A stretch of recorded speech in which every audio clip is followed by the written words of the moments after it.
Good evening, everybody, and welcome to York Hall, one of the true spiritual homes of British boxing, one that's steeped in history, in atmosphere, and in the nights that make champions. My name's Melissa Zad, and I'm delighted to be with you tonight for a stacked night of professional boxing from this legendary venue, brought to you by Mark Neilson of Neilson Boxing and John Trethewey of TM14 Promotions, proudly sponsored by Allegra, Gladius, and Zapply. Tonight's action is brought to you live on TalkSport Boxing, Seconds Out, and Boxing News Online. This is a venue where the walls echo generations of fighters past, where reputations have been built, and where every bell tells a story. And tonight at the top of the bill, we have JP Omira facing Jose Perez as our main event. We also have championship action that sees Lilyella Craw Seaman meeting Zoe Hunte-Smith for the super lightweight Commonwealth International Title. And across a stacked undercard, we have a full night of young prospects and hungry contenders ready to make their mark under these bright lights. From this legendary venue, we are almost ready for an unforgettable night of professional boxing. It's almost time for the first bell, so settle in, don't go anywhere, and we'll catch you at ringside. Hello again, everybody. I am delighted to be joined by the guys who make tonight's action possible. John Trethewey of TM14 Promotions and Kyle Neilson of Neilson Boxing. How are we doing, lads? Good to see you. It's good to be back. Yeah, lovely to see you guys. How are you doing, Kyle? Yeah, listen, it's great to be back here. Another one. It just seems like we were here yesterday. We've done February, 2 in March, now again. So yeah, glad to be back. Yeah, I mean, look, tonight's card looks absolutely sensational. As always, these nights are really, really exciting for the guys at home, for the guys in the building tonight. John, why don't you give us a little rundown of tonight's card? Yeah, so it's a good card. We're always pleased to put on a full card. So we got 10 fights tonight. We lost a title fight in the week, which was a shame, but we still got a great title fight on with the two ladies. So that's Lily against Zoe. There's a bit of needle there as well, and that's for the first, I think it's the first, is it? Commonwealth Silver, Commonwealth International Female Title. So we're proud of that. There's a bit of needle with it, and I'm not sure who wins it. So that's on there. We've got a host of top talent like we normally do. We've got JP Omira back. He's been on with us before. We haven't had him for about 18 months or so. He's been with Channel 5 and Wasserman, but back out here tonight. He'll be looking to put on a statement before being in title fights. Yeah, a full card. You can mention whoever you want. It's good to have Jamie Barrett on. I'll give him a shout. My Slough boy, as I always say. He was meant to have his debut here last time, but there was a problem at the weigh-in where the opponent turned up probably after having a Burger King, but we'll move on. So he didn't get the fight. So he's brought all his fans back out tonight. The noise is that this kid could go all the way, and we know how good he is. Yeah, and look, the whole card, I could sit there and talk about him, but we're looking forward to it. Yeah, I mean, look, you guys always put on shows that have these young, hungry contenders, rising stars that are here to kind of make their mark under the bright lights of York Hall. Carl, how important is it for you to have these kinds of talents on the card? Yeah, listen, for us to have these sort of guys, it means everything to us, because you watch these guys grow from a prospect starting their debut, going up 3, 4, 5, some cases a bit higher, before then stepping onto the bigger platforms. Your Matchrooms, your Queensberrys, as you know, we work with them. You know, there's talks of us working with another large promoter in a minute. So to have them start their journey with us and then watch them go on to the big stage, it feels great, you know? Yeah, absolutely. I mean, it's so meaningful, isn't it, to be able to share those experiences, those moments when people are kind of doing their first or second ring walks and then being part of that whole journey, as you say. You know, this year's been super busy for you guys already. We're only in April. You know, John, what's been some of the highlights for you this year? Just doing the shows that we do. Carl just mentioned them dates. We did 3 over a 4-week period, you know, and there's a lot of promoters, I know you were going to mention it, I think, that are struggling and kind of giving up at the moment. So when it's hard to kind of keep afloat and balance the books, you know, we can't just afford to lose money out of our own bank accounts. It's hard working, but we enjoy it. It's a passion for all of us. It's great when we get the title fights. We got a show being announced next week, which hopefully at the beginning will look like the best show we've probably ever done for all of us. At the moment, yeah, you'll all be like, wow, that's like TV kind of level. But we just keep working hard, and hopefully we get noticed. And we need to get the fighters out. As I mentioned, some of the other promoters who aren't doing it anymore, the phone's ringing on Carl for a lot more, on me for a lot more, Mark. And we're trying to help the sport because there's not as many shows, but, you know, it is hard work. Yeah, I mean, absolutely. Then testament to you guys for the journey that you've been on and seeing the shows come such a long way. I mean, I've been working with you guys for almost 2 years now, and the shows feel like they've gone they get better each time. Kyle, as John mentioned, it's been a pretty tough time for small hall boxing where, a lot of money has been invested in boxing, maybe internationally or in the bigger shows. But you guys seem to be doing amazingly, taking on new sponsors. And now that obviously we've seen Steve Goodwin step away and other promoters having a tough time, how do you sort of navigate that process? Yeah, listen, firstly, Steve Goodwin stepping away is a massive hit for small hall boxing. Steve's been in the game, I think, 16 years, so for him to step away really shows how bad small hall boxing is getting. Look, we can only put 10 fights on here. It's not our rule. We'd like to have more. The way we're able to still get the numbers, we've brought in this massive sponsor. The way we model our shows, it looks great in here, but we're not spending stupid money. We've got a model, we stick to it, and we're making it work. So, I'm hearing a lot of comments, 10 fights short ball, it doesn't work, it can't happen, you don't make money, etc. I can tell you tonight, we're doing well. Listen, we're not making loads of money, but we're doing well. Definitely not lost anyway, that's for sure. And that's a win in my book. Guys, listen, tonight's fight card looks really, really exciting. As you say, we've got the championship fight with the two ladies, Lilyella, Craw, Seaman, and Zoe Hunte-Smith, and we've got JP Omira at the top of the bill. The debut will have lots and lots of bums in seats. We're really, really looking forward to the action. Best fight for you of the night, what do you think it's going to be? It could be the one that I haven't mentioned so far. So Finley James is out as well. I think the girl fight will be a very good fight. I like the Needle one. I think it's very close. But Finley James is a top talent. I think he's 9-0 now. Probably 6 or 7 of them with us. He's had a couple on other platforms because they move around. We'll have some news for Finley. I think everybody knows because it was out and then the fight was off and then on and then off. But big news, providing he comes through tonight. But he's got a big test tonight. Some of these fighters, Ezequiel Gregores, I think I've got that right. They come and have a go and they're tough. South American, Central Americans, but Finley is a class operator, so I'm looking forward to seeing him. But I could go through the whole card. They're all top talent, and hopefully it'll be a great show. Well, guys, listen, you heard it here first. The fights tonight are not ones that you want to miss. We're moments away now from the action, so don't go anywhere, and we will catch you at ringside.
A very warm welcome to you on what is set to be another fantastic night of boxing here at the York Hall tonight. We are live on Seconds Out Boxing News and Talk Sport with Neilson Boxing in association with TM14 Promotions with our proud sponsors Zapoli, Gladius and Allegra.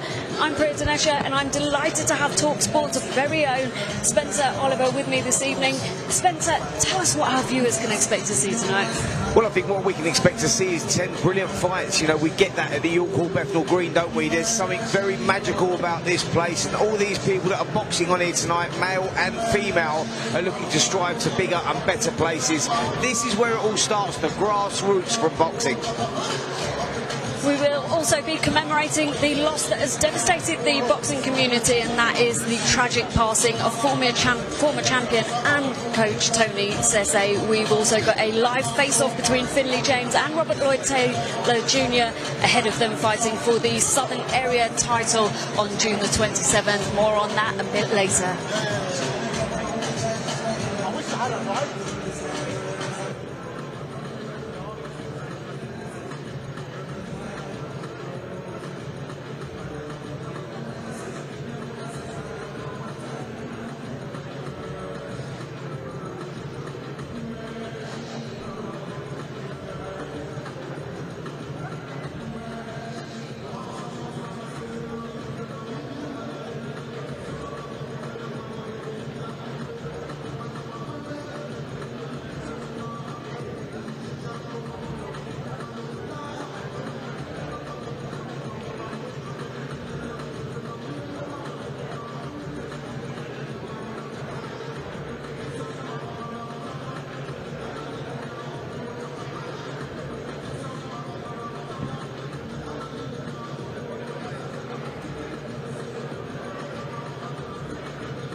Well, like we said, I am joined by the Omen, Mr. Spencer Oliver, this evening. We've just given you a little introduction of what we can expect tonight, but we're going to be kicking off the action shortly in the bantamweight division as Julia Lee takes on Antonella Shirley Molina of Argentina. Julia Lee has only been boxing 5 years, but she won she's a two-weight elite amateur champion and has already won her first 4 professional fights.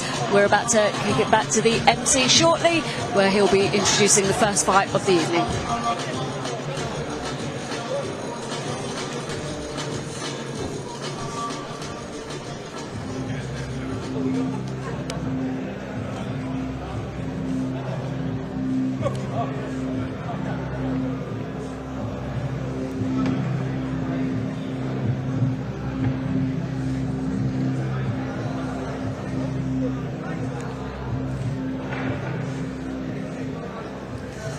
Ladies and gentlemen, we're live at the world famous Your Call Bethnal Green for a night of boxing action brought to you by Mark Neilson of Neilson Boxing with Chant Trethewey of TM14. This is Breaking Point. We're set to go with our first bout of the evening, an 8-round special attraction in the bantamweight division. Introducing first to the ring, please welcome La Mosca Antola Shirley Molina.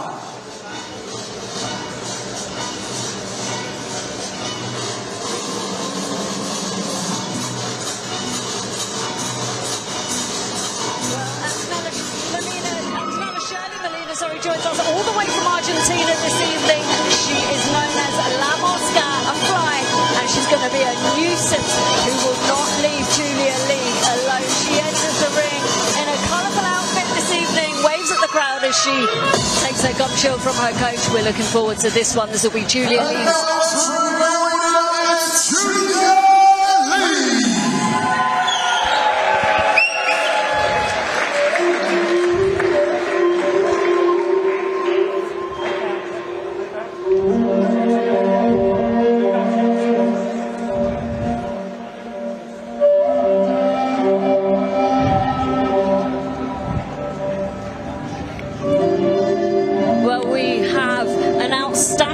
About to make her way to the ring for the 5th time in her professional career. Julia Lee only started boxing about 5 years ago. She's a 2-weight elite amateur champion and founder of Rebels Boxing Gym, where she trains. This could be a tough one for her tonight against Molina. though, in what will be her first 8-round fight. She looks tough, she looks composed. She said to me earlier in the week that she's prepared for this one and she's trained hard. She's looking strong, Spencer. Yep, she certainly is, looking to keep her unbeaten record here, Julia Lee. But Molina is tough. She hasn't won one in her last 11 contests. She'll be looking getting back to winning ways. But trust me, this girl Molina comes to fight. They all do from Argentina, and this is a good test for Julia Lee. Julia Lee, at this stage of her career, it's all about the development, going in with different styles. She's a southpaw herself. This is in against an orthodox in Molina tonight. But as I said, Molina does come to fight, and it should be a good test. Ladies and gentlemen, welcome to our first bout of the evening. Nielson boxing with TM14 presenting 8 rounds in the bantamweight division. The action is sponsored by Gladius and Allegra. This bout is sanctioned by the British Boxing Board of Control. Official in charge is Ben Harmsworth. Your timekeeper is Nick White, and your referee is 8-star referee Lee Everett. And now, introducing first, fighting out of the red corner. She weighed in at 117.6 pounds, wearing purple and pink shorts with 36 professional contests from Argentina. Please welcome La Mosca Antonella Shirley Molina.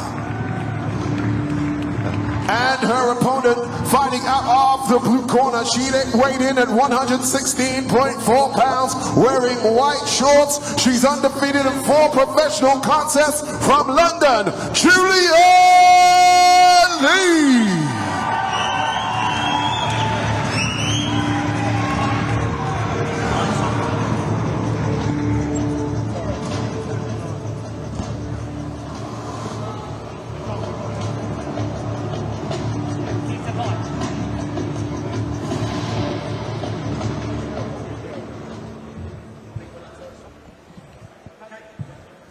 Please.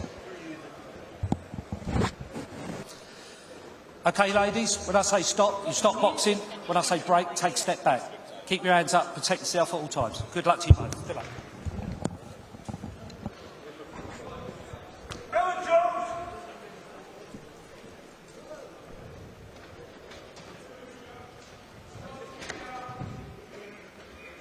Check us out.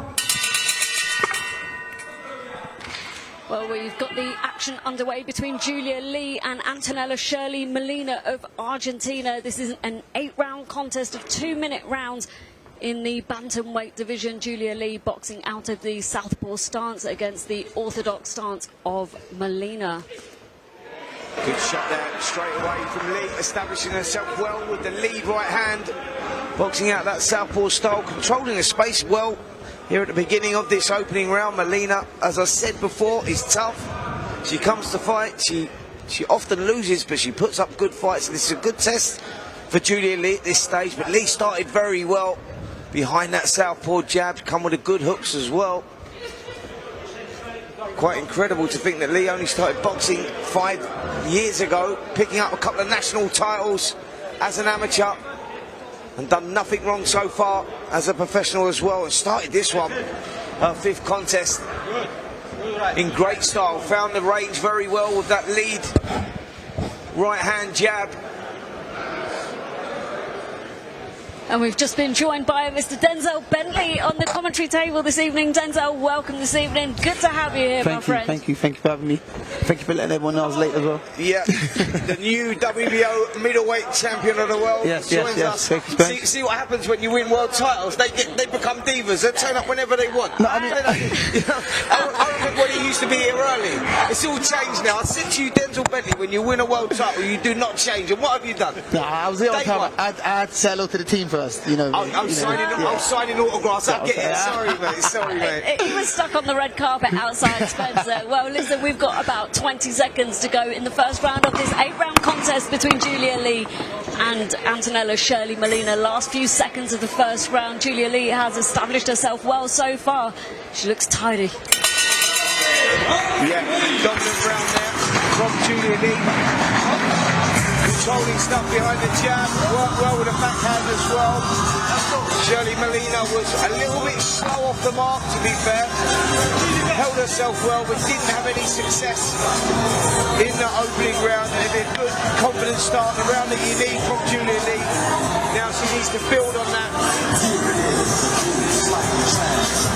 Well, you can see it on the replay here, Spencer. She's got a lovely southpaw jab that she throws from a really, really awkward angle, and these 2-minute rounds go quickly. Yeah, they do. You know, I think you have to establish yourself early. You have to get into a flow very early.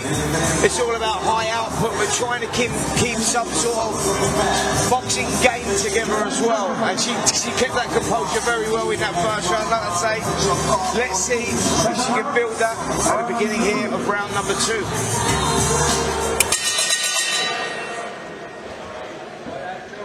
Well, like I said earlier, we've got an outstanding young woman in Julia Lee. She founded Rebels Boxing Club, who she currently fights for. She said her whole Rebels family is here tonight supporting her, and what a start she's made to this second round. Yep, as I said, just needs to build on that now. She's found the range, she's got the rhythm, she's got the speed, the better boxing IQ. Now she just has to put all that together. That's it. She's got that lovely kind of in and out style that we learned in the amateurs, Spencer. Beautiful shot there from Lee. Yeah, beautiful lead right hook, landed flush there. As I said though, Molina is very stubborn. Seen her a couple of times before, and you know, she doesn't break easily. She might not be technically the best out there, but she's a solid opponent. And as we know from that part of the world, South America, Argentina, they are born tough. The DNA is tough. I think Molina's showing a little bit of that already. Well, she's smiling in the face of punches landed from Julia Lee. Yeah, that's what I said. She's enjoying it in there. It's like our old mate Denzel Bentley. He does that when he gets it. He gives a little smile on his face. I mean, you got to enjoy it. That's why we're crazy, man. Exactly. You know, like Denz, this is like, you know, to talk about that, like this is the part that you do enjoy, isn't it? Like, yeah. You know what I mean? Like what people don't see behind them in the background is that getting up, you know, going for runs at 6 in the morning, that military training, like strength and conditioning, sparring in the evening, pad work in the evening. The work that you put in, this is a time to showcase your skills. Yeah, this is what we're all working towards. I mean, like this is time to, like you said, showcase. It's showtime. It's time to perform. It's time to, you know, show the world what you've been doing behind closed doors. So this is the best part. This is the part where you enjoy yourself. You're free. You're free to express yourself, you know, anyhow you wish to. So this is the point. This is the part we enjoy the most as fighters. Well, that was another successful round for Julia Lee. The second round of 8 in this 8-round bantamweight contest. Spencer, we said it before. You know, Julia Lee's made such a fantastic start to this contest. She looks like she's enjoying it. She doesn't, you know, La Mosca is, you know, she's going to be a nuisance. She's not going to go away. But Lee's handling this incredibly well. Yeah, she's just controlling the space, and when you control the space as a fighter, if you look at her lead foot's on the outside, she's going in and out, she's controlling the space, which creates the speed, the timing, etc. If one of those elements is out, the whole lot falls down. But at the moment, Julia Lee is controlling that. She's working well off the jab, she's putting the combinations together well. 2 rounds gone, and she'll be very happy with that so far. Yeah, she would be. I mean, I think she's boxing excellent. You know, she's nice and light on her feet. She's using that southpaw jab really well, and every now and then she comes with a backhand. I mean, listen, she's well experienced, you know, in her talents, and she's showing it tonight. Well, again, she makes a fast start, does Julia Lee. They're getting a bit messy in there, but referee just warns to watch their heads. But, you know, Lee comes out quickly. She lands her shots, and I just like how she's so on her toes. She's just kind of in and out. She's waiting for Antonella to make her move, and defends and counters. She just slips into a rhythm now. That's what she's doing now. She's found that range. She's on her toes. She knows that speed is the main asset in this contest because she's quicker. You know, I think Molina's one of those girls that likes you to sit in the trenches, sitting there with her so she can get off of her shots. As I say, like she's getting punched and she's smiling. That's the zone that she likes to be in. And what Julia Lee has not done is taking the bait. Like, she's dangling the carrot. Sit with me, trade off with me, give me an opportunity. But she's not. What Julia's doing is using her attributes to her advantage, and it's winning so far. You know, and if it's not broke, don't fix it. Lovely straight left hand through the middle there as well. Lovely 3 shots there from Julia Lee. She steps out, comes back with another 2, and the crowd loved that one. Yeah, very impressive. Again, foot control, space control. Lead left hands as well. Coming down to the final 30 seconds of this 2-minute round in the 8 of 8, sorry, in the bantamweight division between Julia Lee and Antonella. Shirley, Molina. Yep, she's just on the verge now. I think she's shown that she's developed well, Julia Lee, and she's not going to take a lot before she steps up into title contention. You feel that that's just round the corner, and of performances like this, where she's staying nice and focused, nice and composed, and that's what she needs to do now. Just stick to that, stick with that focus. That's the importance here, because she's winning these rounds quite comfortably, dominating behind that southpaw jab, and not really taking any chances that unnecessary chances. Let's take a look at some of the action there in that first round, and again, it was all Julia Lee. Yeah, it was all Julia Lee. She came out fast. This round, she started fast. She really put her foot down. I guess, you know, the first 2 rounds she was getting comfortable, and now she really feels that she's in her flow and can take over. And if she can get the stoppage, why not go for it? What would your advice be like to Julia Lee at this stage now? Then she's got 3 in the bag. She's slowly been building each round. She's putting the combinations together. How does she crack a girl like Molina, who turns up a lot of the time? Only 4 victories out of her 36, but she's tough and stubborn. How do you crack someone like that? I mean, it's hard to, because like you said, she's tough and stubborn. I mean, you got to make, you know, your opponent feel like they can't do anything. You got to make them break mentally before you can break them physically. Because physically, if you're giving her what she wants, she's going to be in there and stick through the whole fight. But I think Julia Lee's boxing well. I don't think she's missed a beat. I mean, you know, her opponent's just tough, and this is what she's going to have to go through to get through the fight. Well, we're in the middle round of this 8-round contest between Julia Lee and Antonella. Shirley Molina. Lee has impressed so far. She's used her skill, she's used her footwork, and she's used some incredible ring IQ. She kind of skirts around the ring, then takes centre ring. She's pushed Molina back a little bit in this round. Yeah, but she's like Denzel Bentley's right in what he says there. Like, this girl's going to be a tough nut to crack, because even though she's losing these rounds and she's getting hit with clean shots, she's very much in her comfort zone. She's enjoying it in there, you know. She's clearly put the work in, and her lack of limitations, like a lack of ability, is not really affecting her. It's not stealing her soul or anything. She's just like quite enjoying being in there, and she's hoping that, if anything, Julia Lee punches herself out, but I don't see any sign of that. But what I'm saying is that the opponent is still very much within her comfort zone.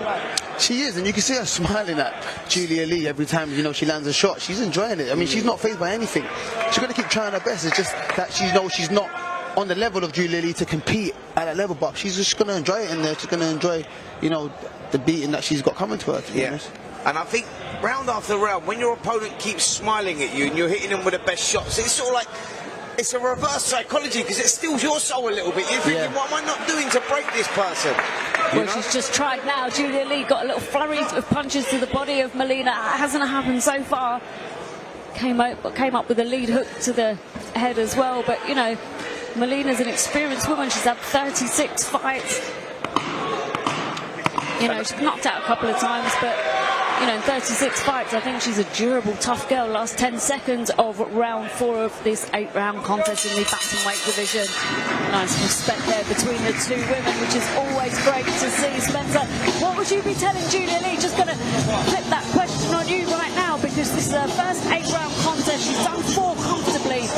What do you want to see now? I'll switch the text to the body. I think that she just found a little bit of success there to the body, and that was the first time that I saw Molina in a little bit of discomfort. I looked at her face, and it took the smile off her face. She didn't show anything that she was in any pain, but it took the smile off her face. And straight away I go, this might be the breakthrough. Switch your attacks downstairs, because these girls are notoriously tough from that part of the world. They take those headshots all day long. The guys do as well, by the way.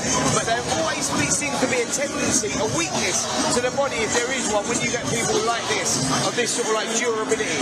Yeah, I mean, they're used to taking punches to the head. A lot of fighters head hunt. Yeah. So, you know, catching someone to the body off guard, I don't care how much groundwork you do, you're always going to feel it. You know, you catch someone trying to breathe out and you hit them with a good body shot, they're always going to feel it. I mean, that's the target area for tough opponents like this. Yep, so Julia Lee now, hopefully, she might have got that advice in the corner. Switch her attacks to the body, because, yeah, they're working, they're winning you the rounds, these headshots, but this girl's not going to crack.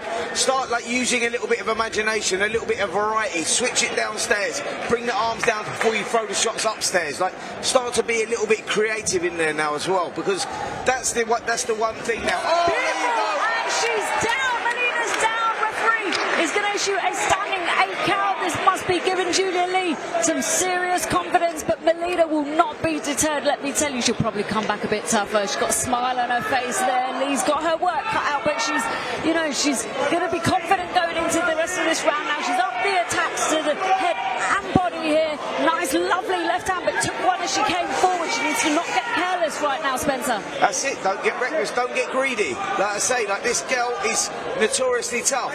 Switch your attacks downstairs now. Like, let's start creating a little bit. Let's see some feints in there. Like, feint downstairs. Switch your attacks over the top. You need to, like, to crack someone like this, you need variety. You need, like, and I think that we saw there, maybe she doesn't like it to the body. Switch your attacks downstairs. If she brings her arms down, then you've got a clean shot to the head. And that's pretty much what you have to do. Yeah, I mean, I think that was a great backhand that, you know, that caught Molina and put her over. I mean, it was well timed off that right hook as well. I think she just needs to stick to that work. Right now she's being patient again, which is good, because as soon as Molina got back up, Lee rushed her work a little bit, and now she's getting back to her boxing and finding the shots that she needs to, you know, hopefully put, in her case, put Molina away. Yeah, it's all about systematically breaking this girl down as opposed to trying to take her out with a single shot. You're right, Denz, that timing of that late lead left hand was brilliant. She took half a step back, drilled it through the middle.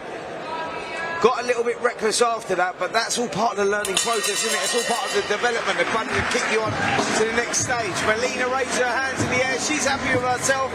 She's back up off the floor, but Lee, that was another good round, a solid round, 10-8 round. Oh, you can see on the replay here, Lee's footwork is just superior. She steps out, she comes straight back in again with that left hand right down the pipe onto the chin of Molina. Yeah, lovely shot. Impressive work there. Good work. Timing was great there. Took the legs away from Molina, who jumped up, wanted to continue and did continue, and done quite well to come back. She's standing in the corner above us, actually smiling. She's enjoying this moment. It's like one of those rare breeds that actually enjoys the moment, enjoys being in tough fights.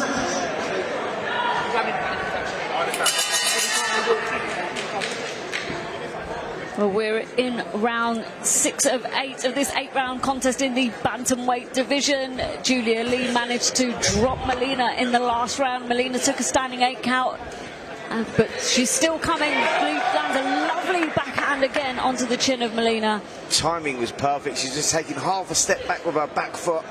That's what I'm saying when I'm talking about controlling the space. That, like, once you do that and you've got hold of that space control, everything else falls into place. And now Lee is really starting to pick this up. She's trying to work the angles, stepping around, showing good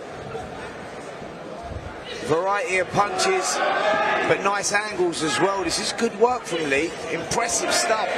Left hand through the middle again there.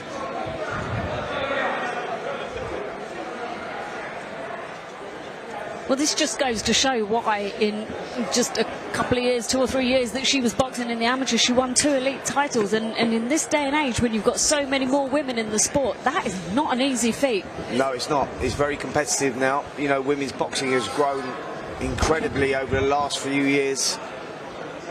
It's become at the forefront now. Really, it was... it never really got the respect it deserves, but now you see the girls, you go to the amateur gyms, the amount of girls that are coming into the amateur gyms all the time, the younger girls, and it's improved so much, you know, and we're seeing that here from Julia Lee. Variety's brilliant, shot selection excellent, patience good. There's not a lot to not like about Julia Lee, that's for sure. Yeah, I agree with you, Fez. Like you said, good shot selection, good patience at times. You know, finds that backhand well at times as well. So it's just all about putting it together and, you know, just building on her talents as she goes on. Like Perez said, she's an exceptional fighter. She won 2 elites, you know, as an amateur, and now she's here as a pro, undefeated, and looks amazing, to be honest. Yeah, done nothing wrong so far. 2 rounds to go in this one, and it's all been Julia Lee.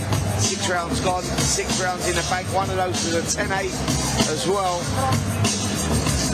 Molina, to her credit, standing up in the corner taking the instructions, but she's going to need something big here, and this is why Julia Lee are gaining complete control. And it's all that footwork. The footwork is the key to the success here, because she's working so well.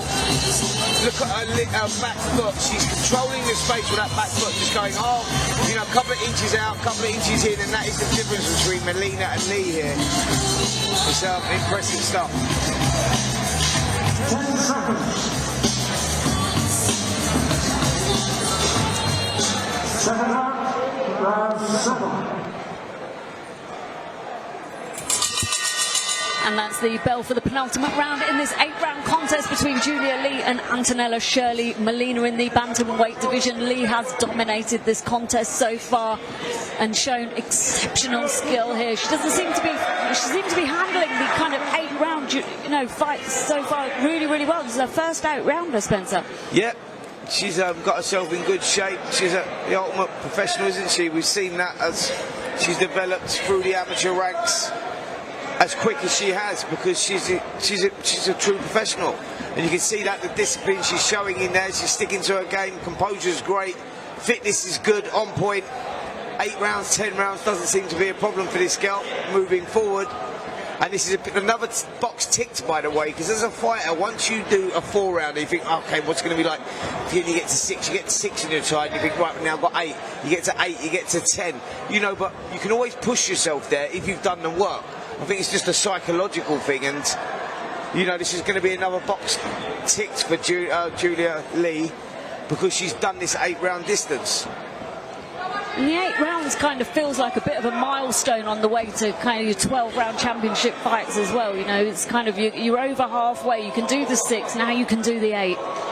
And to push on a little bit more, it just feels like she's really achieved something. Last kind of 30 seconds of round 7 of 8 in this bantamweight contest between Julia Lee and Antonella Shirley Molina. Yeah, Molina now looks like she's happy just to survive, not really going for anything, just holding her ground. And she knows that when she steps in, she's just lacking in technical ability and maybe a bit of speed as well.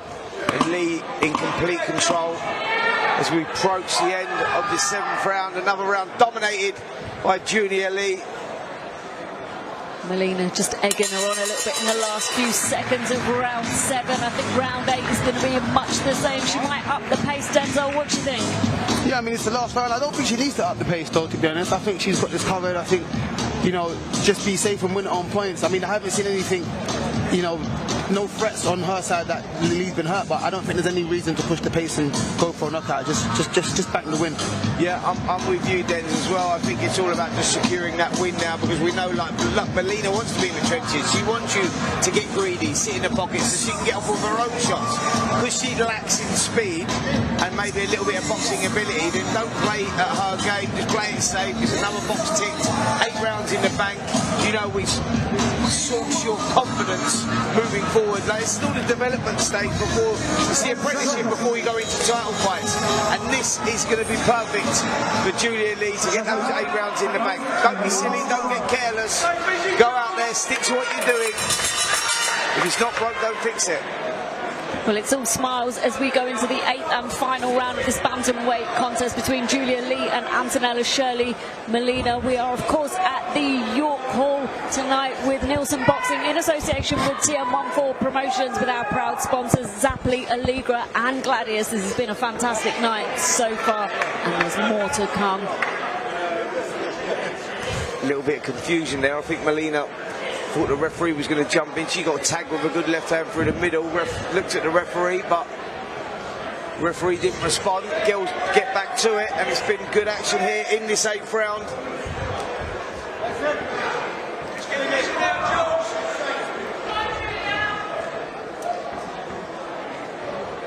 This is good from Lee. She's not taking any chances. She must have heard you actually, Denz, because she's boxing to instructions there, mate. Like it's this, yeah, it's impressive stuff because she's controlling it from range now. She's, you know, she's not really getting in close where Molina can be at her most dangerous. She's keeping it at range, sometimes getting into mid-range. This is where Molina's in her comfort zone. Yeah, and Lee looks better at range, at a distance. Yeah. She looks better. I mean, when she's in close, she's fighting Molina's fight. She's giving Molina a chance. Molina just having a little bit more success in this part of the round. She's managing to back Lee up and pin her to the ropes for a couple of seconds every time. But Lee just, she's able to maintain the distance again. She gets back to centre ring and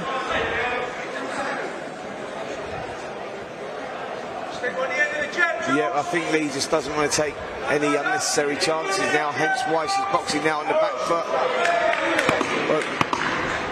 just hear someone from the crowd shouting to Julia Lee, stick her to the end of the jab, Jules. And I think that's exactly what she's doing in the last few seconds of this final round. What a fantastic performance for both women. Julia Lee dominated the contest and the skill level there was just exceptional.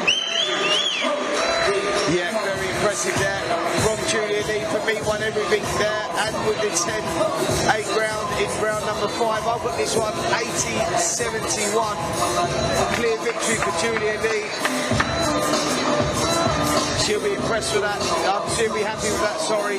But more importantly, another box tick. She's got 8 rounds in the bank now, and that builds your confidence, Denzel, as a fighter, doesn't it? Like I said to you, I remember doing 4 rounds. At the end of 4 rounds, you're tired. Yeah. And then you go, you've got a 6 rounder, but you get there, and at the end of 6, you're tired. 8, the same. And at 8, you're tired, and you think, how am I going to do another 4 on top of that? But you can. It's just psychological. Yeah. And I think it's when you tick those boxes, you know, like you go in there and you think, like if you're in a 6 rounder, you think, I could never make 12. I'm gassed out. I'm gassed out. But somehow, like, you know, the training's pretty much the same. You might up the rounds a little bit, but I think it's more psychological, isn't it?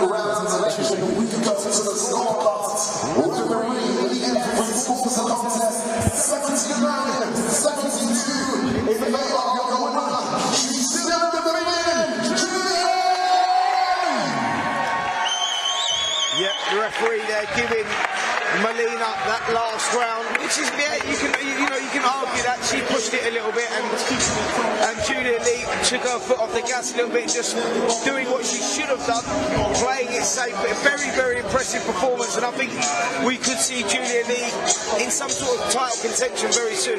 Yeah, I mean, I think so too. I think she's ready. But I also pick up what you said, the 8 rounds, doing the extra work. I think it's possible. You can do it. I mean, as the rounds go up, you box to your circumstances, so she'll get them rounds out. Yeah.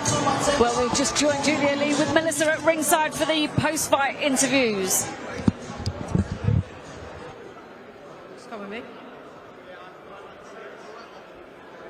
Julia, congratulations, your 5th professional fight. How are you feeling after that performance? I feel great. I'm glad it's over. It's been a pretty tough camp. It's my first 8 rounder, so I was trying to pace myself a little bit throughout, which at times felt like I was waiting too long. But all learning. I think I've got more in me for 8 rounds. So yeah, I feel great. I mean, yeah, why not? I'll take the win. I love it. I love the positive attitude. Obviously, your first 8 rounder, that's going to have an impact, of course. What did you make of your opponent? Molina is a very tough, very hardy opponent. Yeah, they all are, you know. I really like that she's very smiley. It encouraged me throughout the rounds. I also knew that when I hit her, she smiled, so I almost took her smile as a way for me to score. So yeah, that was good acknowledgement. She's a lovely girl, very strong, as they all are. Really enjoyable boxing with her. It made me think a little bit more. She wasn't as, you know, coming forward and pacey as some of the other fighters that I've fought. So it gave me time to sort of think about how I want to set things up and stuff. So I actually enjoyed that quite a bit. I mean, there were times in that fight that looked like that you couldn't miss. You were landing so many shots up top. What was some of the advice that your corner was giving you in between the rounds?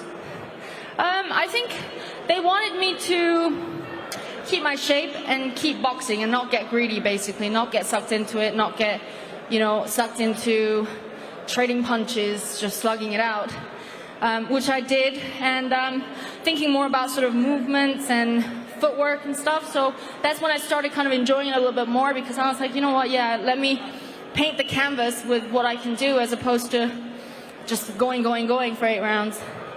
Obviously 5 fights in now, you're finding your feet in the professional ranks. What would you like to happen next in your career? I think just I take every fight as if it's going to be my last. So I think in terms of, I just want to do the best that I can every fight, whether that's a British title, European title, Asian title, or a world title, I'm going to take them just as seriously as the last. So I think, yeah, my plan is to just keep doing my best all the way through. Well, listen, it was an absolute pleasure to see you in the ring tonight, and we look forward to seeing you back in action. Thank you. I just want to give a quick shout out to my Rebels family. Thank you so much, Rebels. Rebels Boxing Gym, for being here. They're my family. I box for them. They give me the energy. They give me the blood. So it just, yeah, they keep me going. Thank you, Rebels. Love you. Congratulations, Julia. Bring them out, bring them out, bring them out, bring them out. So,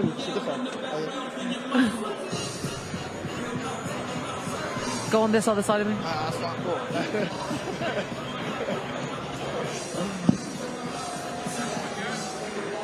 I think someone told me that I was joined by a world champion.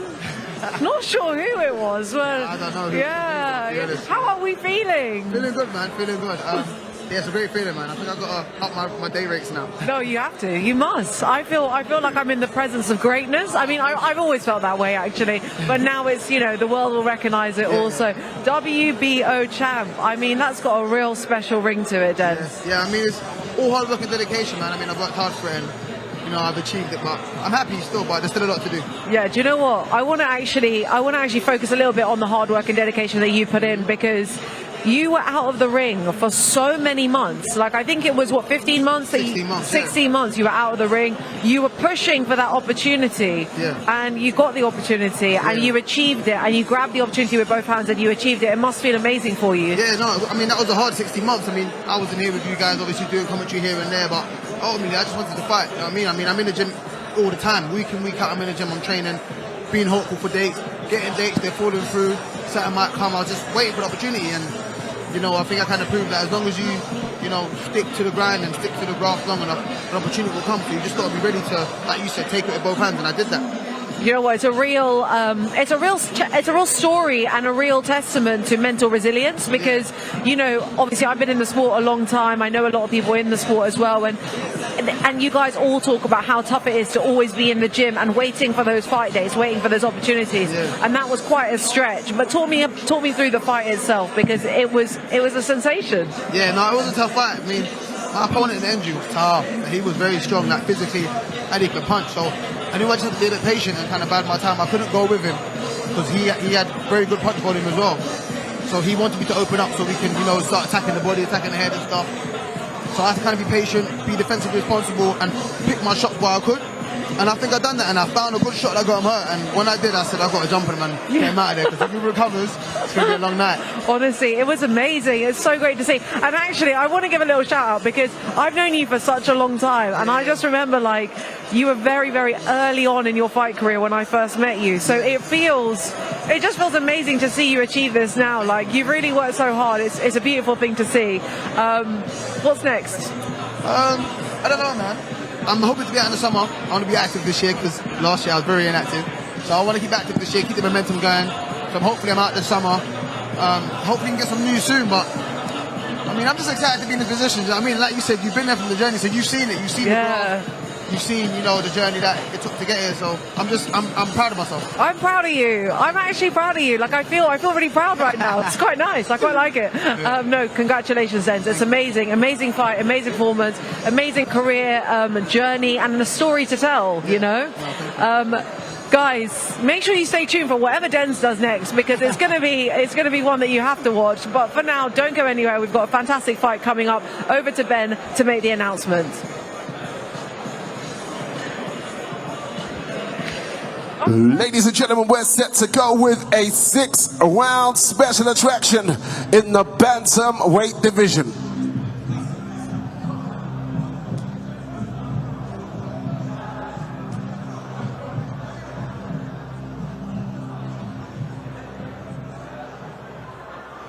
Introducing first to the ring, please welcome Steven Jackson.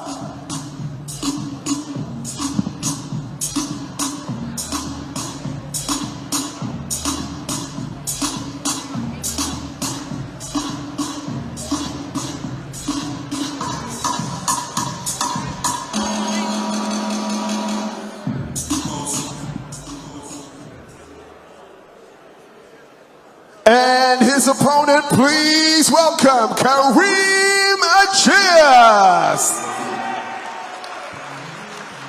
Last year we had to turn our rules into history. So Evan, do me a favor, bro. I beg you just shut up the service. Let me run this. All these people love talking. I ain't into this fronting. I don't care if you know him. That brother ain't gonna joke. They really got me, let me show them. I had a bad thing around me. She used to keep the back when I'm hosting. I'm crazy, I'm hosting. And the shots I'm surfing. I think you for one poster. You work on the hours lacking. You know what this is from. I know what the people. I took all the Ladies and gentlemen, we're ready for our next bout of the evening. Mark Nielson of Nielson Boxing with John Trethewey of TM14 presents 6 rounds in the bantamweight division. The action is sponsored by Gladius and Illigra. This bout is sanctioned by the British Boxing Board of Control. Official in charge is Ben Harmsworth. Your timekeeper is Nick White and your referee is Rocky Israel. Introducing first, fighting out of the red corner, he weighed in at 118.2 pounds, wearing black shorts, a veteran of 71 contests from Manchester, Steven Jackson. And his opponent fighting out of the blue corner, he weighed in at 120.3 pounds, wearing black and red, 8 fights, 5 wins, 1 defeat and 2 draws from Dagenham, Kareem Agius.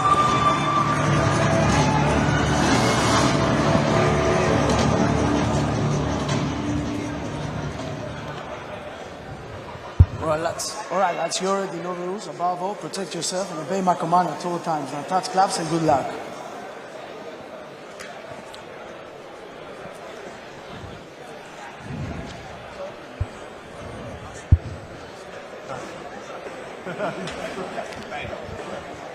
Seconds out. Well, this is round 1 of a 6-round contest in the bantamweight division between Kareem Agius and Steven Jackson of Manchester. Kareem Agius is promising a devastating performance after a shock loss for him in Scotland recently. He said it's got him back on track and he's got his head back in the game. Yep, that shock loss was a first-round loss to Marcus Sutherland. That was a Braeshead Arena up in Scotland, and he's going to look to get back to winning ways here against Steven Jackson, who's only won 1 out of 71 contests, but has only been stopped 3 times. So tough, durable, but he's going to have to be if he gets hit with shots like that, because that was a lovely right hand, backhand by Agius.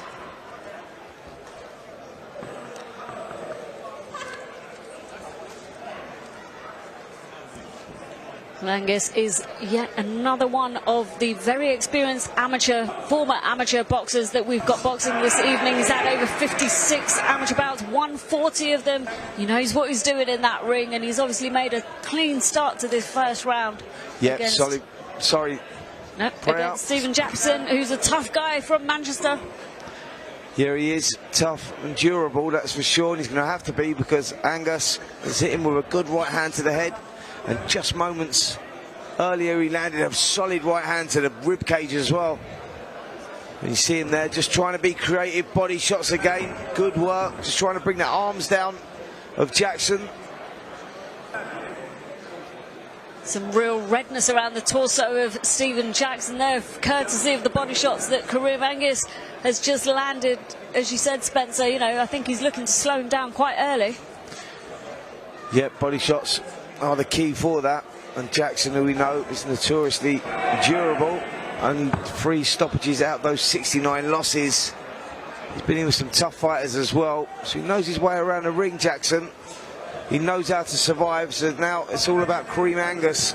Can he be creative? Can he find an opening? Can he do something that many others couldn't and get this job done inside the distance? Agius looking to get back to winning ways after that devastating defeat last time out. And he'll want to put that behind him with a good victory here tonight. We're just coming down to the last 20 seconds of the first round of 6 in this bantamweight contest between Kareem Agius and Stephen Jackson. Agius has made a nice clean start to the fight. He's targeted the body early, Denzel. He has targeted the body early, and I think that's a good sign. I mean, targeting the body from the first round, you're chopping down the tree from early. You're putting it in the bank. There's money in the bank. Later on, you just saw Jackson take a deep breath, walk back to that corner. He's feeling it already, and as it goes down, he might be able to stop him if he keeps up that work.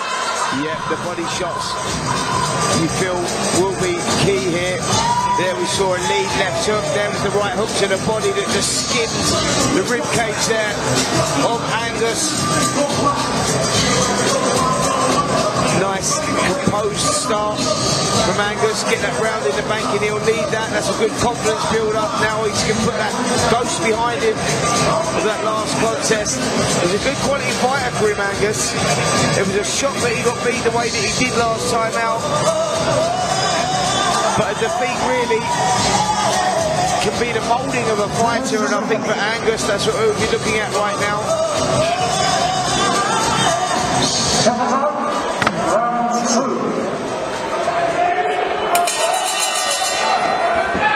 This is round 2 of 6 in this bantamweight contest between Kareem Agius and Stephen Jackson. Kareem Agius has made a decent start in the first round. He's got a nice clean shots. We just heard that one from ringside, Denzel. Yeah, that was a heavy shot to the body.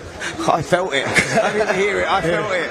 Yeah, absolutely. It was a massive shot, and then you're still very much in the game, and like I've got no ghosts in my head from when I was boxing. Like, you feel them shots, man. You remember those shots. Yeah. The body shots are actually worse than the head shots. They 100% are. I was just saying that earlier in the last fight. The body shots, like I said, it doesn't matter how much groundwork you do. You're always going to feel it if you're breathing wrong at the time you hold the shot.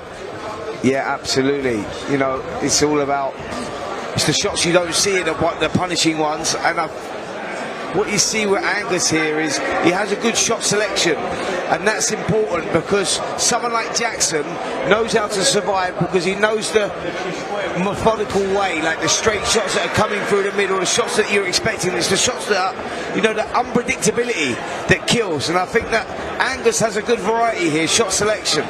His boxing IQ Dens looks pretty good. He's like taking his time. You see him switching there. There's angles to his work. There is, and I think he's closing the ring well. He's stepping nicely. That's a nice right hand around the guard of Jackson. I think he's nice. Agius is nice and relaxed. He's nice and relaxed, so he can see everything. He knows what he wants to do. He can set up the next shot before he's even thrown the first shot. So I think he's boxing well so far. Well, Kareem Agius has probably one of the most incredible triumph over trauma stories that I've heard in recent times in boxing. He sadly lost his brother Jamie in tragic circumstances. He's literally fought his way back from a really dark place. It wasn't just the loss in Scotland that's knocked him a little bit, but a nice uppercut there through the middle from Agius as he just slightly turns up the pressure. Stephen Jackson tried to target the body, but didn't quite make an impact. But Agius is really, truly an incredible fighter and an incredible man. Yeah, shows a lot of character for a guy to come back from tragic circumstances like that. And to his credit, he's done that. And he's showing great boxing skills in there tonight. That is for sure. Switches southpaw momentarily, goes back to orthodox.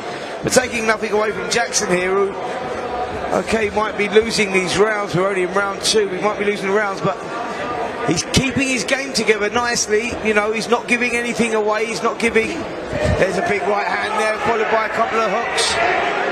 But he's keeping good composure himself, Jackson, here. He's under heavy firepower.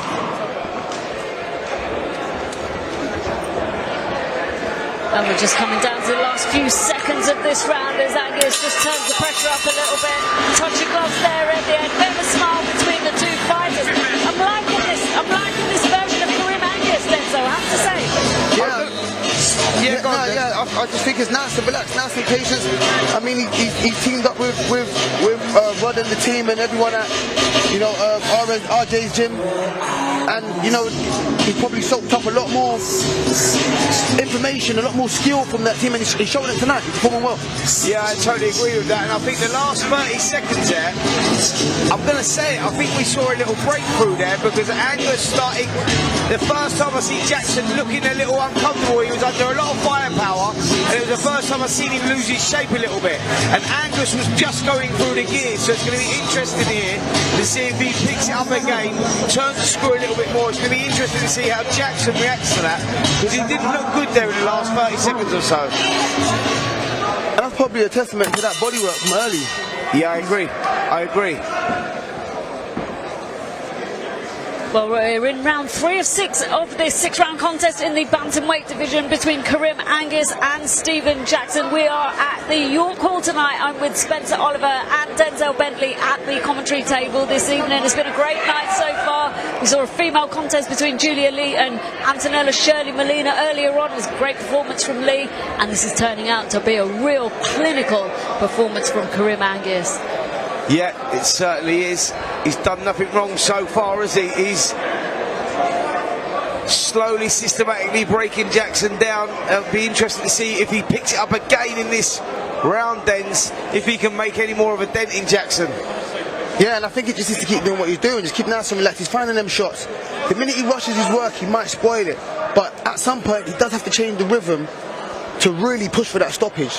It's you know, it's a tricky place to be in, but I think he's boxing well right now. Good work again there, left hook to the head, switches it up, right hook to the body. That's what I'm talking about when I'm talking about variety. They're unconventional shots, they're shots that come from unusual angles. You don't expect those shots coming in like that. He's got good shot selection, Angus. It's quite impressive.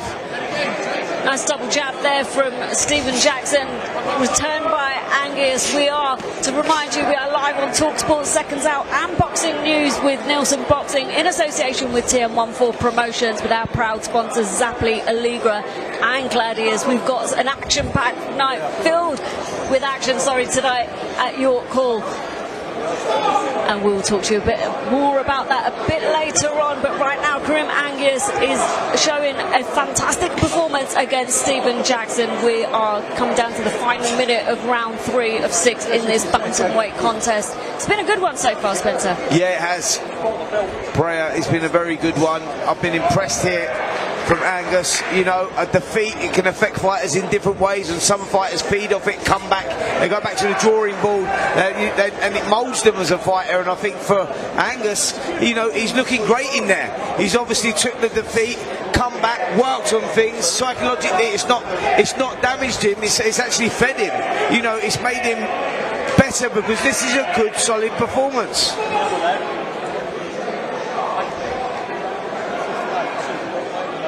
Referee just pulling them apart momentarily, but Agius comes back behind a double jab and a right hand straight onto the chin of Stephen Jackson. And we heard that one again at ringside, but a lovely kind of steep hook from the inside there, and Stephen Jackson, just as we approach the final 10 seconds of round 3 here at York Hall. Yeah, 3 rounds gone, and it's been 3 tough rounds so far for Stephen Jackson, who's been under heavy firepower from the opening bell. And here's some of the action in that 3rd round. Shot selection again here from Angus. I like the variety he's showing, the composure he's showing, he's taking his time. There we see the little flicky shot. That's to try and create an opening there. He's just looking for something. Seeing if he can see anything. Here we see the elbows up.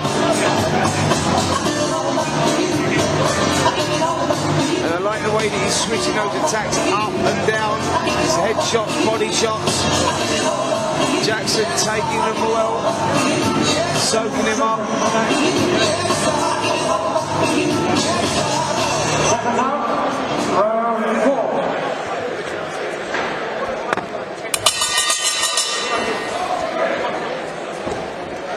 Well, York Hall is filling up ahead of our main event of the evening, but right now we're in round 4 of 6 of this 6-round contest in the bantamweight division between Kareem Agius and Stephen Jackson. Kareem Agius has put on an impressive performance in the past 3 rounds, won every round in my opinion, but Stephen Jackson isn't making it easy for him.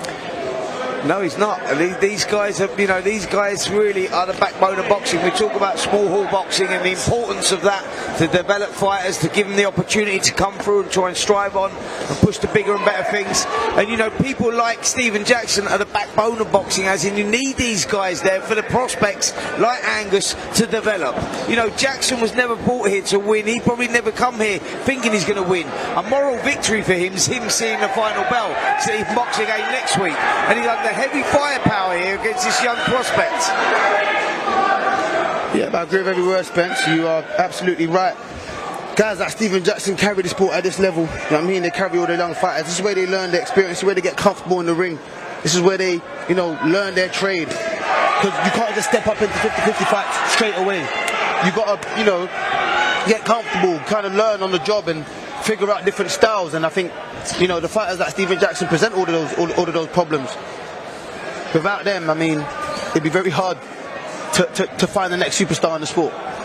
Yeah, I'm with you, totally with you, Dens. This is what it's all about. This is what we love. Grassroots boxing, small hall if you want to call it that, you know, because the importance of this. And it's not easy for these promoters either. You know, people must understand that these promoters, you know, 90% of the time do it to break even, take a small loss. Yeah. There's no, you know, there's no real funding in there. That's why, you know, it's great that we have, you know, it's important that we've got the sponsors on board that we've got tonight. You know, like your Zapleys who have just come on board with Neilson Boxing, because without these guys, it makes it very difficult for the promoters, which makes it difficult for tomorrow's champions.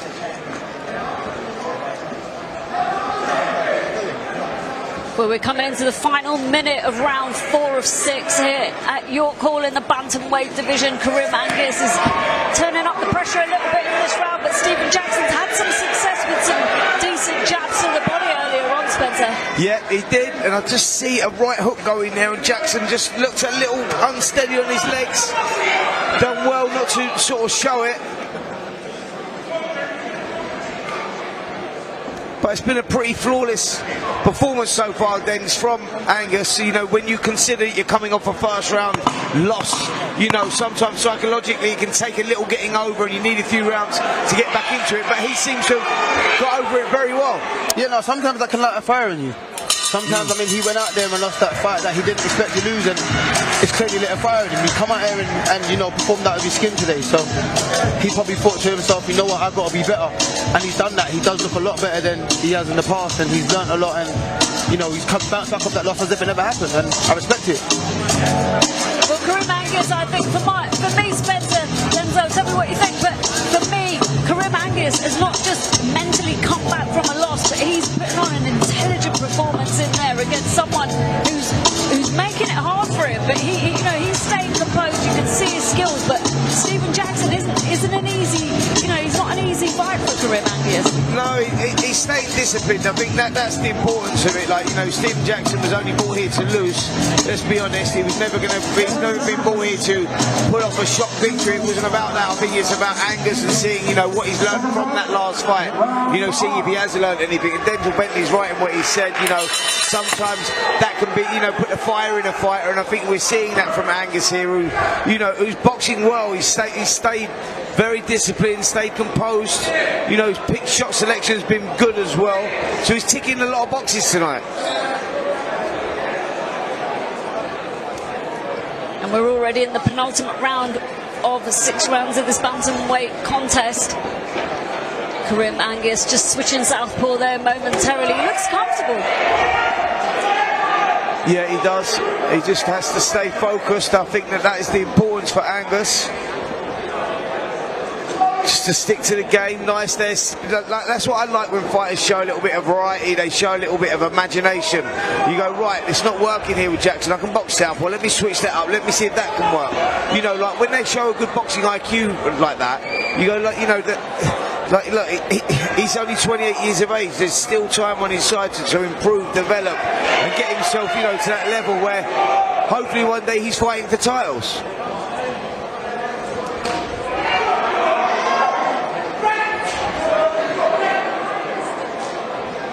Referee just breaks both fighters apart there. Just got a bit messy, but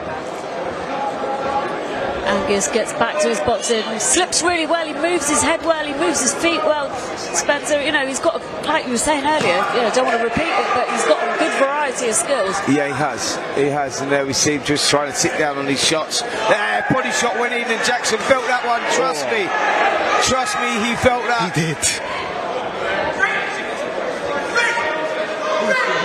Well, he's got just over a minute to survive this, and Kareem Agius has got the feeling he's got a bit of confidence about him. He's looking for that body shot. Oh. And in it goes again.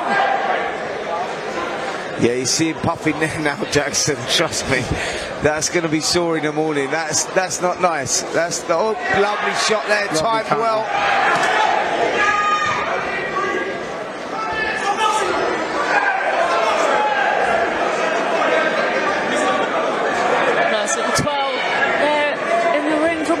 Kareem Agius seems to enjoy that. Yeah, he's just he's in a rhythm at the moment, but there Agius got to be careful he doesn't switch off there. He makes a couple of little, if you want to be if you want to criticise him about anything or a little bit critical, you go that he has moments of lapses of concentration, and that's, you know, that's bad at a higher level, and that's something that he'll need to work on off the back of this, but he showed us a lot tonight.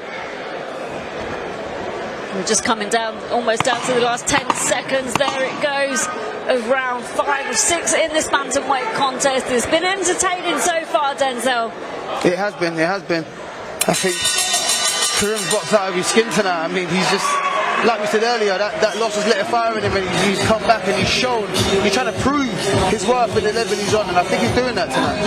Some of the action in round 5, some of the good work there we see from Agius. Body shot returned by Jackson, a little cheeky one there as well. But the round really belonged to Kareem Agius, just stalking forward, landing shots to body and head. Jackson showing a lot of heart in there, really, because he's taking a lot of shots. He's not unravelling at all. He's sticking to his game plan, and I think that Jackson's got 3 minutes to gain a moral victory, because he hears the final bell and he fights again next week. That's what we're saying, the importance of these guys. Without these guys, without your Stephen Jacksons, boxing, you know, it dies on his feet. Well, it's all smiles as we go into the 6th and final round of this bantamweight contest between Kareem Agius and Stephen Jackson. Kareem Agius has put on a clinical performance so far. Gets a little bit loose, like I said earlier, Spencer, he loses a bit of concentration now and again, but, you know, after that loss in Scotland, he does look like he's enjoying himself in there tonight, and I think that, to me, is such a huge part of a fighter's mindset. Yeah, absolutely. You know, like I say, like, you know, if I want to be critical about Agius, I go, that's the only thing that I could be critical of. I go, sometimes you see him and he just switches off momentarily, whether that's because he's complete comfort in his complete comfort zone or not. You go, you don't switch off, don't have moments, don't, you know, lapses of concentration, because that can be an undoing when you move up to the higher level. The good work again here from Agius as he tries to pile it on for the showreel finish. He's looking for something a little bit special here. Can he find it? He's getting a bit frustrated with Stephen Jackson in there, not quite sure what he's saying. He's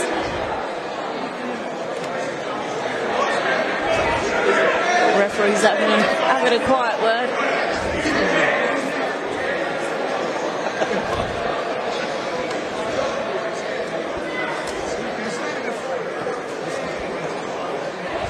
Yeah, just trying to get a hold of this one, the referee. Didn't want it to get out of hand. Both guys getting a little bit excited as we approach the halfway mark of the 6th and final round. there's good work there from Jackson, standing a body shot of his own. Oh, he's come here to fight now, Jackson.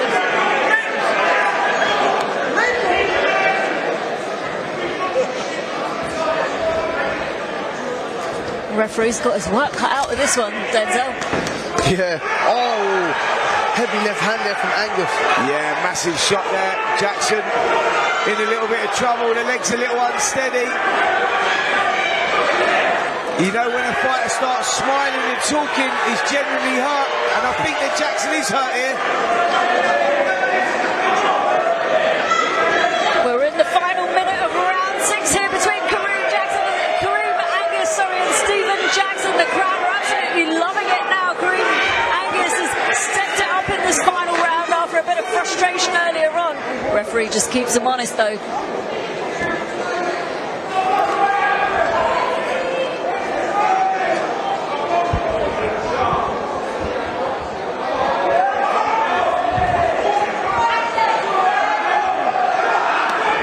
Last few seconds, just coming down to the final 10 seconds.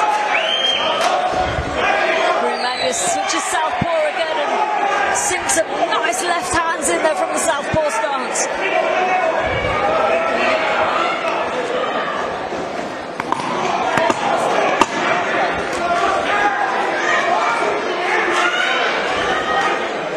There's a nice finish to the fight though from Stephen Jackson.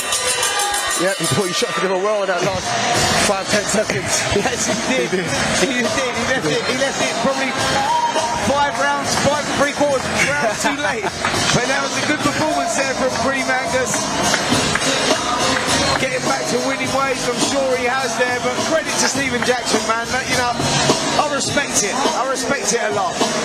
You know, here's some of the action in this 6th and final round. This is where Angus was having a lot of success, but I tell you, Jackson, he had some success himself there in that last round. He stood there and traded, met fire with fire. He had success.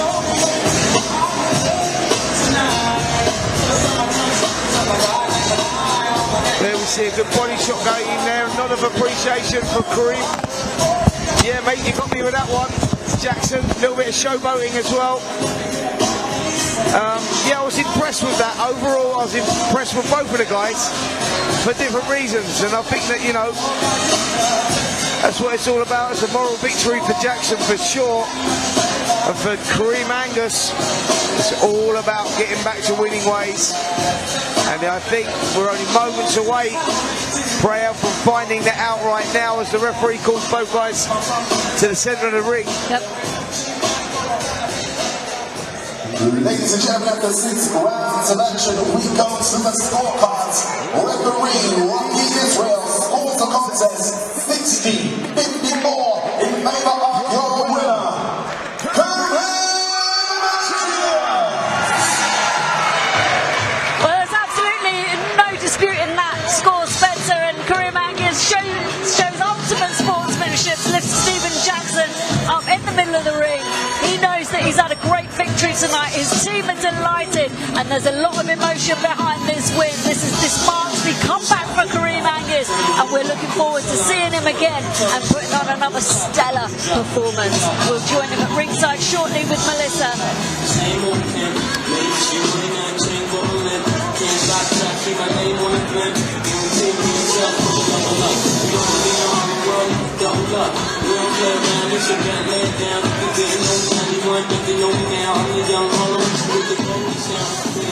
And this was the action in that final round. Good work from Angus. Finish it off so well. And I think he is now over with Melissa Z. The post-fight interview.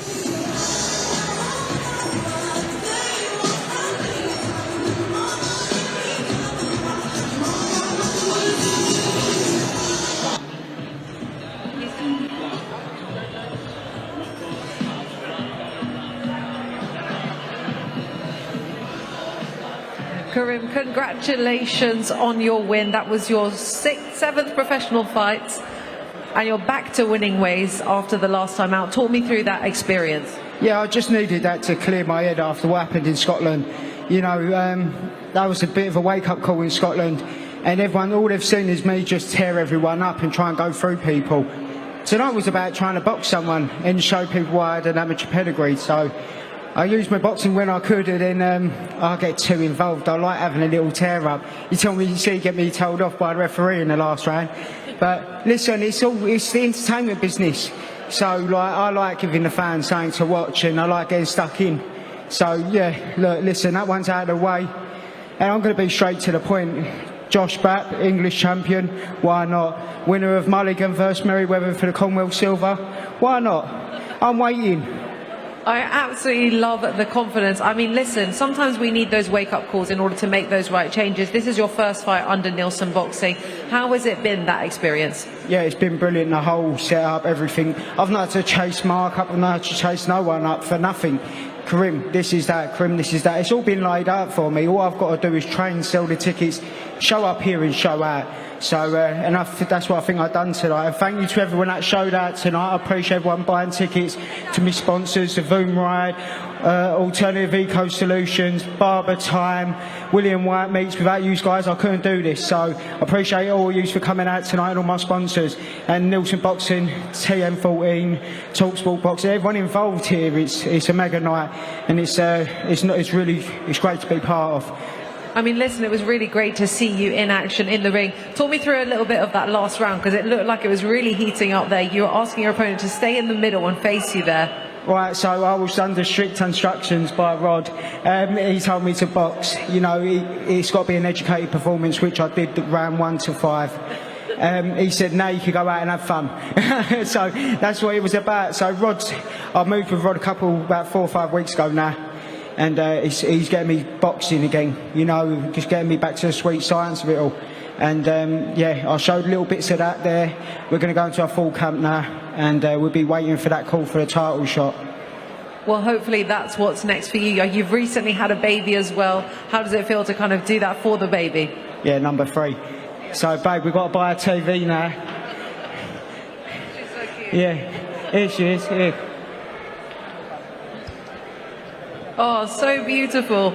So this is number 3. Say hello. Say hello. She's just going to eat the mic in a minute. So, yeah, no, it's nice having a family here. She's come to the gym and everything, whilst the other 2 are at school. It's nice to have her around, I mean, I didn't really get to enjoy her because the Marcus Sutherland fight was so close to her being born. Like, I weren't scheduled for Marcus Sutherland, I was scheduled for Kurt Wiggins, the rematch. But, things happen, I mean? So I didn't really get to enjoy her the first bit, and then the 8 weeks before the last cancellation. So I'm enjoying her now. And she's taking it all in as well. And it's nice to have her here, it's nice to have all the family here. And I can't wait to get the rest of the year running. I know Mark's the man with the plan. I've just got to keep delivering. Well, listen, it was so great to see you back to winning ways. So great to see you having fun in there as well. And we look forward to seeing you back in action very soon. 100% I'll stay in that gym. Congratulations.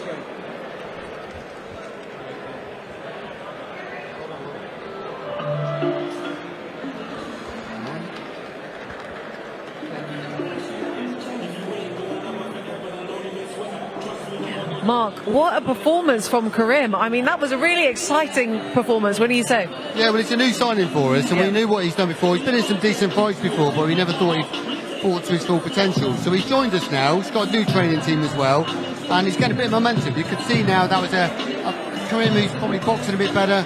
We all know he's got a bit of power. He had a great amateur pedigree. He's not really fulfilled his potential yet, and there's a long way to go for him. But that was good little workout for him, right? See, that opponent is durable. He hurt him a few times there. I think I caught beauty in that last round. Some good body shots, some good right hands, some good left hooks. So I think, now he's got a new team behind him, with that power, with us promoting him and giving him the big opportunities, big things ahead. And as you touched on, there's some big fights potentially. We've got Louis Merriweather going up to Scotland fighting for Commonwealth Silver, and maybe the winner of that we can have down here. And I'm sat there, we look after Louis Merriweather as well, he's our guy. But, I think you don't want to put 2 guys in against each other, but actually that's a brilliant fight for the fans. So, you know, that's a really big one to look out for in the future. Yeah, absolutely. I mean, the one thing I loved about watching Kerim in action tonight was the fact that, you know, in the first 5 rounds, obviously the opponent, Jackson, was very negative, and he was still finding ways of really, you know, going down to the body, that versatility of shots. It really shows, it really speaks to that amateur pedigree of his. And I think, as I was saying to him in the interview, sometimes you need those wake-up calls to make the right changes and get that second wind in your career, and perhaps that's what happened. Yeah, hopefully. He's off now, you know. That's our opponent was great. You know, they're designed to survive because they want to be fighting every few weeks or whatever, so they're difficult to hit, and he was opening up quite well, you know. He was getting to him. That was a tough night's work for his opponent tonight, but, you know, we're really happy with Kareem. That was a good performance for him. Yeah, absolutely. Really entertaining boxer as well. Anyway, you know, a little birdie tells us that someone's running the London Marathon tomorrow. How are you feeling? I'm not too bad, actually. You know, this is probably the first day in about a month when my legs haven't hurt because I'm tapering. So I've been doing some big miles. I've been up to 20 miles in my training runs. This week, you know, I've been doing a couple of 3.5 miles and a little 20-minute shakeout this morning. But like a 3.5 mile run just means nothing now. It's just like so I woke up this morning first and my legs haven't, you know, I'm getting out of bed in the morning, standing up and nearly falling over most of the time. You know, I'm 57 now, so I'm feeling it. But luckily, you know, our main sponsor, Zapply, you know, their supplements have been great, actually, to be fair, because they sorted me out a few weeks ago. Amazing. And that's made a big difference, you know. I'm not, you know, men of a certain age, we need all the help we can get, you know. So, you know, recovery and a bit of fatigue, and so it's good. The good thing is that, and on a serious note, I'm raising a few quid for a charity that I used to be a chair of the trustees of, Phoenix Enterprises in Swindon. They support the adults with adult learning difficulties and mental health issues and stuff, and we've just hit the £5,000 sponsorship. Amazing. That's a really great number, and you kindly donated as well, so many thanks for that, Melissa. But yeah, it's a great charity and a big day tomorrow. If any of the fans at home want to donate to the cause, where can they find the link? Yeah, just get onto my social media. You know, I think Neilson Boxing shared it as well. Mark Neilson. I'm on all the platforms. I've got a Just Giving link on there. Anything, even no matter how small, gladly appreciate it. Yeah, guys, make sure you do get onto there. But, you know, before I let you go, Mark, I do want to touch on something because, you know, recently there's been quite a lot of a narrative around, you know, small hall boxing and the struggles that small hall boxing has kind of seen. And before you arrived, we had a little conversation, myself, John and Kyle, and we were talking about how you guys have navigated the landscape, because obviously your shows have just gone from strength to strength to strength. So in terms of, you know, that momentum that you built through the small hall circuit, what would you attribute that to? Well, I think, you know, it's an odd situation. I'm watching all the dialogue, all the narrative going on, you know, on social media, how, you know, small hall boxing instead, the model doesn't work, and some other promoters then they've just spent and lost fortunes. There's promoters are no longer in the game for it. But some of them have done a very different model. You know, they've come in and, you know, you give me £1.5 million, you can say burn through that in 2 years, 3 years. I could do that. That's not what we're doing. We're building a steady, sustainable model. Our shows have got steadily bigger. We're putting, you know, the kind of model and the kind of finances and the guys that we're working for, the kind of shows that we're putting on, the levels of production that we're putting on are sustainable. So, you know, some of them are saying they're losing tens of thousands every show. We've never lost tens of thousands on a show. That's not how we run the business. You know, I'm a businessman. I know how to run a financial model. We run quite a tight ship. Don't get me wrong.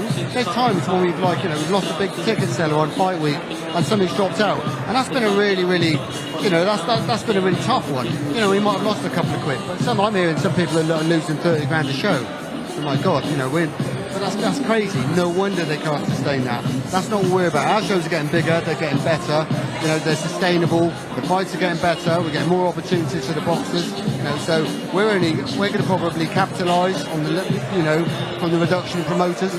Competition's good, and those guys really sort of, you know, when they come on and do more, it makes us think, oh, that's good. Actually, we'll have a look at our product. Maybe we can do a little bit more as well. Competition's healthy, so we might capitalise on it in the short term. But, you know, longer term, we're still here for the long term. You know, and our next show here in June, I think we've got 4 or 5 title fights already now on, you know, and it's a stacked card. I mean, it's amazing to see. It's amazing to be a part of as well. And, you know, congratulations to you and the guys for working so hard, because I've been with you guys for 2 years now, and the shows have just gone from strength to strength. So it is wonderful to be a part of and to see. And we look forward to the June show as well. But guys, listen, don't go anywhere. We've got Sonny McElligott coming up next in the fight. Over to Ben Edwards for the announcement.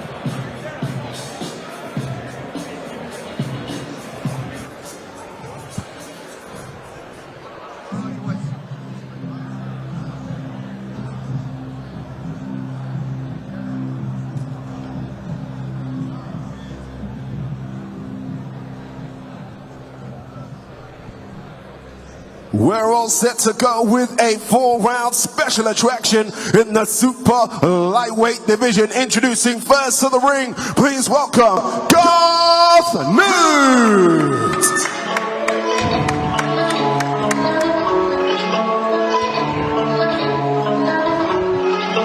Well, Garth Noot, the South African-born 38-year-old fighter, now living in Newport, makes his way to the ring to give yet another British prospect a tough old night. This could end up being a real war.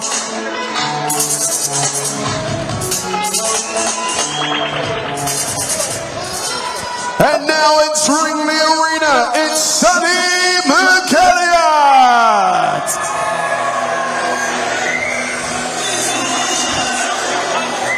Well, Sonny McElliott comes out to a roar from his fans. He looks like he's itching to get back into the ring following an almost punch-perfect debut back in October. He had a slight delay getting his second fight in due to injury, but he looks like he's ready to go now. Big smile on his face as he just soaks up this moment.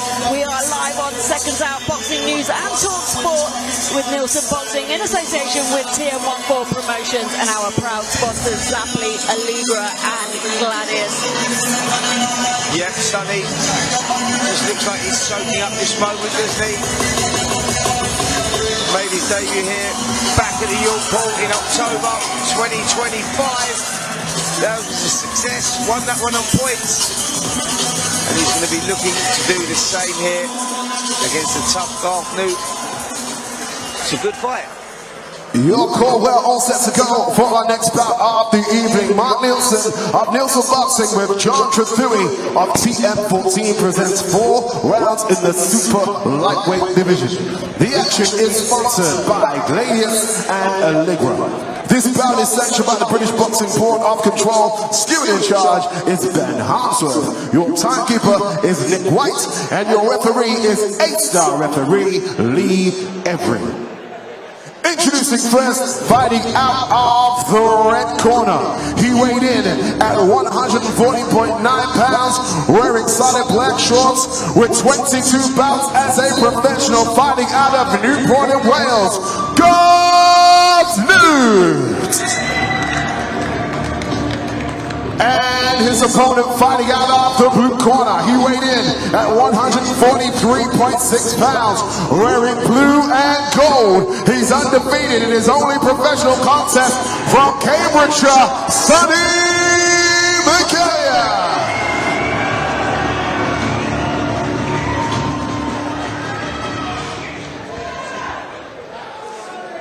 Okay, lads, when I say stop, you stop boxing. When I say break, take a step back.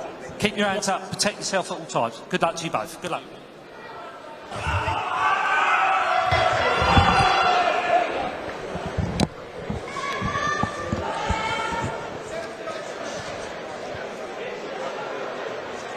Seconds out. Well, Garth Noot came running out of his corner in the first round with a jab to the body of Sonny McElligott. This is set to be a real war between the two. Sonny McElligott itching to get back into the ring following injury. Had a bit of a delay coming into his second fight, but let me tell you, this kid is ready to go. Yeah, he certainly is. McElligott with the height and the reach advantages, switching the attacks to the body as well. Garth Noot has been around a long time, only 2 victories out of his 22, but he's very durable. Garth Noot, like you said, Spencer, he's a tough guy. He's boxed former GB boxer Ellis Punter back in February of this year. He's had a lot of experience. He's taken a lot of prospects, the distance actually. And Sonny McElligott is not going to have an easy night of it. Now, Noot is one of those fighters that is better than his record would suggest, actually. He's been one of those that's been put in with big prospects. He's a decent little fighter. We saw a decent right hand from him come in there. Little warning for Sonny McElligott.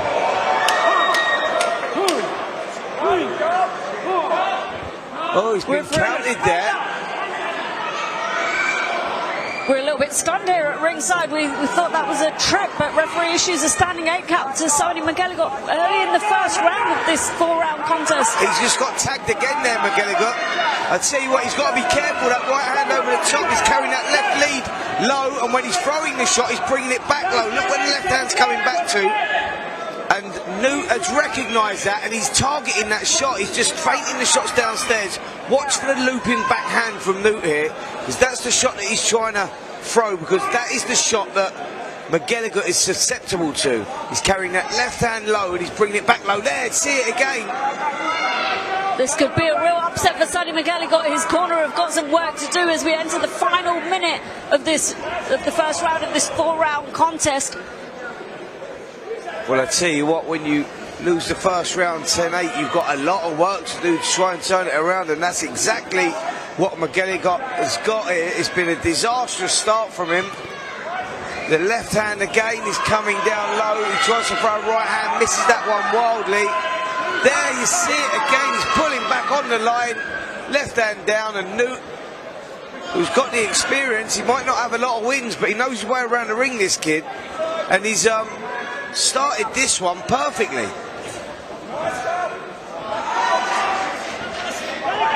Sonny McElligott just missing slightly there with a double jab and right hand. He needs to get his feet in, which is coming into the last few seconds of the first round, and his corner are going to have to really get his head straight in this next minute. He nearly got clipped again with that looping right hand from Noot just on the bell. Luckily he missed, but surprising start there, Spencer. Yeah, it was. That wasn't written in the script, that's for sure. Let's take a look at some of the action in that first round.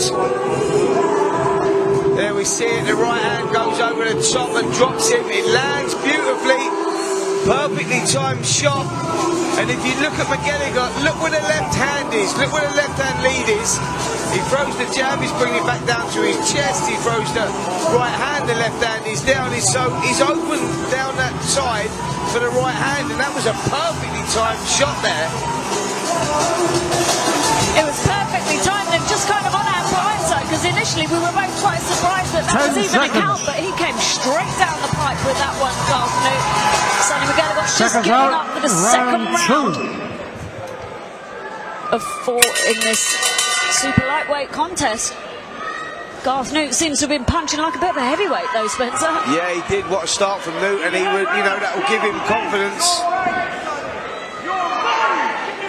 It's very rare that he gets these victories, and you can see now he's fighting with a guy that has a winning record. He's the one that's on the front foot, he's the one letting the shots go. Nice uppercut from McElligott on the inside. But he's going to need something here, McElligott. He's going to need something to turn this around. He needs to stamp his authority on this contest. Nice couple of body shots in there from Sonny McElligott, but I'm wondering whether it would be a good idea to stand and train with someone like Garth Noot. Yeah, Noot just looking to get something over the top there again. That right hand, and his legs are buckled. The legs went, yeah. It's a big shot. The same shot as it was in the first round.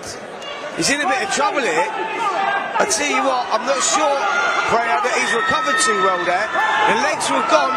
He's standing in the pocket. Body shot's gone in as well. He's trying to trade it out. He's showing character, but oh, the right hand goes in again from Noot.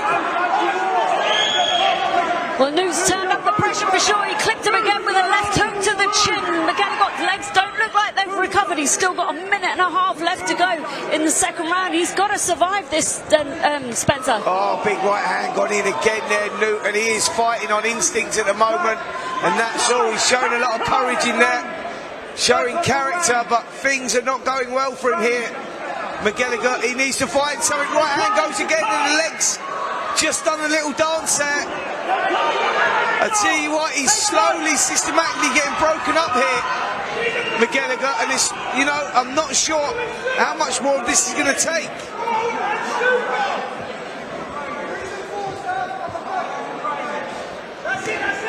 He's tightened that guard up slightly with that right hand as Sonny McElligott, but Garth Noot still seems to be getting through with those power shots to the head and body. Yep, Noot's in complete control here. This has been another massive round with just over 30 seconds left on our clock, and this bell can't come soon enough for McElligott, who, like I say, is showing character. He's showing a lot of character in there, because he's taken a lot of punishment. That was a nice little right uppercut on the inside. Garth Noot looks completely unfazed though, in the last few seconds the crowd are on their feet looking worried as Sonny McElligott. Well, big right hand again, and the legs are buckled. The referee broke that up there, and I don't know what happened there. He should have allowed that to continue. Noot had McElligott all over the place, and the referee jumped in. He looked like he was going to stop the contest, and he didn't. Let's take a look at the action. That was the knockdown. There we see the final shot. I know that was the knockdown as well. But the referee was very close to stopping that fight, I'll tell you that. Another massive round for Garth Noot. And that was very strange towards the end of that round. Poor refereeing, really. Noot, you suspect, is only moments away here, Proud, from winning this contest. One clean shot, and this could be curtains for Sonny McElligott, who's been under heavy firepower from the opening bell. And we're in round 3 of 4 in this super lightweight contest. Sonny McElligott has been dropped in both rounds so far, and he's been under some real pressure from Garth Noot. Caught him cold, I think, in the first round, but Garth Noot's landed some stinging punches there onto the chin of Sonny McElligott. Just landed a couple more. McElligott's not moving off the line at all. He's just standing there. Noot's got his number here. He's fighting low, making McElligott punch down, and he's landing some lovely shots over the top. This is good work from Noot. Again, the right hand slamming in. I don't think McElligott's legs have really recovered from the past couple of rounds, Spencer. No, you're right there, Prayer. You've absolutely nailed that. The legs still look very shaky.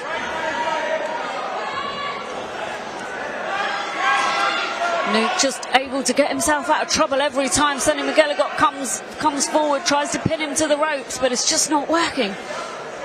No, Noot just looking for that shot. He's looking for that opening. He's waiting for McElligott to throw off, and then he's timing the shots well, punching as McElligott punches, which is clever.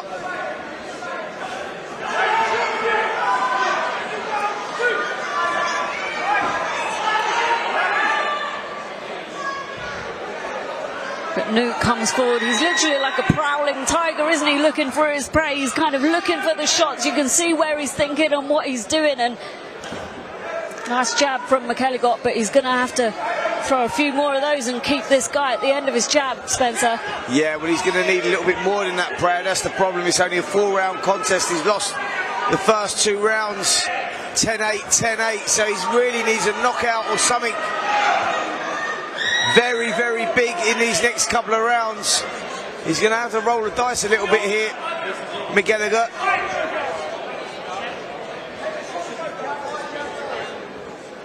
Just in the final minute of round 3 of 4 in this super lightweight contest between Sonny McElligott and Garth Noot. McElligott has been in trouble so far. Garth Noot is a tough contestant, tough fighter, and he's landed some stinging shots onto the chin of Sonny McElligott. And I don't think his legs have recovered from round 1, but you know, credit to him, he's still there, he's still fighting, and he still knows he needs to put on a performance. Oh, McElligott's showing a lot of character, but he just seems to have been out-hustled in this one. Garth Noot has come, he's caught him with a good shot early, and he's stuck with it. And he's done well here, and he's looking for a big finish again here, Noot. As he loads up with those shots, McElligott's sitting on the line. He needs to move off that line a little bit.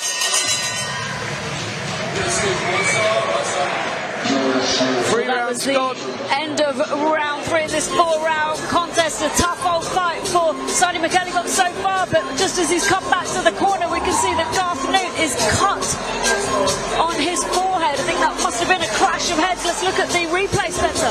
Yeah, I think there was a clash of heads that we just saw there. It's high on the head. Yes, blood running down the back of his head as well there.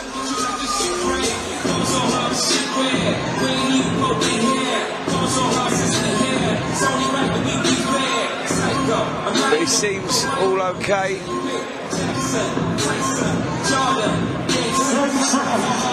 Seems okay, doesn't seem bothered by that. It's not running down his face, so he can't see. It's kind of on his blind side, but...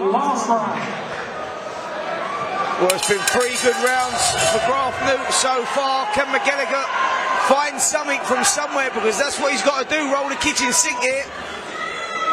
Sorry, roll the dice, throw the kitchen sink. That's exactly what he needs to do.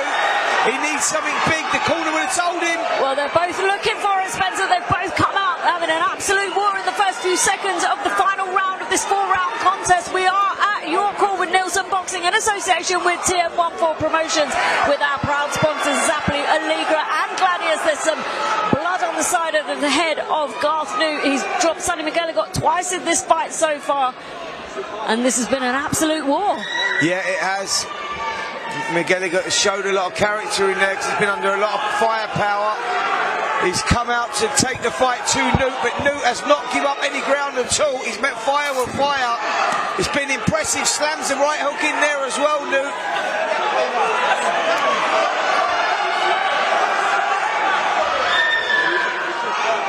Well, the crowd are on their feet at your call tonight in this final round of 4-round contest between Sonny McElligott and Garth Noot. There's some worried-looking faces on the faces of the supporters of Sonny McElligott.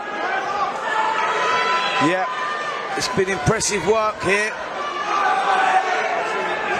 from Noot.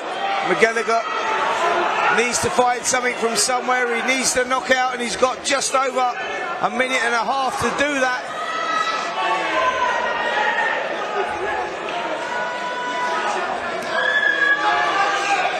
Garth Noot still looking for that looping right hand over the top that's given him so much success in this fight so far. Both fighters covered in the blood of Garth Noot from that cut that he sustained in the last round.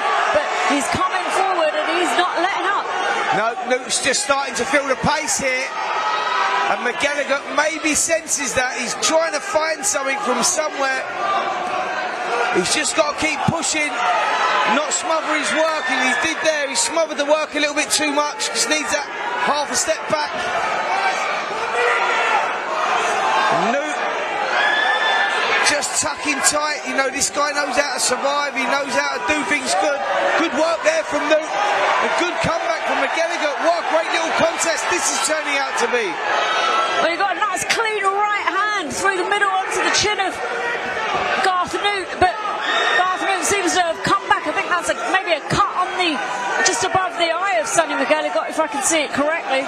Yeah, it's been a tough old battle. Right hand goes into the body as well. McElligott trying desperately to find something. He's pinning Noot on the ropes. The 10-second clacker has gone. And we're in the last few seconds. That's the final bell of this 4-round contest. It's been an absolute bloodbath. Some surprises there earlier on in the contest with Sonny McElligott. He came back with something, but I'm not sure it's going to be enough, Spencer. No, I don't think it is. I think he might have nicked the last round there, McElligott. But Noot was pretty dominant from the opening bell. Knocked down in round 1, knocked down in round 2, winning round 3. Fourth round was closer. Good comeback from McElligott, but not enough for me. Garth Noot will get a rare victory.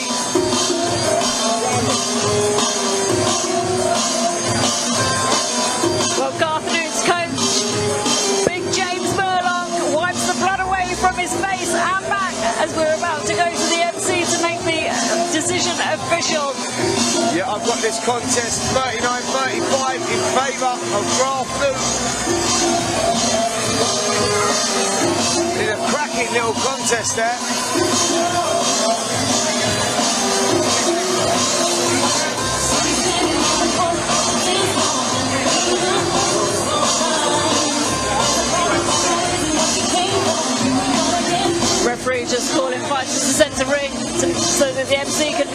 decision official.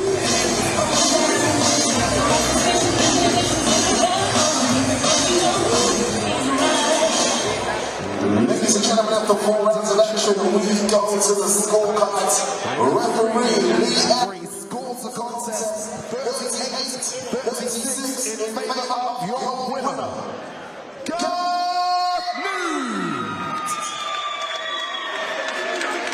Well, there's no surprises with that decision at the end of that fight.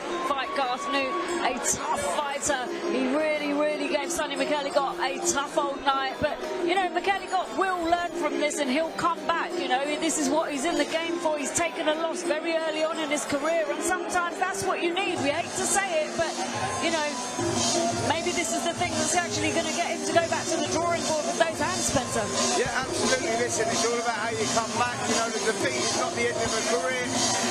As I said, it could be the making of some fighters, and Sonny McElligott is going to have to go back to that gym, work on the things that he done wrong in that contest, keeping that left hand too low, throwing the jab out, bringing it back too low, sitting on the line, not coming off the line. You know, there's loads to work on there. Finishing on a roll, not finishing on a punch, loads of stuff, controlling the space. You know, it's endless stuff that he needs to work on, and if he can correct it, he puts himself in a good position. Well, he's got a great team of coaches around him as McElligott, and I can tell you this now, I think they'll work hard to sort of correct all of those mistakes. I'll be very surprised if he makes those mistakes again. We'll just join Melissa at ringside, where she'll be doing the post-fight interviews shortly. No, that was a mistake on my part. We go into our MC.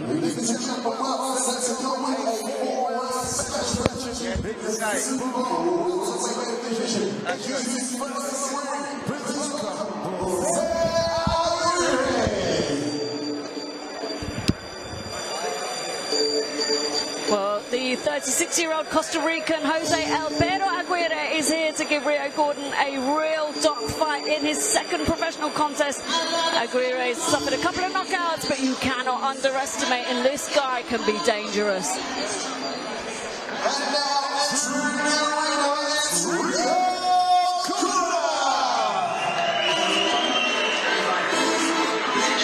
Well, we've been looking forward to this one, Spencer. Rio Gordon, a decorated amateur boxer fighting out of Peacock Gym, is joining us for this second time in his professional career.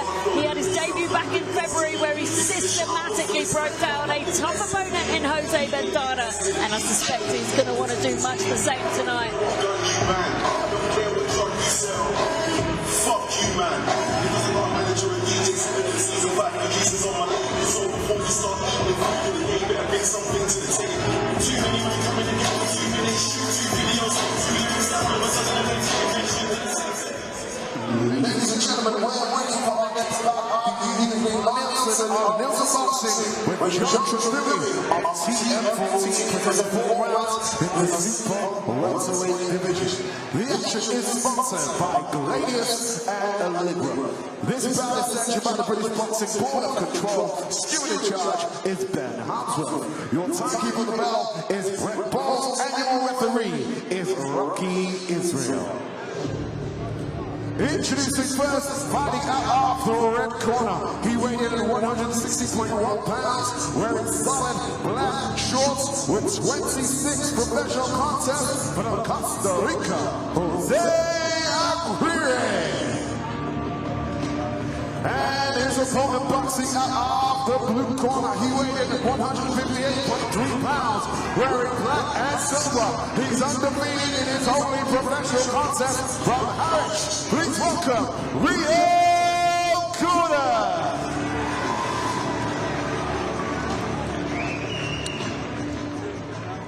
Well, lads, you already know the rules above. Protect yourselves and obey my command at all times. Any questions? That's classic. Good luck.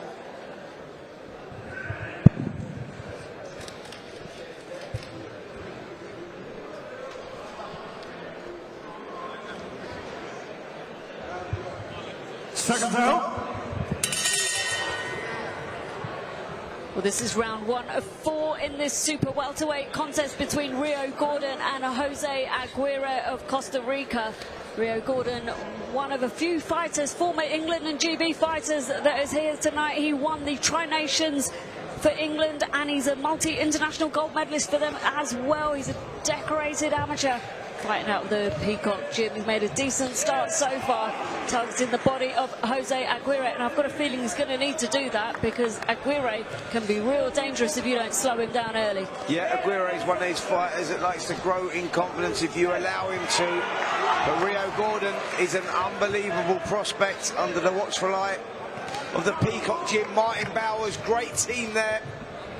They know the game inside out, so Gordon in excellent hands and started this contest very well as well. Let's look at the shot selection.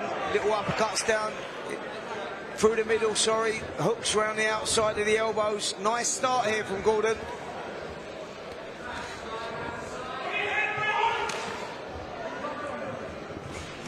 Aguirre is that tough customer that will keep coming, walking forward.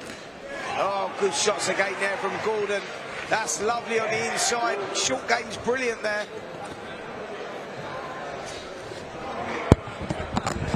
Well, we welcome Denzel Bentley back to the commentary table for this fight between Rio Gordon and Jose Aguirre of Costa Rica. Rio Gordon has made a real clinical start to this round. We felt that body shot at ringside, right, Denzel?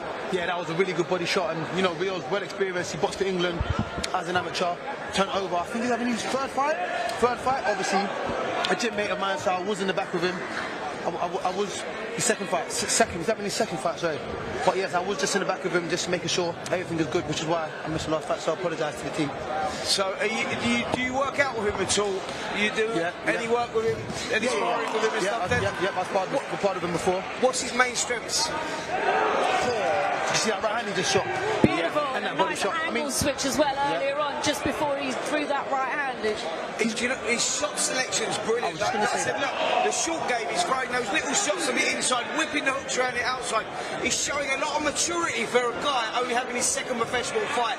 He's adapted from the amateur game to the professional game very well. I mean, he was coming up to the gym with us before he turned pro, and his brother also, P.A. Gordon, who was a Southern Area champion and should hopefully be boxing for the English soon, he also trains with us.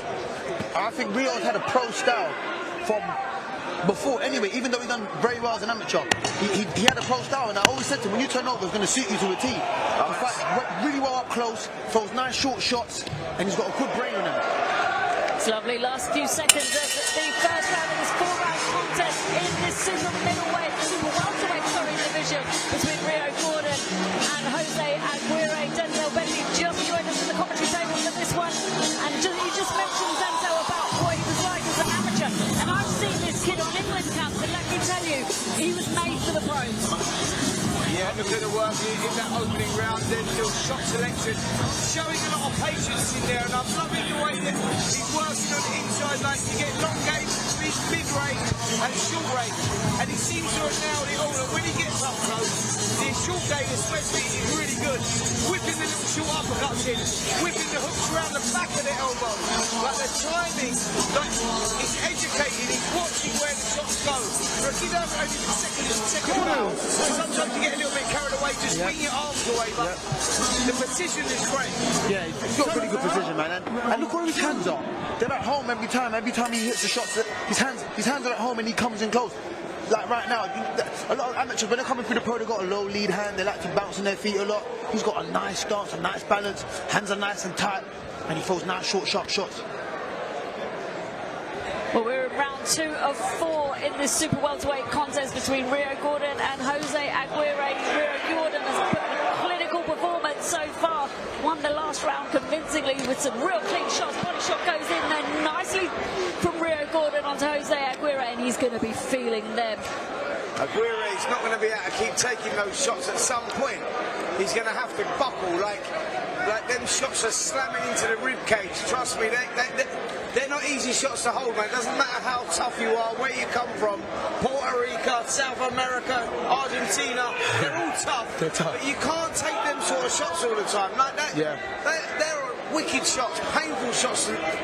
And sitting here at ringside, I tell you, Aguirre He's earning every penny. I don't know what he's getting tonight, but he's earning every penny of it against an excellent-looking Rio Gordon.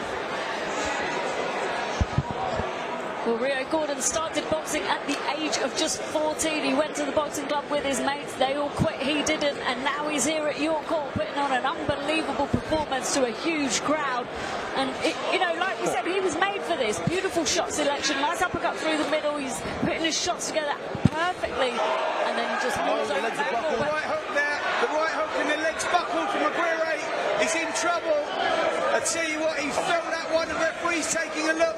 Oh, big right hook goes in again there. And I tell you what, he's under terrible pressure. The referee is going to come in at some point. Well, the crowd on their feet as Rio Gordon turns up the pressure on Jose Aguirre. Referee's taking a good look. This could be the end. He's still got a minute to survive in the second round of 4 in this contest. But Rio Gordon is relentless, being egged on by Jose Aguirre. But let me tell you, he doesn't want to egg him on too much. Nice jab to the body there from Rio Gordon. Aguirre's done really well to stay on his feet there because he was gone. He's held it together well, and that's the experience from these fighters, the way fighters. That's some beautiful right hand from Rio. Yeah, Gordon just sneaking that right hook around the back of the hands. The shot selection's been impressive to me, man. Like, you know, for a kid having his second fight, yeah, I know he's got great amateur pedigree, but you still have to adapt under the bright lights. You know, it's more than just what you do in the ring. It's like soaking up the atmosphere, smelling the arena. And the kid's just adjusted to it. This is a punch-perfect performance. I don't know where Aguirre's finding the strength to hang in there because Denzel, this guy looks like he hits quite hard, Gordon. Yeah. He's got a solid punch in him. I mean, you can see that with the reaction from Aguirre. Like you were saying earlier, these South Americans are tough. There's only so much you can take. But he's still showing his toughness, even though he is being hurt. Well, that was an outstanding round again from Rio Gordon. He turned the pressure up on Jose Aguirre. We are sitting at ringside, absolutely no idea how Jose Aguirre hasn't been stopped. But, you know, he applied that pressure in the last minute. And, you know, Jose Aguirre lasted an entire minute after that relentless pressure from Gordon. This is unbelievable. I don't know where he found it from, Aguirre, to be fair, because he got stunned massively with a big right hook. And Gordon pulled on the pressure. He sensed he hurt him. He was working the angle. Look at the way he's stepping around there, whipping the body shots in, slamming the body shots in, right hooks over the head as well. And you go, you've only got so much pain threshold. There's only so much you can take. And Aguirre showed a lot of character there. Wow. He did in defense, he did. Got a lot of character in there, and like you said, they're more victory seeing the final bell, and if he gets to see the final bell in this fight, that is definitely a more victory for him. I don't think he will though. Aguirre up on his feet, bouncing in the corner. Don't know where he found that from. Look at that straight right hand through the middle there from Gordon. Shot selection, smart, educated work. Oh, left hook to the body, that one hurt.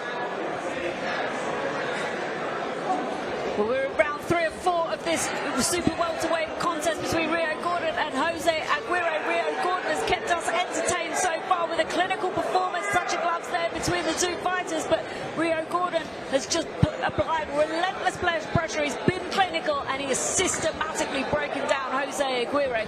We've just got to find out whether he's going to break before the end of the final bell. Well, fortunately for Aguirre, it's only a 4-rounder. So that will give him a little bit of hope. Whether he'll hear the final bell or not still remains to be seen, because Rio Gordon is giving him a workover at the moment, landing pretty much everything.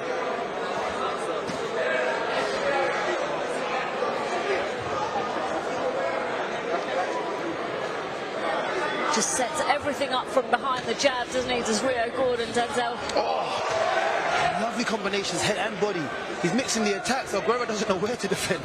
He doesn't, that's the point, and he's getting hit with these big shots. I'm just going, how's he soaking this up? I'm just like, I'm sitting here amazed, because this is a punch-perfect performance from Gordon, but I'm starting to get a lot of respect for Aguirre, because he's just taking so much punishment, man. I'm just like, I'm looking at this guy going, wow, I know what you're going through in there right now. That ain't nice. Yeah, I mean, he is very tough, Aguirre. I mean, He's taking some big shots to the head and to the body. You can see it on his face. The way his legs are gone again. Yeah. Shots again. Oh, good body shot from Gordon. Oh, right hand through the middle. The referee is taking a close look again. Aguirre throwing his shot back. Look at it. He's got to stop this at some point. The ref. Aguirre is trying to punch back, but the referee doesn't have to wait for that. Oh, big body shot again. Aguirre looks like he's walking on stilts in there at the moment. This is sensational work from Rio Gordon. His timing is absolutely impeccable. He's thrown everything at Jose Aguirre. Referees had to look at him a fair few times in this contest. Hasn't stopped it yet, but there's nothing else Gordon can throw at him that is going to make the referee stop it. Last 10 seconds of round 3 of this 4-round contest in what has been a sensational performance from Rio Gordon. Lovely 1-2. Right hand through the Just got to look at this at some point. Right on the bill. That's a nice clean right hand. I have no idea how Jose Aguirre is still standing. Talk us through it, Spencer. I'm with Denzel Bentley. The referee's got to look at this in some way because Aguirre's not going to win the fight. He's taking unnecessary punishment, and it's not like they're little shots, they're big shots. And this kid's a potential star in the future, and you'll be looking back on them and talking about these days going, this kid needs, like, sometimes the referee's actually having a word there, but sometimes the boxer needs saving from himself. Yeah. You know what I'm saying? And he ain't going to save him, the man in the corner. Yeah. The man in the corner ain't going to save him. I'm seeing him there, he's got no look of worry on his face at all. He looks like he's just going on holiday or something. He's loving it. But the referee might have to take a closer look at him because there's no need for him to take that punishment. He's not getting anything out of that. He's not, and it's not even like he's got a punch and shot. Everything he's throwing, Gordon's catching it on the gloves. He's missing it. I mean, he's just taking punishment for and they're big shots. He's taking punishment for no reason at all. That's the point. They're big shots. Yeah. You know, and it's like, you know that Gordon's going to try and get the showreel finish here, so the referee has to keep an eye on it. Look at them big shots slamming in. And yeah, all right, that Aguirre's throwing back, but that doesn't mean the referee can't stop it. Yeah, no, 100%. You know what I'm saying? I don't think anyone would complain if the referee did stop it. I wouldn't complain at all, mate. Clean left hook there, just behind the glove of Jose Aguirre. And we're in the final round of this 4-round contest in the super welterweight division, where Rio Gordon has put on an absolute boxing masterclass in his second professional fight. Yeah.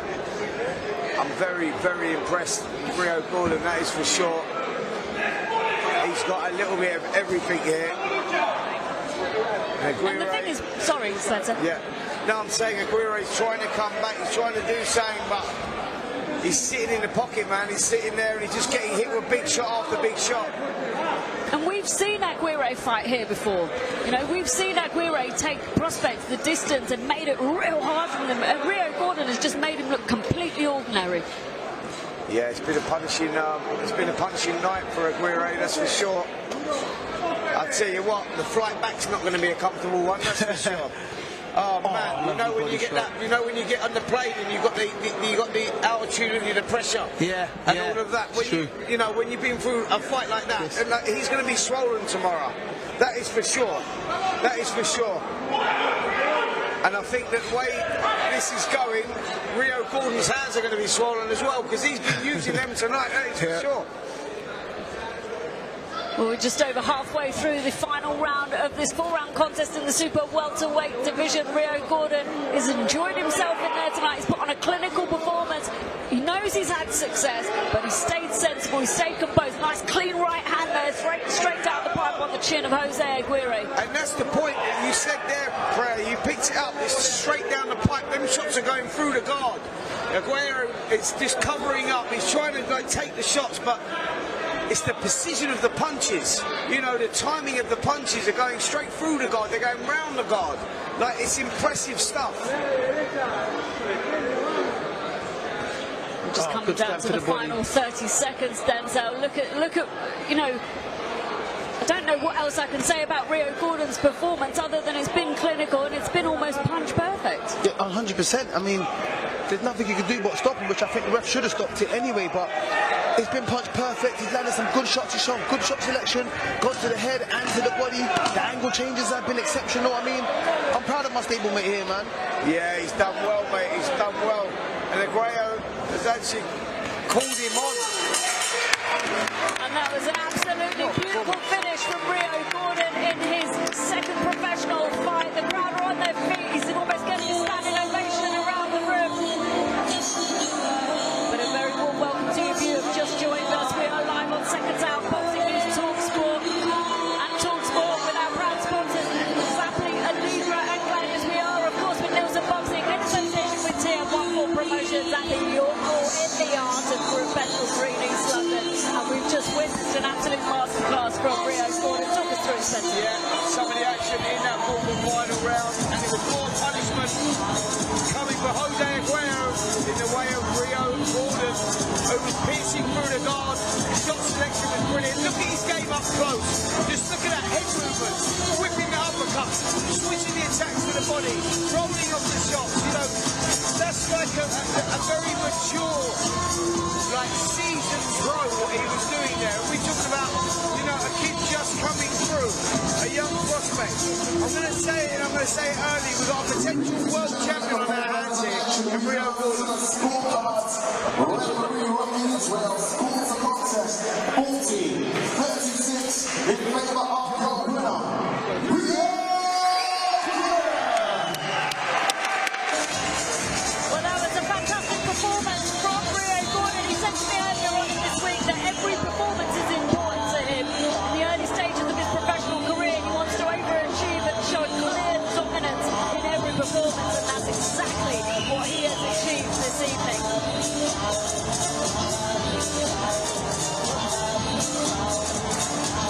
There we are, just with the full team up there. John Treadway there as well. Martin Bowers, all the team looking very pleased, and so they should be. Rio Gordon, a guy that I predict is going to go a long, long way in this game. Super welterweight, remember the name, and here's some of the action in that final round. Brilliant work from Gordon, shot selection, composure from the opening bell. And I think now he's just over to our own Melissa Zag for the post-fight interview.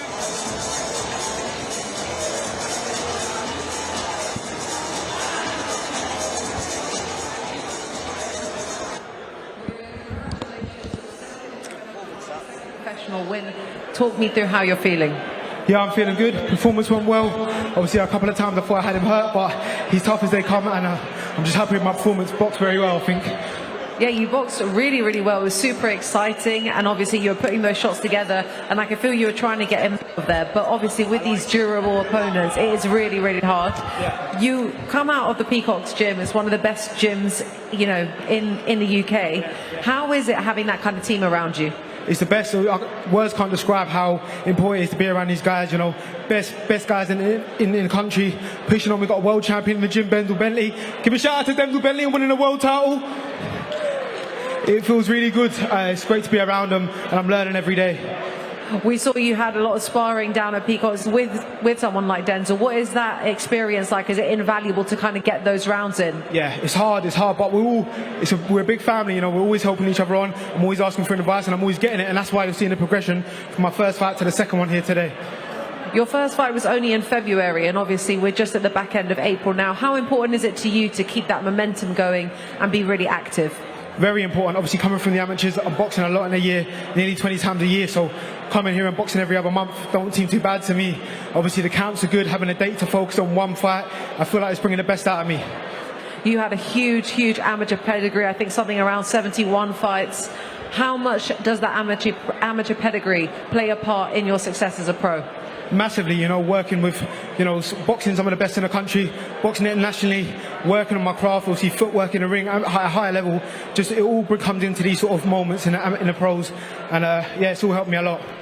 Well, listen, really, really exciting performance. We're looking forward to seeing what you accomplished in the pros. Congratulations on your win. Thank you ever so much. Thank you guys for coming. Appreciate all the support for everyone, yeah? Thank you, love.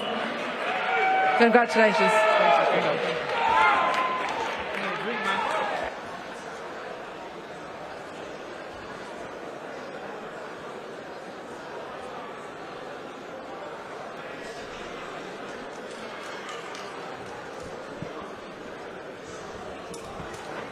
long night.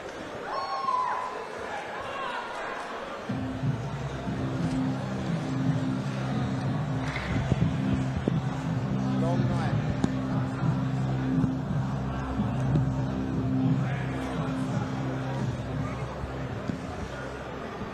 Your call, we're all set to go with a 4-round special attraction in the super welterweight division. Introducing first to the ring, please welcome McElhinney.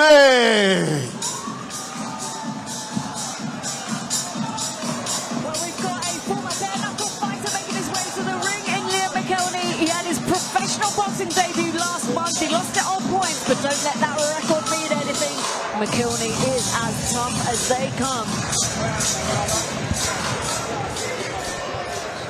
And now entering the arena, it's the kid, Kerim O'Callaghan.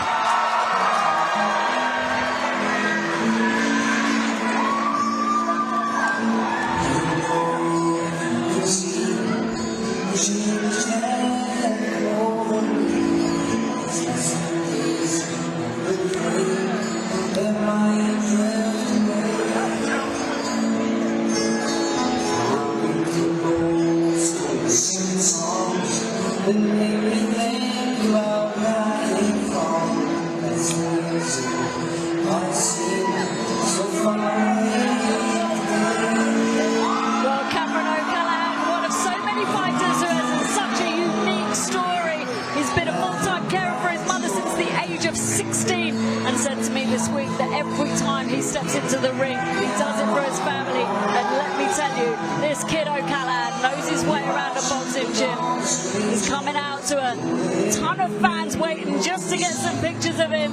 There's a lot of support in your call for him tonight, which is so important. Yeah, if you're looking for a motivation, this kid certainly has it, doesn't he? And he uses that to his strength. And he's milking this walkout to the crowd that he's put down and turned out. Here for him tonight, O'Callaghan looking to kick on in his career. 1-0 at the moment. Can he make it 2-0 tonight? He's certainly put a good crowd in with him. Well, I don't know if our mics are picking this up, but the atmosphere is absolutely electric as Kerim O'Callaghan makes his way to the ring. He looks composed, he looks calm. Neilson boxing with TM14 present 4 rounds in the super welterweight division. The action is sponsored by Lilyella and Lilyella. This bout is sanctioned by the British Boxing Board of Control. Shooting charge is Ben Harmsworth. Your timekeeper at the bout is Brett Bolt, and your referee is Rocky. Introducing first fighting out of the red corner. He weighed in at 154.8 pounds, wearing blue and white shorts, taking part in his second contest as a professional from Ellsbury. Please welcome McElhinney. And his opponent fighting out of the blue corner. He weighed in at 155.4 pounds, wearing green, orange, and white. He's undefeated in his only professional contest from Bromley. The kid, Kerim O'Callaghan.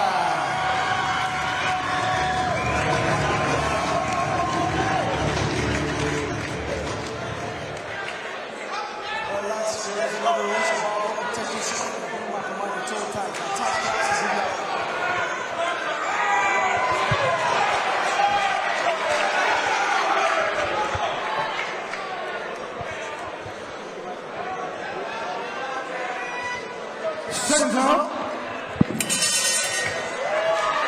Well, that's the first bell for the first round of 4-round contest in this super welterweight division between Kerim O'Callaghan and Liam McElhinney.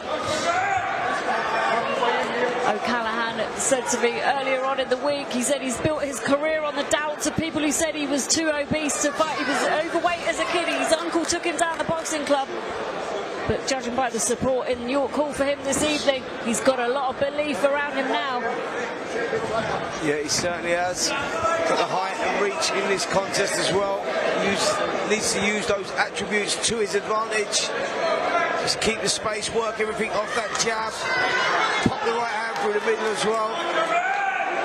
Nice composed start here from O'Callaghan. Just taking centre of the ring, not doing anything stupid, not getting caught up in the occasion. And it's easy to do that, Denzel, here in the York Hall, because it's like a little cauldron. You can hear everything, feel everything. You bring big support down here, and you can get wrapped up in that moment, can't you? Like, Yeah, and it's all about focus. Yeah, 100%. So easy there, because you can hear everything. Everything's so close. Everyone's on top of you. And if you bring a big crowd, you can hear them screaming, and sometimes you want to play to that. Like, you might land a good shot and the crowd go mad, and then you start rushing the work because, you know, you want to entertain the crowd. It's only natural. So, like you said, Spence, you got to focus. That's the key word. You got to, you know, stay composed and, you know, shut out the outside noise and just, you know, focus on what's in front of you. Well, O'Callaghan's certainly doing that. He's shut out any noise because he's taking his time here. I'll be careful though when he throws those shots that he don't pick that chin up too high in the air.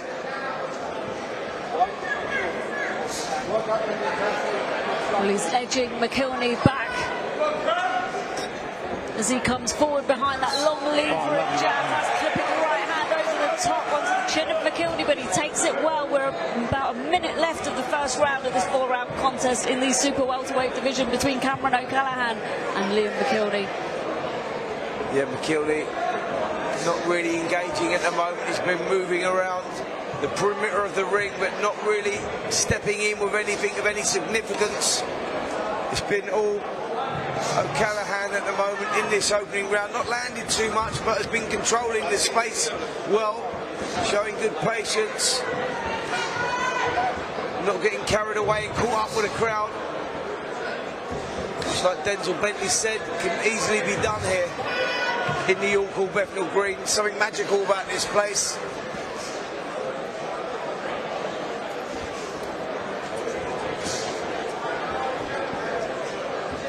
We're in the final kind of just under 20s, just 10 seconds, sorry, of this contest, of the first round of this four-round contest in the super welterweight division. Cameron O'Callaghan made a composed start, like Spencer said earlier. Hasn't landed too much, but he's definitely in control so far for me. Yeah, I think you're right. He is in control. He has had a good start. I just like to see him stepping a bit with the jab moves.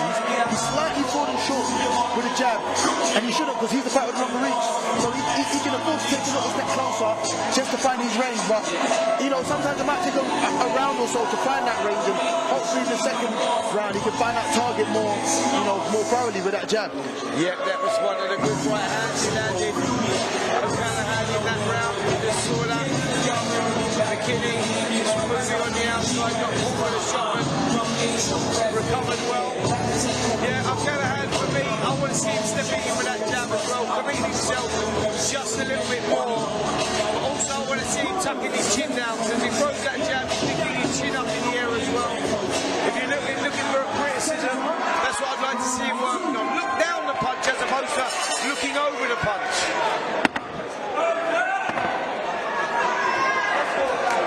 Well, we're in round 2 of 4 of this contest in the super welterweight division. Sorry, between Cameron O'Callaghan and Liam McElhinney.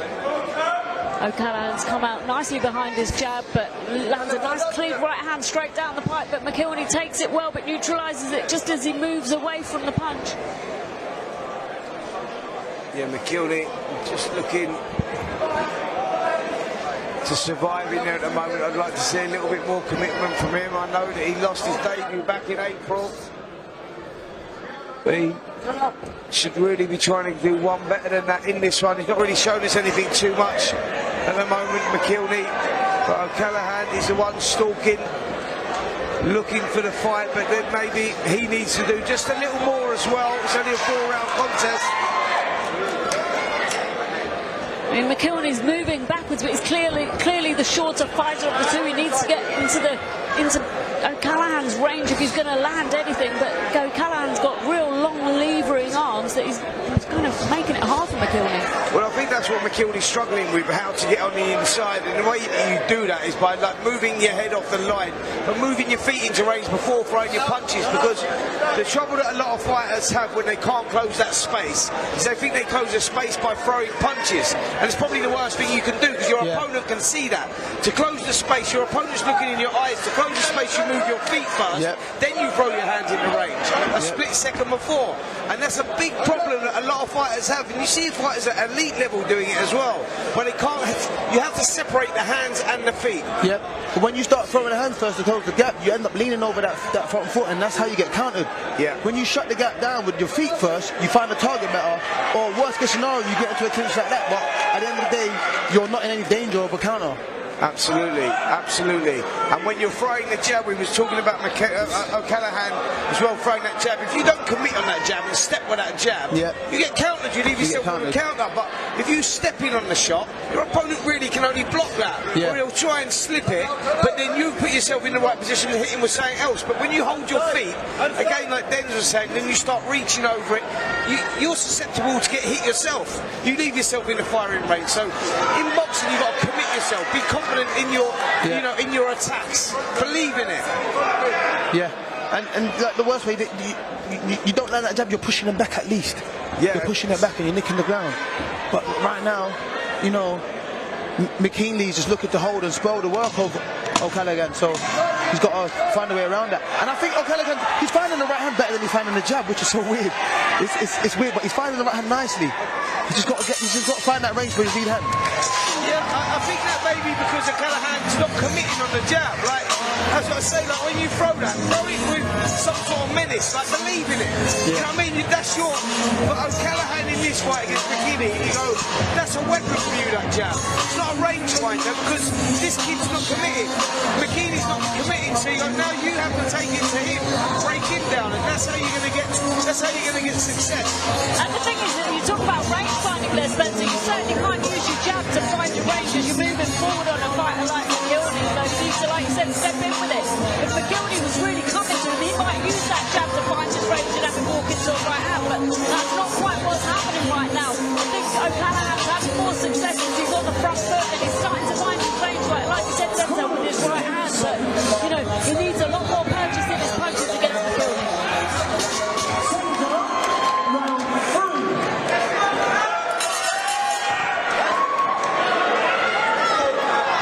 We're in round 3 of 4 of this super welterweight contest between Cameron O'Callaghan and Liam McElhinney. A warm welcome to you if you have just joined us. We are live on Seconds Out Boxing News and Talksport with Neilson Boxing and TM14 Promotions with our proud sponsors Zappoli, Allegra and Gladius. We have a fantastic night of boxing ahead of this fight between Cameron O'Callaghan and Liam McElhinney.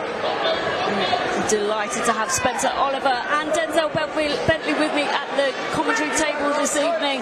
It's been great to have you both. Denzel, talk us through what's happened so far in this round. Yeah, I mean, this round, O'Callaghan's come out, you know, nice and steady again, taking his time. McElhinney's just looking to hold and spoil the work of O'Callaghan and you know, not allow him to get in a flow. You know, I just think he needs to keep fading, keep popping that jab out. But McElhinney's movement, I mean, he isn't committing at all, which is probably making it more difficult for O'Callaghan to pin him down. But that's what these fighters are for. This is where you learn your trading. This is where you got to get used to it and figure out a way to be dominant in your performance, even if it's not going the way you expected it to. Yeah, when you come to fight a fighter who's very negative and doesn't come to win, it's very difficult to look good against. It is. But like you say, Debs, I think the ones that can look good are the ones that, you know, that can set them traps, be creative, and be that, like you go, because this kid,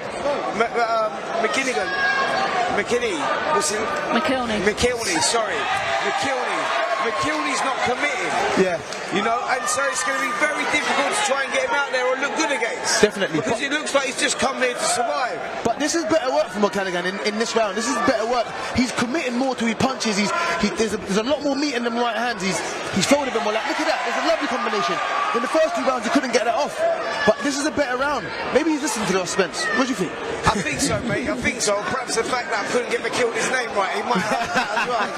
I've got to up my game here and help him out a little bit. But you're right, Denzel. Cameron O'Callaghan is starting to kind of set those bolo shots up behind his jab, and you know they seem to be working. Like I said, he's having a lot more success in this round with the fight.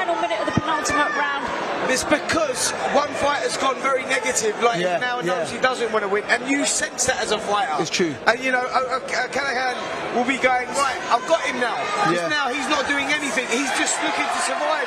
Big right hand there, that was the best shot of the fight there. Yeah, now Callaghan's thinking, I ain't got to be as cautious, because McElhinney isn't committing at all. So he can just flow now and let his hands go without any sense of danger coming back his way. Oh, lovely left hook there from Callaghan. Just lovely left hook there from O'Callaghan.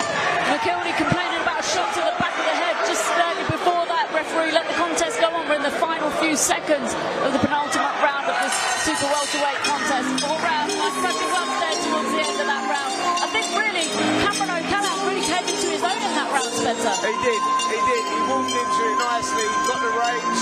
Let's take a look at some of the action in that third round. You saw there, shot selection, showing good patience there, O'Callaghan. Nice, up on his toes. There we see him oozing confidence. Hands are now down. I'm in control, landing the right hand, stepping in with my shots. Much better work from O'Callaghan. Very, very impressive stuff. But McElhinney, he's just went into survival mode, recognised, look, I'm not going to win this fight, but I want to see the final belt. I want to be able to fight within the next 28 days, and that's the reality of it. I think that, McElhinney is now just hoping to see that final belt, and the big question is, Cameron O'Callaghan, can he give us that showreel finish? Here we go, fourth and final round. Well, that was lovely from Cameron O'Callaghan. He thanks Liam McElhinney for the fight at the beginning of the final round of this super welterweight contest. He's got a lot of support in York Hall this evening, but he seems to be keeping his concentration. He's sticking to the game plan, and a lovely left hook there from O'Callaghan. Lovely 1-2 again. This is exactly what we wanted to see. Nice right hand lands on the chin of Liam McElhinney. He takes it well, but Callaghan knows he's hurting. Yeah, McElhinney's under heavy firepower here. McElhinney has shipped a couple of big right hands.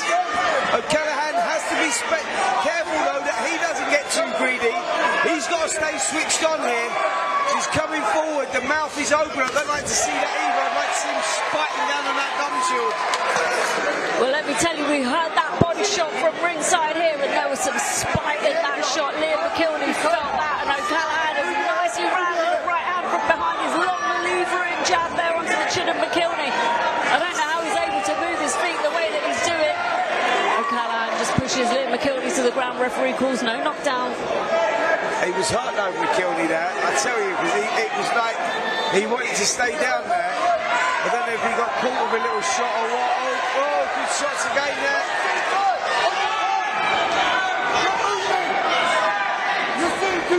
It's interesting because O'Callaghan seems more comfortable on the inside with those short, kind of medium to short range punches, even though he's such a tall fighter. But whatever's working is working because he's got Liam McElhinney hurt. Yeah, McElhinney's under heavy power here, firepower. O'Callaghan is in complete control.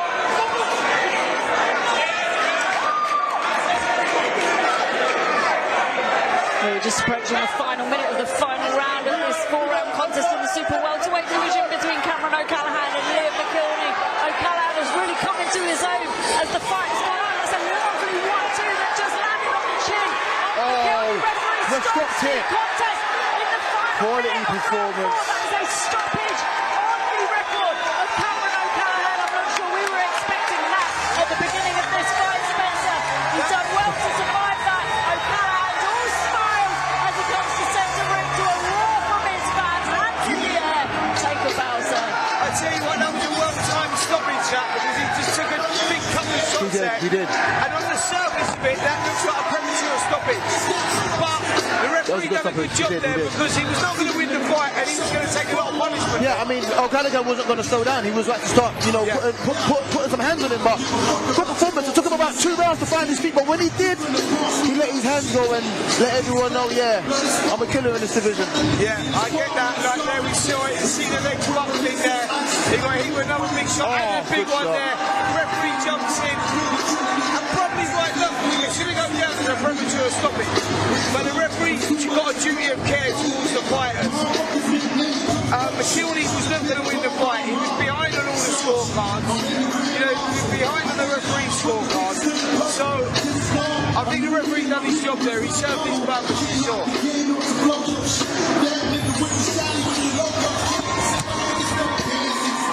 Referee just calling both fighters to centre ring, and we'll wait for the MC to make the decision official. But that was a fantastic performance from Cameron O'Callaghan. I think he really came into his own, and he'll be proud of that one. His family will be proud, his fans will be proud, and we've enjoyed every second of it. Ladies and gentlemen, referee Rocky Israel's calls a homicide contest 2 minutes. Your winner by TKO, the Kid, Cameron O'Callaghan.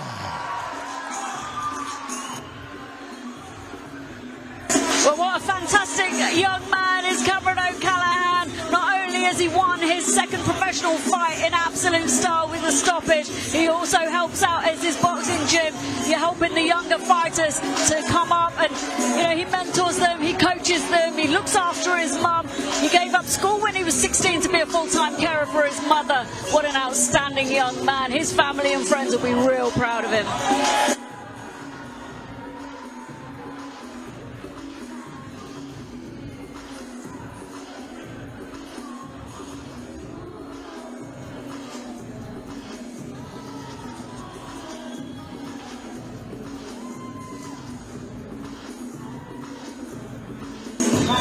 Well, it's all smiles for Cameron O'Callaghan's team as he poses for photographs at the centre of the ring. We'll just join Melissa at ringside for the post-fight interview. Oh, wait, I got you this time. I ain't gonna forget about you. Oh, wait.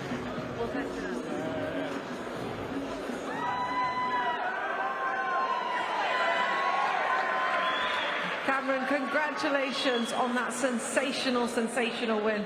You must be feeling absolutely wonderful. Talk me through it. Yeah, man, I mean, listen, it's just great to be back out again, you know. It's been a while. I done a camp just after Christmas. Managed to get myself injured because coach told me to rest, so I didn't listen.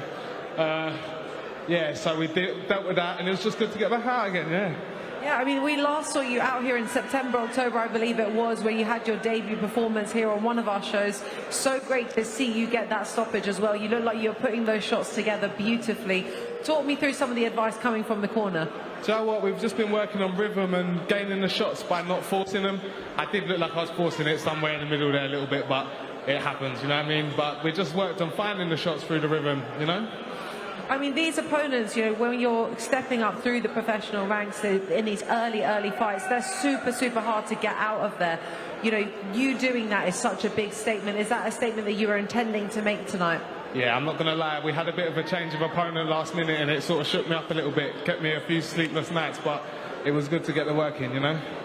You have so much support in the building tonight as well. You also filled the place up on your debut. A little word for the guys coming out here tonight. You know what? It's big love every time. You always turn up, you always show up when you can, and even since I was an amateur, they were showing up in numbers, so it just means so much.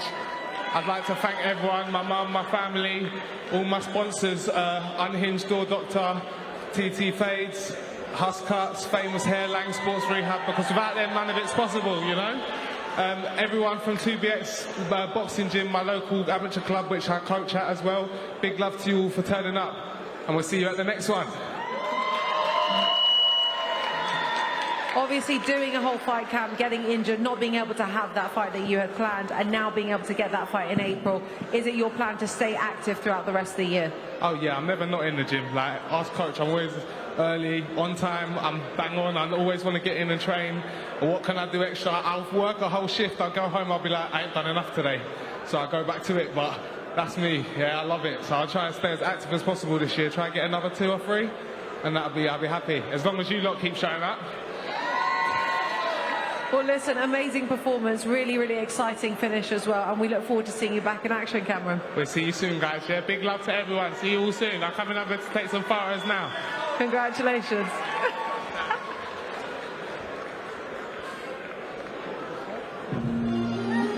So So I don't know if you remember, but when he had his debut, he absolutely forgot to smud me. He spudded me about 4 times today to make up. Fair enough. But that was an amazing fight for a second professional fight. You know, the way he put those shots together, you know, that little feint, the Ben Davison famous feint downstairs and coming over the top. Really good work. Yeah, great performance. I mean, I was just being a bit critical of him in the first 2 rounds, saying he's not really finding the range for that jab. But the right hand was landing all day. But from the 3rd to the 4th round, when he picked it up and started finding that range, he couldn't miss. Yeah. And I think the last 2 rounds were quite perfect. Yeah, I mean, he was saying that he had a change of opponent quite last minute. Yeah. And so, you know, as someone who's obviously been in that sort of position before, how much does that impact your mental state? Oh, it does, because you're preparing for a certain style, what you think you have, and then at the end of the day it changes. But at this level, you've got to prepare for anything.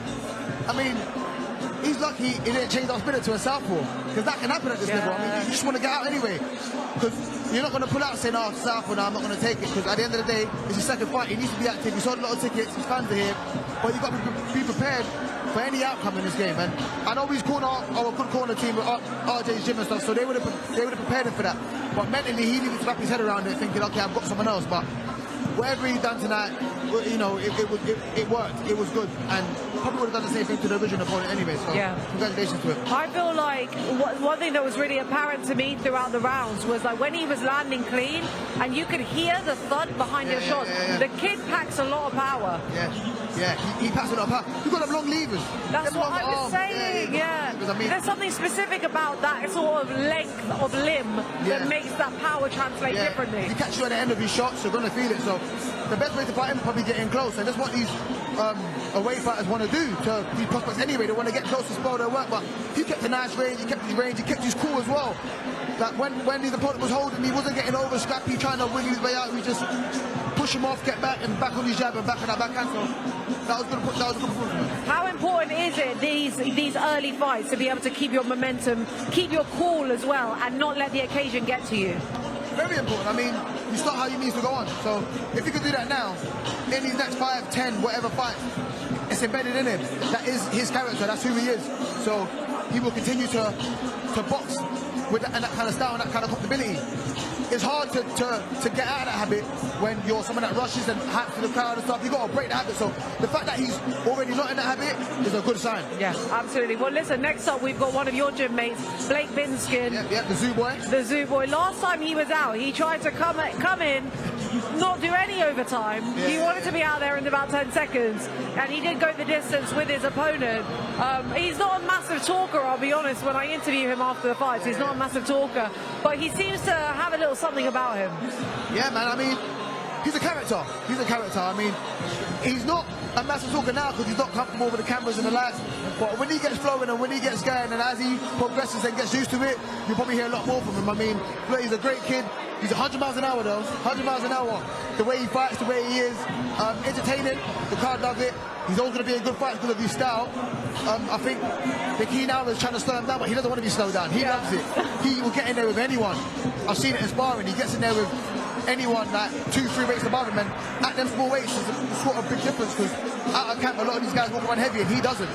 So I'm excited to see how his journey pans out, but I'm excited to see him tonight as well. Yeah, absolutely. Listen, we're all very much looking forward to seeing him. Don't go anywhere, guys. We've got Blake Binskin coming up. Over to Ben to make the announcement. Lovely.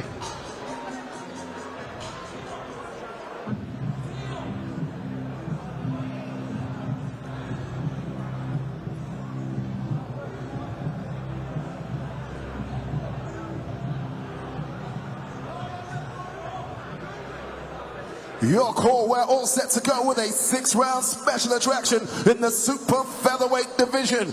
Introducing first to the ring, please welcome the Gas, Alicia Quesada.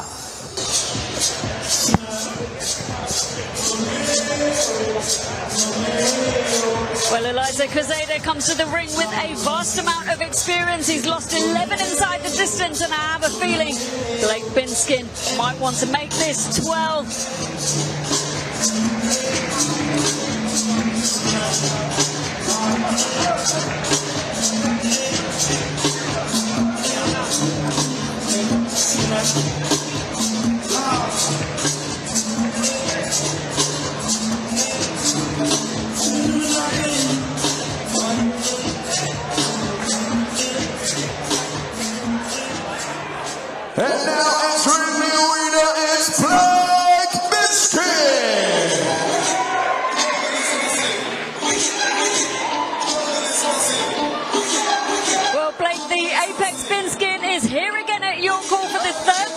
professional career. He's has extensive experience in the amateurs, and let me tell you, he's already started to make a name for himself in the pros. Don't blink, because it's all action with Binskin.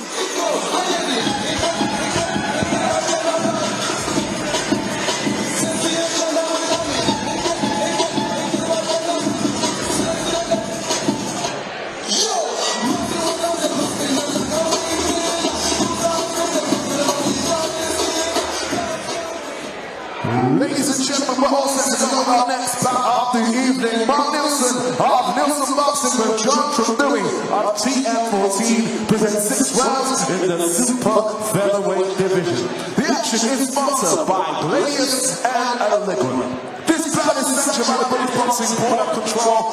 Official in charge is Ben Harmsworth. Your timekeeper is Brent Bowles, and your referee for the contest is A-star referee Lilyella.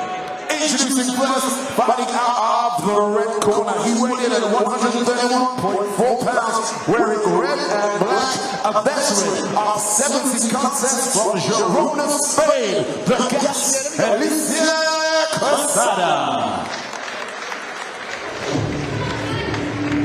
And his opponent fighting out of the blue corner. He weighed in at 131.1 pounds, wearing black and pink. He's undefeated, 2 fights, 2 wins from Margate, Blake Bishhead.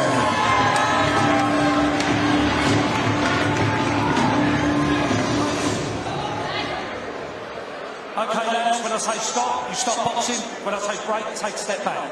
Keep your hands up, protect yourself all the time. Good luck to you both. Good luck.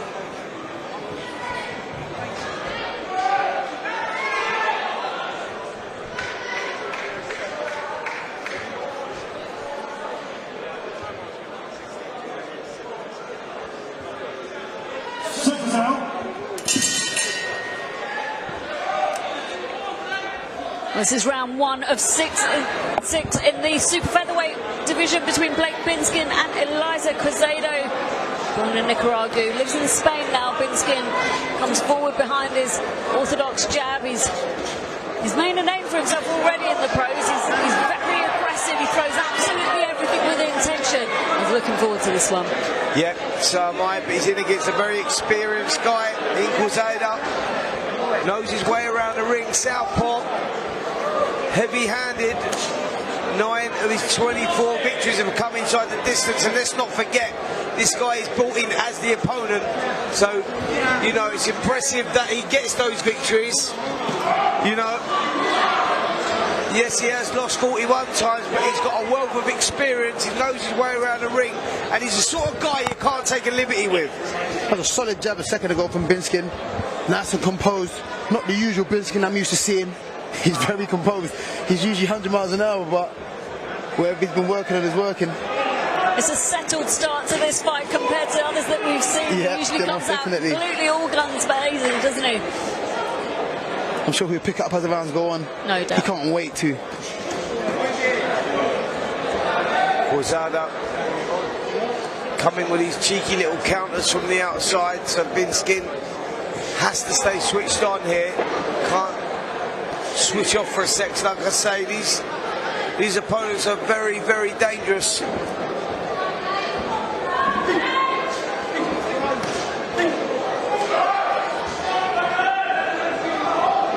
Binskin cuts the ring down really well. Quesada kind of tries to keep him on his toes, but like said Denzel, he's very composed. He's been really clinical so far. He cuts the ring down. Yep. It's nice to see the maturity in his work. He's letting off now though. Oh, lovely left hook and then a right to the body. I tell you what, the right to the body hurt Quesada there. There was a lovely shot underneath the elbow.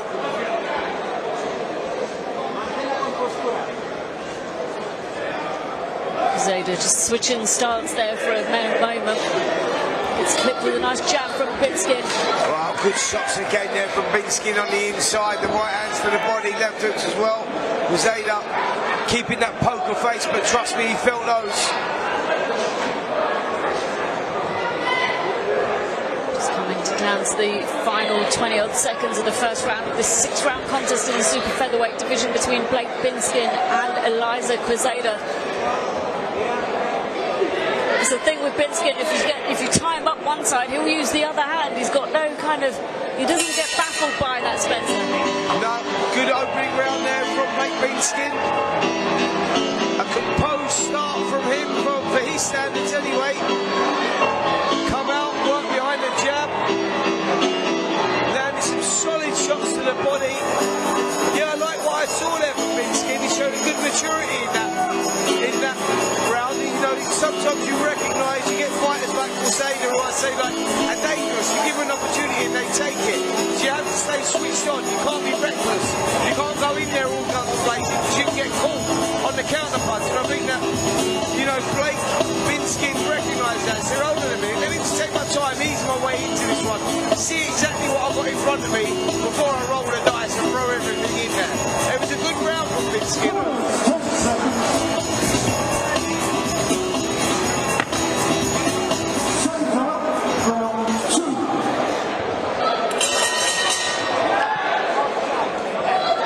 This is round 2 of 6 in this super featherweight contest between Blake Binskin and Eliza Cazeda of Spain. Binskin's made a clinical start so far. He's been composed, hasn't rushed his work, but every punch this kid throws, he throws with venom. Yeah, he throws the bad intentions, and that's why I love watching him fight. Every time he throws shots, he wants to hurt his opponent, and you want to see that. You want to see that, especially in a young fighter. Yeah, it's good to see, like you say, they get in there, they want to let those hands go. He's doing a good job here, Binskin, of working behind that jab, finding that range before getting in there. But there we see the lovely combination, finish with a beautiful right hand through the middle. A nod of appreciation from Cazeda, because that one went straight down the pipe.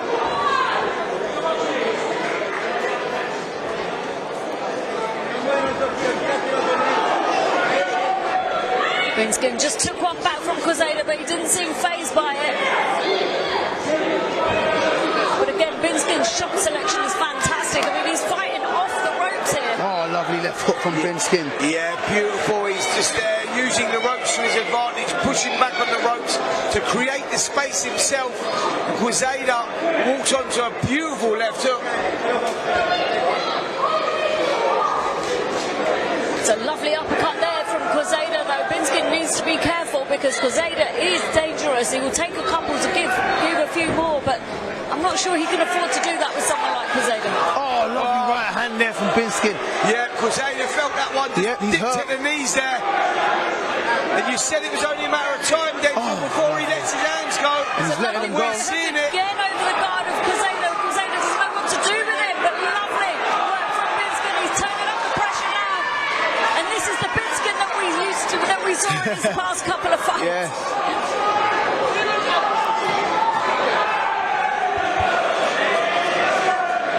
You look at his face, he's not even blowing. I don't think he's broke a sweat yet. Yeah, poor old Cazeda. Poor old Cazeda when Binskin gets warm, eh?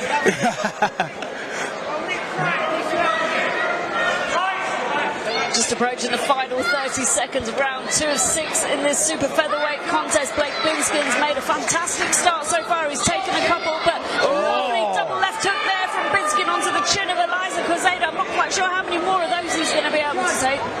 Yeah, he's taking them shots so well. Binskin showing good patience, keeping that distance. So it's educated pressing this from Binskin. Final 10 seconds. Binskin's not letting up. You can see that he's found his range. This is lovely work from Binskin. Oh, double right hand to the left hook. Back himself, but another great round there from Blake Binskin. But that was a beautiful finish there from Binskin. Denzel, talk us through it. Yeah, I mean, it's a great performance. I mean, in spurts, you saw the Binskin that we're used to. You know, he's fighting, he's putting his hands together and letting them go, and then he just gets back into that relaxed stance again. Very mature performance from him. Like I said earlier, he's not even blowing. He hasn't broken a sweat yet. He's really comfortable what he's doing, and like we see here, when he has his opponent on the ropes and he's got him going, he lets his hands go, and that's good signs from a fighter. He knows when to switch the pace, when to put it on, when to turn it off, and then them 2 fights he's learned. Look at them beautiful 2 rolls, just missing the hook, and then he's back on his attack again. And do you know what I like about it? Look look at the way he's moving his head whilst he's on that attack. Yep. You know, it's not all offense, there's defense in there as well. Yep. And that creates the openings for more offense to go out. So that's very, very impressive stuff, that.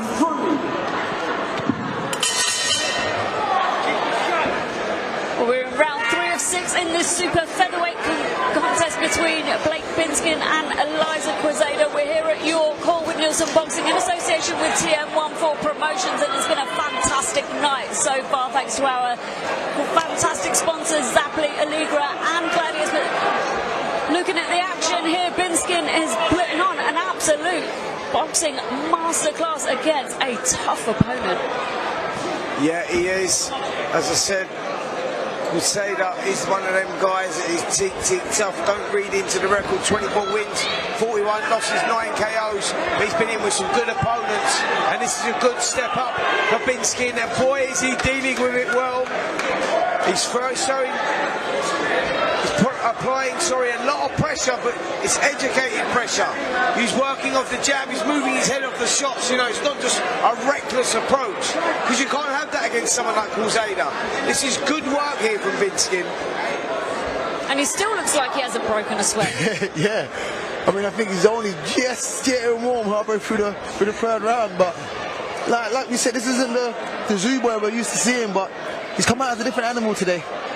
A composed one. Very nicely put, Denzel. Very nicely put. Listen, an animal's an animal, mate. You know what I mean? He's just taken a clean right hand over the top as Binskin. He took it well. Oh, well, that might be it then. He might have smart blood and that's it. He's just going for it now. You can't poke the bear. Can't poke the bear.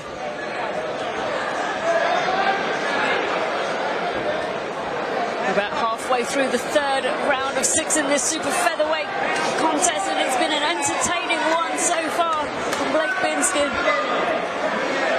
Yeah, it's been educated pressure from Binskin. He's working well. It's certainly been a tough night for Quezada. Oh, both guys laying simultaneously there.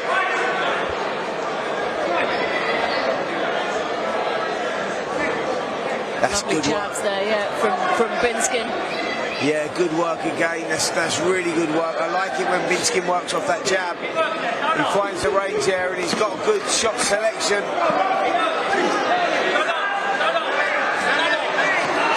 Some nice pressure there from Binskin. Eliza Quezada swinging because he looks like he's in trouble, but Binskin is just finding those shots, but takes a couple back from Eliza Quezada off the ropes. Quezada holding on, but Binskin can fight with the other hand, and let me tell you, he uses it. Oh, lovely right hand. Well, this is turning into an absolute war as we're approaching the final 10 seconds of round 3 of 6. Quezada's thrown some big shots back. Contest. Yeah, both guys are really trading now. Yeah. I'm just engrossing that as it's happening just above us. I'm sitting there, mouth open, words not coming out, mate. Well, who's going to get hit here? Who's going to buckle? None of them did. It takes us into round number 4, but what a round we had there. Round number 3, and here's some of the action. Both guys beating fire with fire, trading blow for blow. Binskin the one coming off the better of the two, but Quezada saying, listen son, I'm still in this one, I'm still dangerous, be careful, don't take too many liberties.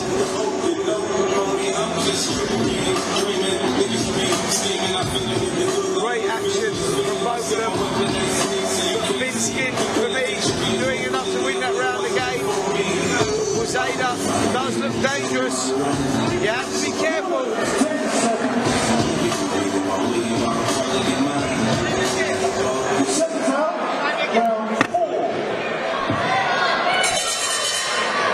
Well, we're in round 4 of 6 in this super featherweight contest between Blake Binskin and Eliza Quezada. It's been an absolute war in the last round, and Binskin's very easily able to push Quezada back to the corner and the ropes, but Quezada can fight off the ropes, let me tell you. Yeah, he can. That's where he's at his most dangerous, Quezada. When applying the pressure, he wings those, he goes down low, wings the left hooks over, and right hooks as well. Very, very dangerous. Binskin has to stay focused whilst coming forward, hands held high. It's a nice start to round number 4 from Binskin. But it's like you were saying, Spencer, you know, it's intelligent pressure. Even when he knows he's got Quezada hurt, he still is composed in his performance. He's picking his shots well. He's not losing that kind of boxing IQ because he's getting excited by the event. He's doing incredibly well, as Binskin. Yeah, he's brought in a big crowd in here. It's easy to get wrapped up in that because it's such a small place. They love their boxing here. The Bethnal Green, you'll call the Mecca of boxing, really. So many great champions pass through these doors. And we've got so many champions of tomorrow boxing on tonight's card and future cards throughout the year. Neilson Boxing TM14 really do a great job.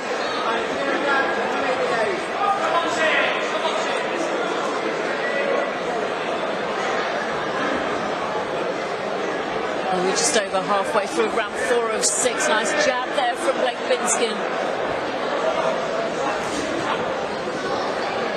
But Quezada just came under nicely with that right hand, Spencer. Yeah, he's dangerous. He knows his way around the ring, Quezada. You know, he boxes southpaw, he can switch orthodox. He knows his way around the ring, this kid. You can't take liberties with him. That's what I'm saying. This is a perfect test for a fighter like Blake Binskin. You know, because he's going to get the rounds, he's going to get the experience. He's going to look back on this fight with fond memories because he will learn so much from this. And he keeps coming, does Binskin. You know, he's not demoralised with the fact that he's thrown everything in the kitchen sink at home at Eliza Quezada, and Quezada's not going anywhere. No, he's not. He's that guy, you know, where you just have to accept that it's going to be a 6-round workout. Don't matter what you hit this guy with. You can hit him with an iron bar, he's going to still be in front of you. That's where they're from, you know, it's the DNA, it's tough. You know, it's a tough upbringing, it's tough in the gyms, it's tough as amateurs, they go through the pro ranks, they go on the road, they become journeymen to earn the money. Like, this is the game, this is the business. You know, a lot of these fighters could be champions if they were guided right, looked after right, but they're not. They're guys that are used, you know, as opponents, but they're good fighters, dangerous. And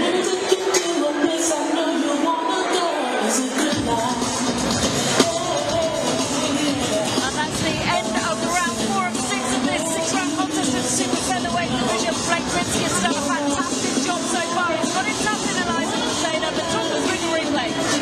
Yeah, it's some good work again from Binskin, but he's keeping his distance well. He's not getting too close. He knows Quezada's dangerous with those looping uppercuts, looping hooks. So he's controlling the space well with his jab, working off with the right hand, but then he's moving off the shots. He's not sitting in the pocket. He's not getting too greedy. So good educated performance so far from Blake Binskin.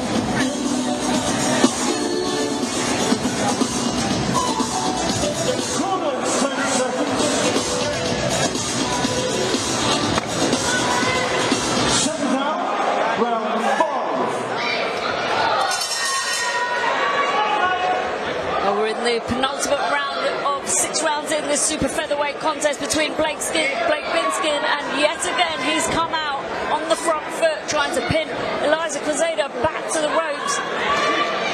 But he's doing a good job with his distance here, Binskin. This is impressive because we know that he likes to go all guns blazing. He just loves to tear up. We get that.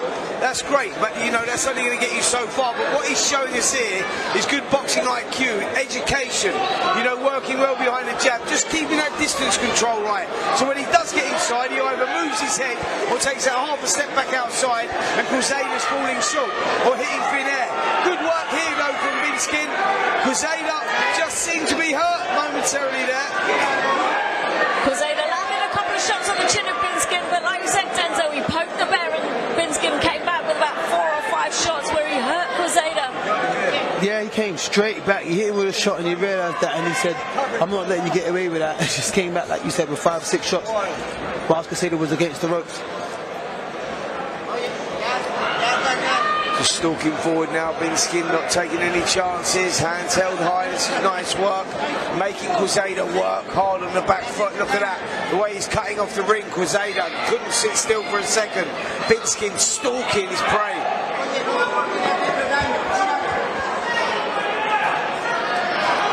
Oh, good work with the right hand there. Quezada needs to come back with something. That's good from Binskin.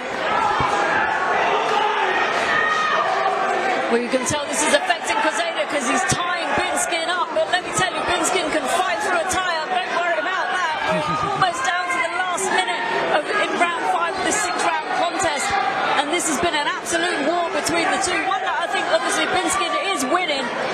this has not been an easy night for him, and Quezada is down. Referee calls no knockdown, but there was a punch in there, though.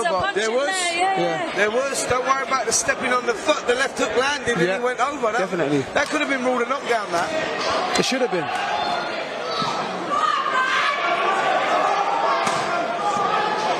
Nice uppercut there again from Quezada. Gave a couple, took a couple back.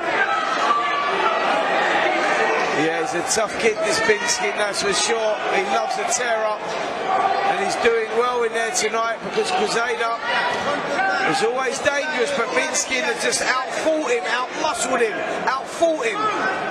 He's been, you know, he's been forward in every department. That's been the difference here between these two tonight. Well, we're just approaching the final 10 seconds of round 5 of 6 in this super featherweight contest. And Blake Binskin has thrown everything but the kitchen sink at Eliza Quezada, mostly with success. Hasn't managed to score a knockdown yet, but I think that was questionable earlier on, Denzel. Yeah, that's very questionable. That could have been a knockdown. The left hook landed. I'm hoping we pick it up in the slow-mos here to see some of the good work from Binskin. But it's educating all this stuff. Like, you watch him when he's throwing his one, look at the way the distance control, the way he's keeping that space. Quezada needs you in the pocket. There it is. He needs you in the trenches. There weren't even no time. There wasn't no time to defeat. Nah, man. It was a shot that put him over. That was clean. He got his balance wrong. I'm not saying it was heavy, but it's a legit knockdown. It was a clean knockdown. The referee should have counted that. Here's a better angle. Yep, there's no time to defeat. That was a legit knockdown. Come on.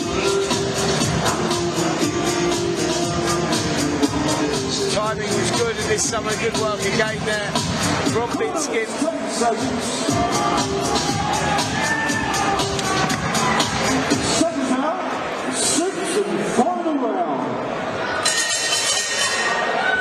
Well, this is the final round in a 6-round contest between Blake Binskin and Eliza Quezada. It's been an absolute war so far, but, you know, Binskin's given it, Quezada's given it, and then Binskin's given it a bit more. Listen, Quezada hasn't had a win since 2019. You look at that and go, how? How have you not had a win since 2019? Because he's as tough as they come, and he's dangerous as well. You know, he's a dangerous guy. But look at this work here from Binskin as he puts Quezada under terrible pressure here in the 6th and final round. He's looking for the finish. Will he get it?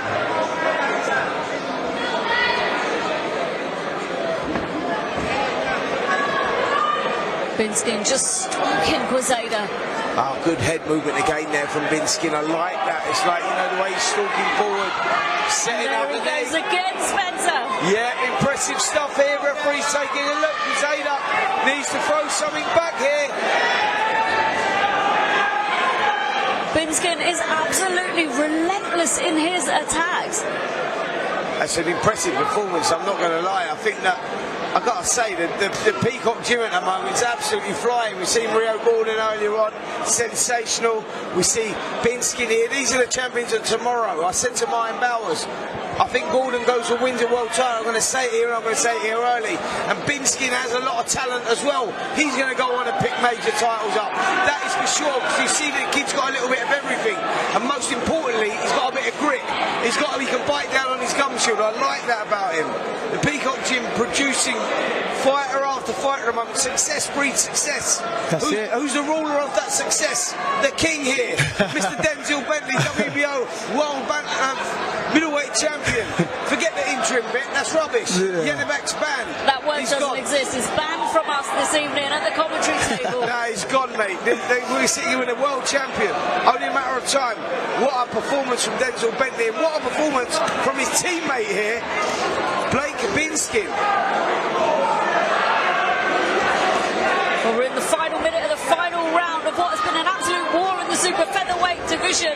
Blake Binskin has been relentless in his attack on Eliza Quezada. Not quite sure how Quezada's still fighting back, but he's fighting back, and he's, like you said, Spencer, it's from a tough part of the world. It's the DNA. It's the DNA. Denzel, how many times do we see these guys that come over and you just go, like, you're hitting them and they're smiling. Yeah, like, how are you taking it? Like, you know, like, taking it? How are you, and how are you enjoying it too? Yeah. Let's not start that one again, boys. I know, man. I know. It's too much. It's too much. Final 10 seconds, and the crowd are going absolutely wild for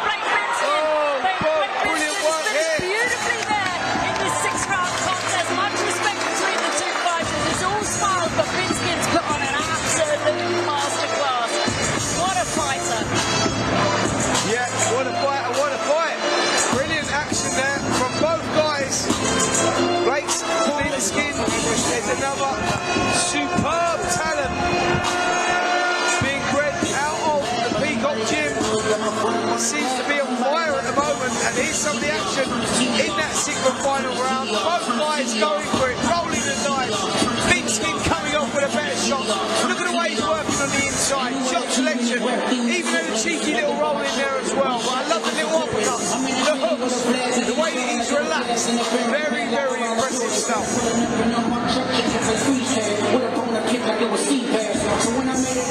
Well, there's a lot more where that came from as Lilyella, Seaman and Hunte-Smith will go head-to-head for the vacant International Commonwealth title a little bit later on, but let's go to the MC to make this decision official.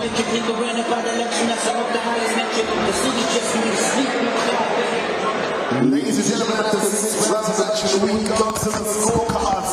Referee Lee Everett scores the contest 59-55 for your winner, Skin.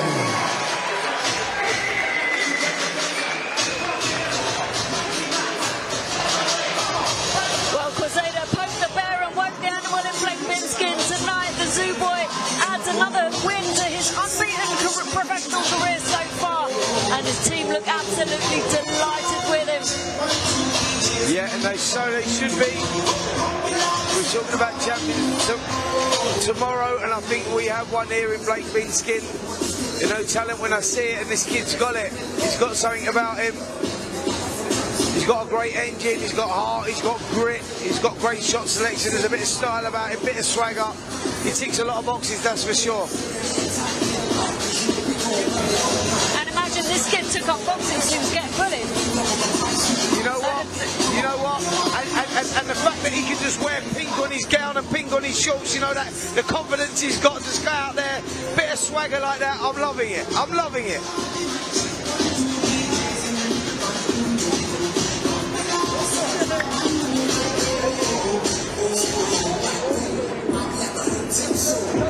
But these moments are so important early on in a fighter's career. We can see the replay again on the screen here.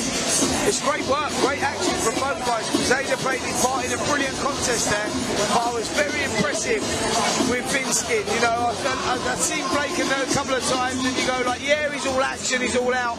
What's he going to be like when someone else comes at him? But then Crusader's like another step up. We go, well, this kid's a bit dangerous, he's a bit tricky.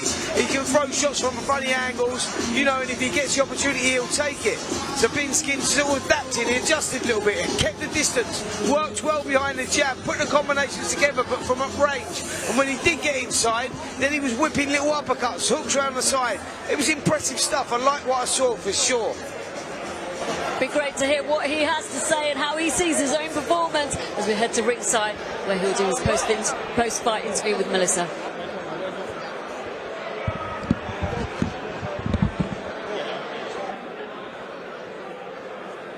Blake, congratulations. You moved to 3-0 tonight, your third professional fight. How are you feeling? Amazing. It was fun. You look like you were having a really, really good time in there. I spotted a little bit of a difference between this fight and the one you had just in February. Why don't you talk me through a little bit of that strategy change? Stop getting too excited and slow it down. Yeah, absolutely. You came out in February raring to go, wanting to, I feel, push that stoppage. But tonight you were showing a lot more technique, a lot more patience. What did you make of your opponent? It's good, strong, durable. Obviously, you go by the name of Zoo Boy. We know you work in a zoo. No, you don't. I live in a zoo. My granddad owns a zoo. Oh, this is all new information. No, I told you before. Tell me what your favourite animal is. I don't have a favourite. You like them all equally? Yeah, it's hard when you got that many. Listen, you know, you're someone that is really, really exciting to watch in the ring. You always come with that energy. You always come with that passion that you bring to it. How much is that a part of your game plan? Everything. I know I can't be stopped, and I keep coming forwards. And how important is it for you to stay active throughout the rest of the year? Oh, really important. I get bored otherwise, and I get stuck doing twiddling my own thumbs. Well, listen, really, really fantastic performance. Great to see you move to 3-0 tonight as well, and we look forward to seeing you back in action. Thank you very much. Congratulations.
Ladies and gentlemen, we're all set to go with an 8-round special attraction in the welterweight division.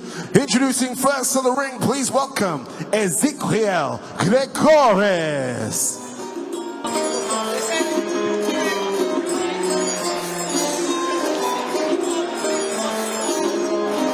Well, Ezequiel Gregores joins us from sunny Spain this evening. He stepped in at the very last minute for Finley James. So James is going to have to rely heavily on his ability to adapt to this one.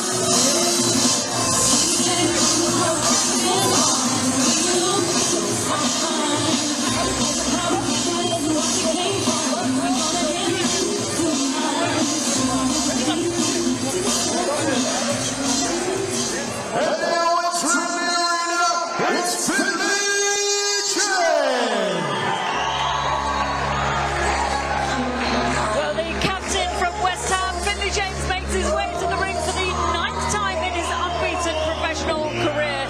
This is the first time he's come into the ring this year, and he's another one of our prospects who's had a vast amount of experience in the amateurs. He's a skillful operator. He's itching to get back into the ring again after a successful year last year. Yeah, certainly has. Great little amateur, Finley James, only 23 years of age, southpaw, with a lot of talent and a big fan base as well.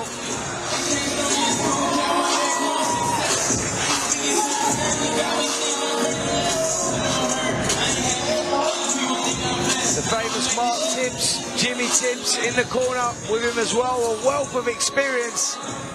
Ladies and gentlemen, we're all set to go with our next bout of the evening. Neilson of Nielson Boxing with John Trethewey of TM14 present 8 rounds in the welterweight division. The action is sponsored by Gladius and Allegra. This bout is sanctioned by the British Boxing Board of Control. Official in charge is Ben Harmsworth. Your timekeeper of the belt is Nick White, and your referee is Rocky Israel. Introducing first, fighting out of the red corner. He weighed in today at 148.9 pounds, wearing white trunks. His record is 35 fights as a professional. From Palma, Mallorca, Ezequiel Gregores. And his opponent boxing out of the blue corner. He weighed in at 148.4 pounds, wearing white and claret, undefeated in 8 contests from West Ham, Finley James.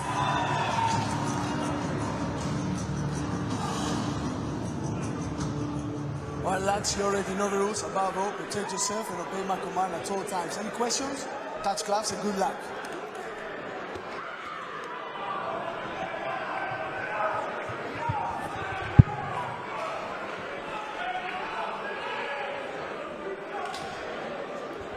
Check us out.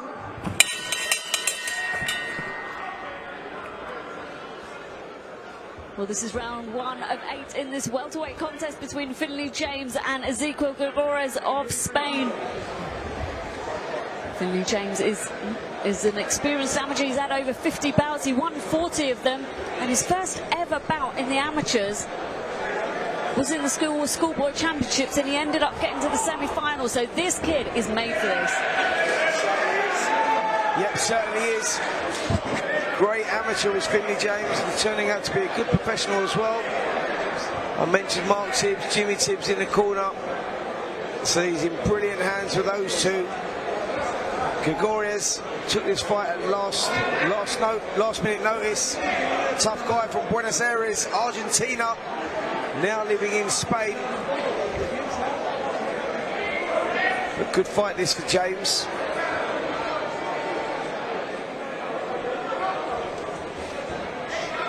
James fighting out of these southpaw stances. He's got a nice jab on him. He's tall and imposing, Spencer.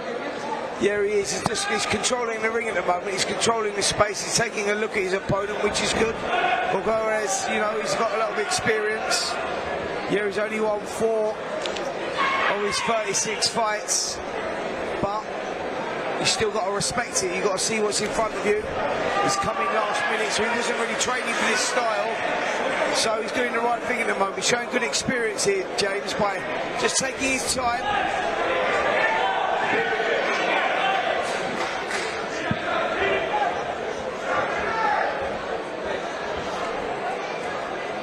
Nice jab there from Finley James from the centre of the ring.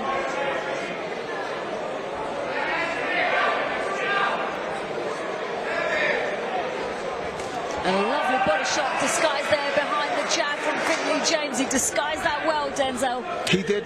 He did. He's such a clean boxer, Finley James. I mean, he just got slightly caught there with a long right hand, but he's got such good feet. He controls the ring well, uses the jab well. He's got a good punch selection as well. I like Finley James. I've seen him improve with every fight. And I'm waiting for the day he starts to box for titles now. I think he's ready. Yeah, that was nice, wasn't it? Little shot selection there through the 1-2. Switch the hook to the body as well. Impressive stuff.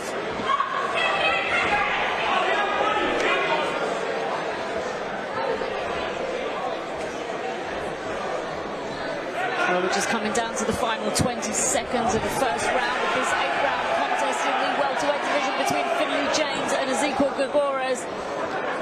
James made a nice start from behind his jab. He's starting to find his range a little bit with it. He puts his punches together well. Yeah, he's quite unpredictable, James. Difficult, good foot movement. Gregores is trying to close the gap, but never quite could do that.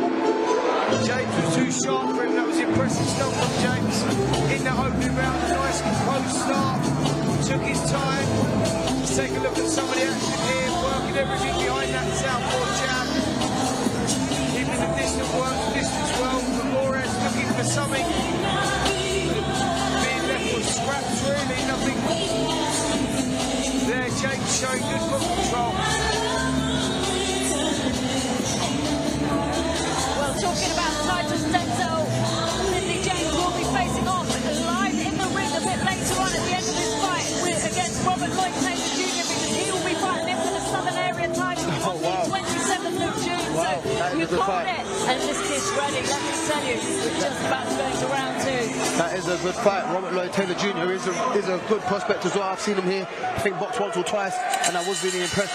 That would be a really good fight between the two prospects. Is it bad to say that I actually commentated on his dad's fight? So like, I know it's bad, and he was here as well when he won the prize fighter. His dad, Robert Lloyd Jr.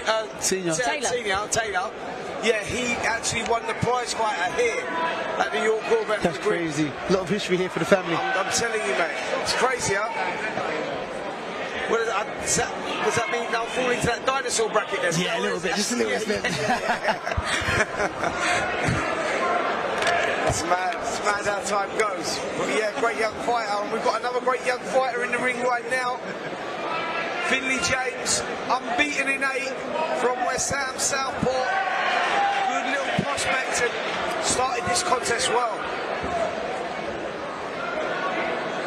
He's just looking, he just dips at his knees and he looks for that jab, doesn't he, Finley James? He's such an intelligent operator.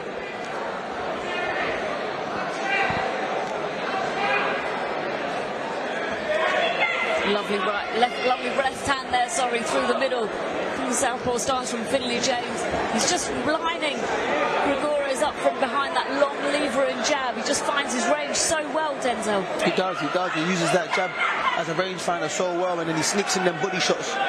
The opponent doesn't see him coming, but then saying that, Gregores, his elbows are really high. So it's not too hard to find his body. He's finding himself chasing now. Yeah, he's getting a little frustrated with Morris now. You can see that, like, James is one of those guys, he's very difficult to break through, he's very unpredictable, he stands with that southpaw. You get southpaws and you get awkward southpaws. Yeah. And he's the awkward southpaw. You know, like some southpaws you think, all right, I can draw him into a bit of a fight, I can get up for a few shots, lead up for the right hand first. But James is one of those guys, it's just like unpredictable, he waves that front hand around and it's, you know, it can be frustrating. And that's why I said with Gregores, we were talking about it earlier on, you go, you need to move your feet before throwing your hands, because Gregores is trying to close the gap right now with his hands, and James is too smart for that. We're just in the final minute of round 2 of 8 in this welterweight contest between Finley James and Ezequiel Gregores of Spain.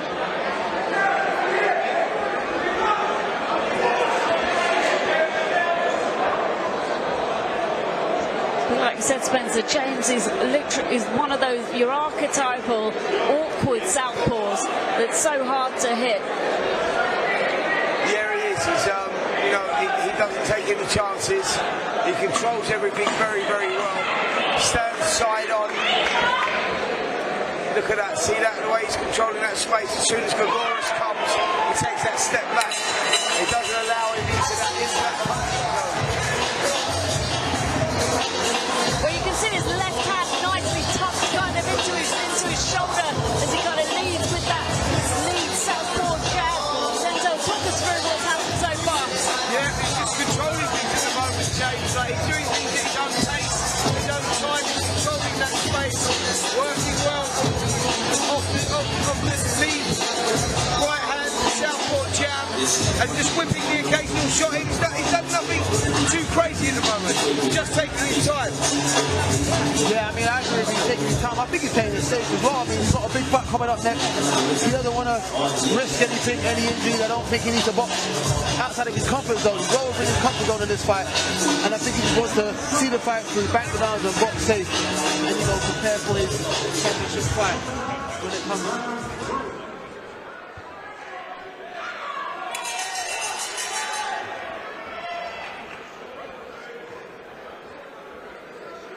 Well, we're in round 3 of 8 of this welterweight contest between Finley James and Ezequiel Gregorius. James has made it awkward for Gregorius so far. Operating from these southpaw stances, James. He's awkward, he's difficult to hit, and this could get quite frustrating if it hasn't done so already for Gregorius. Well, it'll be frustrating for Gregorius now, but by the time he gets to round 8, which he probably will do because he's a tough guy, he will be very frustrated, trust me, because James is a box of tricks. It's difficult to work out.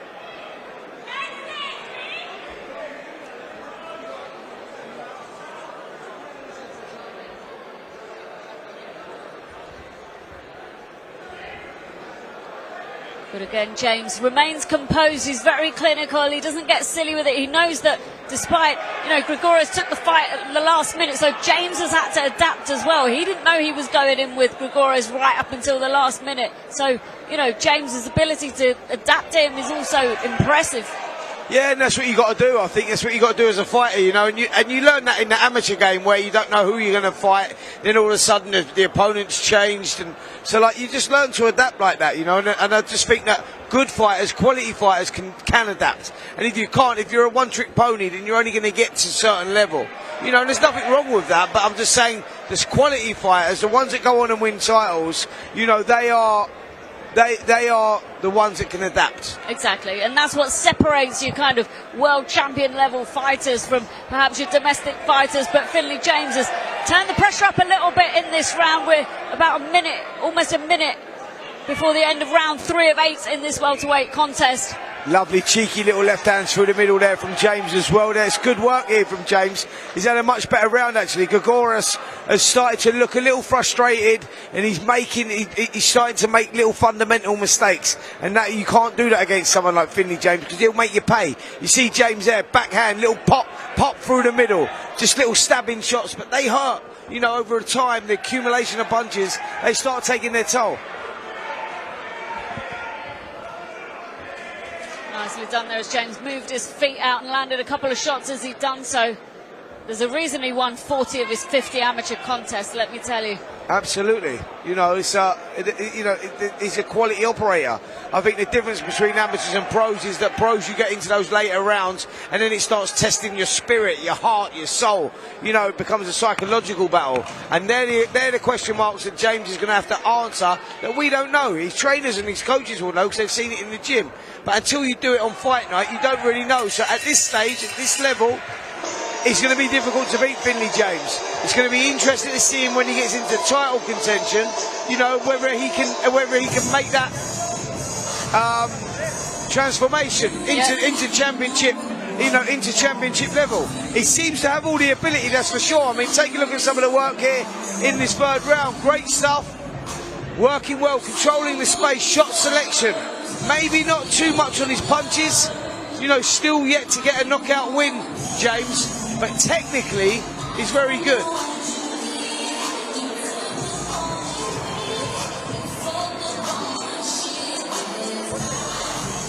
Well, he's dealt with that pressure well from Ezequiel Gregores. Gregores hasn't really managed to get a foot into this fight. Like I said, there's a lot of action coming up as we enter the 4th round of this 8-round contest.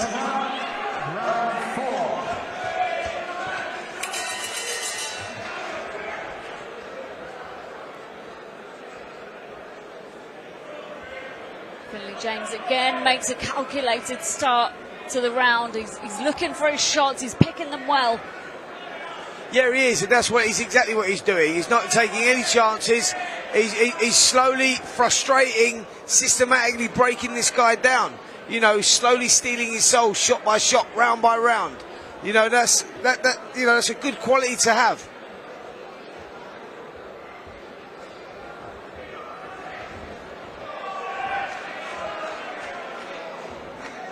Gregores still trying to come forward behind a tight guard, but he just keeps walking into the jab of Finley James. Got a bit of success there, did Gregores.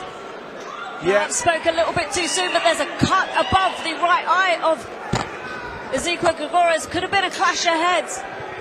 Yeah, I think it was when they went inside there, and the cut's quite bad. The blood flowing into the eye, affecting the vision. And Denzel, you know about this, mate. Like, that can be a big, big problem for you, for a fighter, when the blood's flowing into the eye. Yeah, it can be, especially when you're also being frustrated. Now everything's going wrong, there's blood flowing in your eye, you want to get out of there, you keep dabbing it and touching it, you lose focus, you can lose concentration. So, yes, so Gregores is, you know, he's got to try and stay focused and ignore it as much as he can, but it is difficult. Oh, lovely combination from Finley. Yeah, finished with a beautiful right hook there, Finley, and you felt that one thud into the side of the head of Gregores, and it was a good shot. I'm not sure whether that's a cut at the top of Finley's head or it's the blood from Gregores. It almost looks like a bit of a gash in his hairline, but I do think that's blood from Gregores.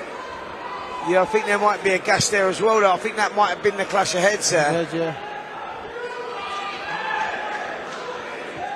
But this is what Finley James didn't need, especially when he has such a big fight lined up. You mean, you don't want any risks or any potential injuries that could slow you down through camp. I actually think he's all right, you know. Just looking at that, I don't think that he's the one with the injury.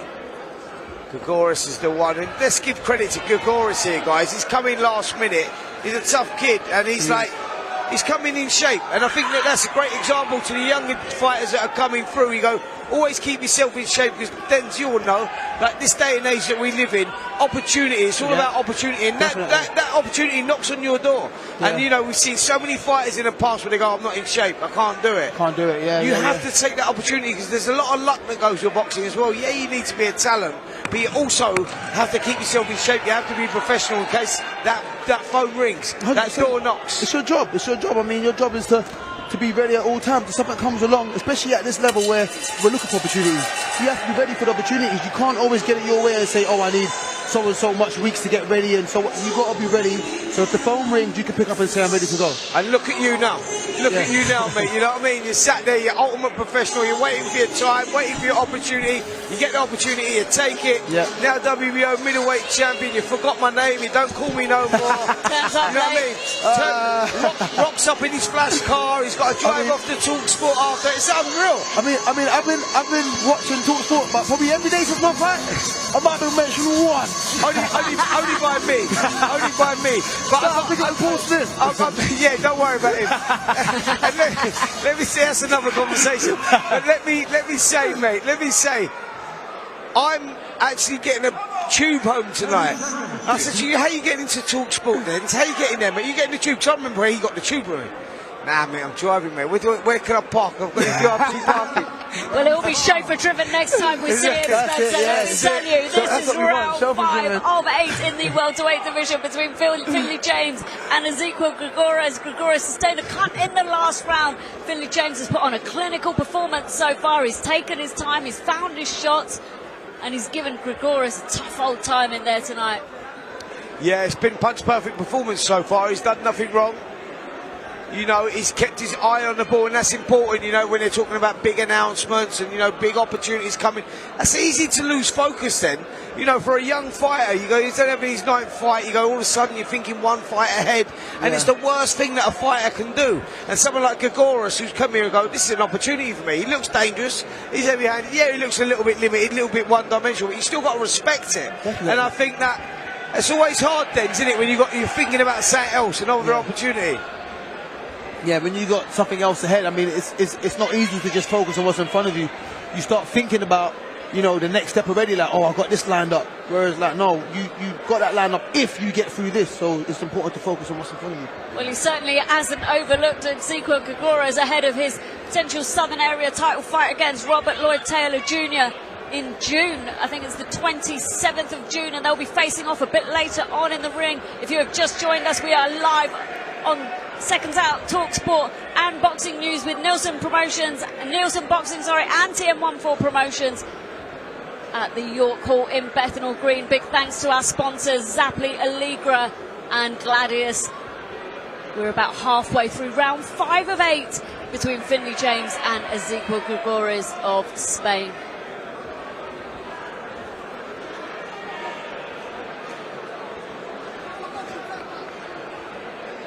Referee calls timeout. Does he want to have a look at that cut? I'm not sure he wants to look at yet. He's called the doctor in here. Well, we can see it right at ringside. It is just above it is right on the eyelid of Ezekiel Grigoris. Good call from the ref to have the doctor check that.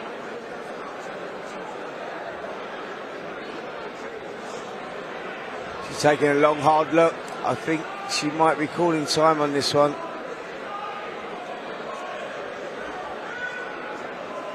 This is not looking particularly good for Grigoris. Second opinion coming up now.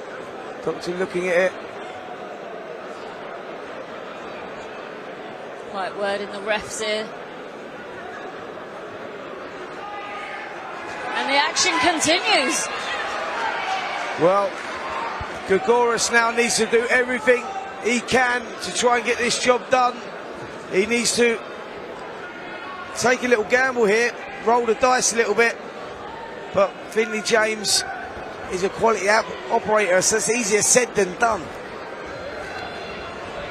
Well, he must have heard you, Spence, because he's absolutely tried to go in there as Grigoris, but Finley James manages to step out and take control of the ring again from behind his jab.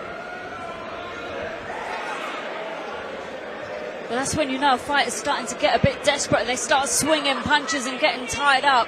Well, that's exactly, Perez, what he's got to do. He's got to get desperate. He's got to swing punches. He's got to hope that he lands one of those lucky shots. You know, history, you know, in boxing does that. You know, you look at like Oliver McCall knocking out Lennox Lewis. Like these things happen. Shots land like out of the blue. And I think that Grigoris is one of those guys that now needs to roll the dice and hope that one of those shots lands. He does, and we're in the last few seconds of round 5 with just the bell has rang for the end of round 5, as Grigoris comes back to his corner. Bit of panic there, I think, to get that cut closed up as much as what they possibly can, but Finley James is looking comfortable in there.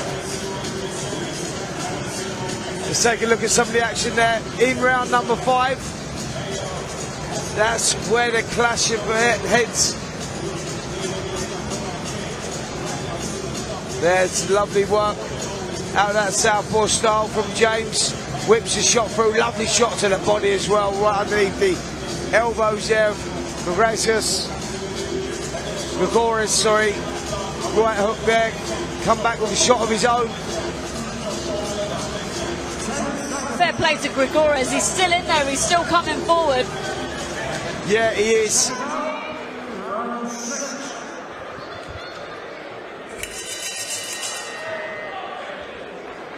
Well, we're in round 6 of 8 of this welterweight contest between Finley James and Ezekiel Grigoris. Finley James has put on a clinical performance so far from behind his southpaw jab. Grigoris sustained a cut a couple of rounds ago. Referee had the doctor look at it, but action continued. But Finley James, nice combination of punches there to start round 6. Yeah, James starting this round, how he started the contest, in control, boxing well behind that jab, shot selection's good, taking no chances, and he's just one move ahead of Gregores at the moment. Gregores picking up that bad cut a couple of rounds ago, hasn't helped his cause.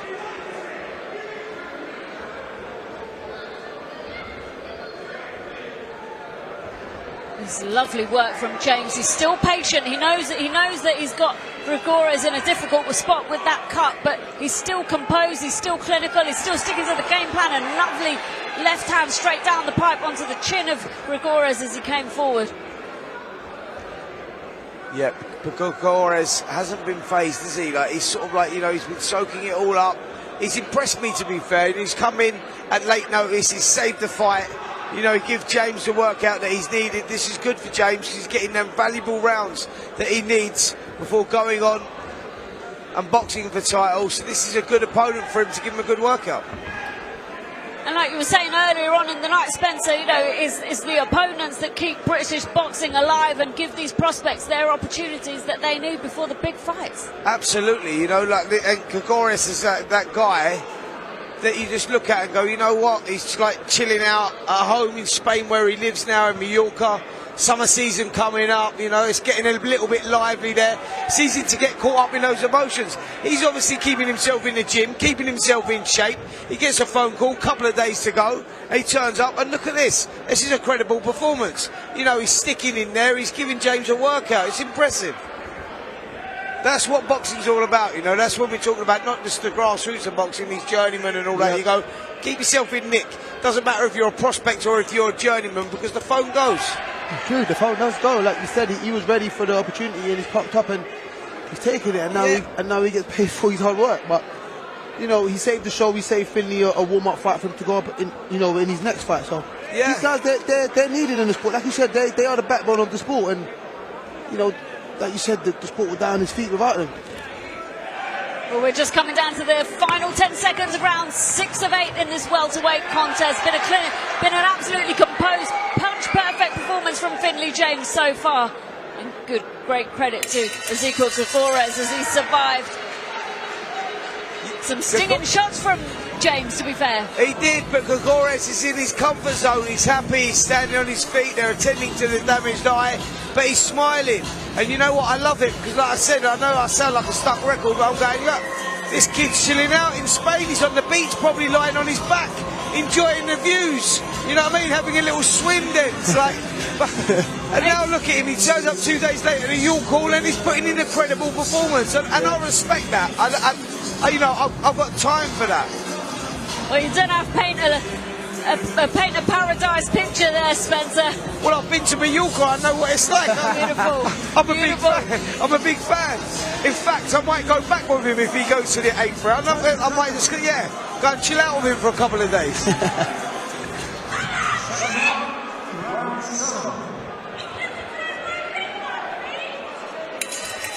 Well, we're in the penultimate round of this 8-round contest in the welterweight division. Finley James as boxing Ezekiel Gregores of Spain. We said it earlier on in the fight, Spencer, but this has been a clinical performance from James. He's been so composed, it's been almost punch perfect.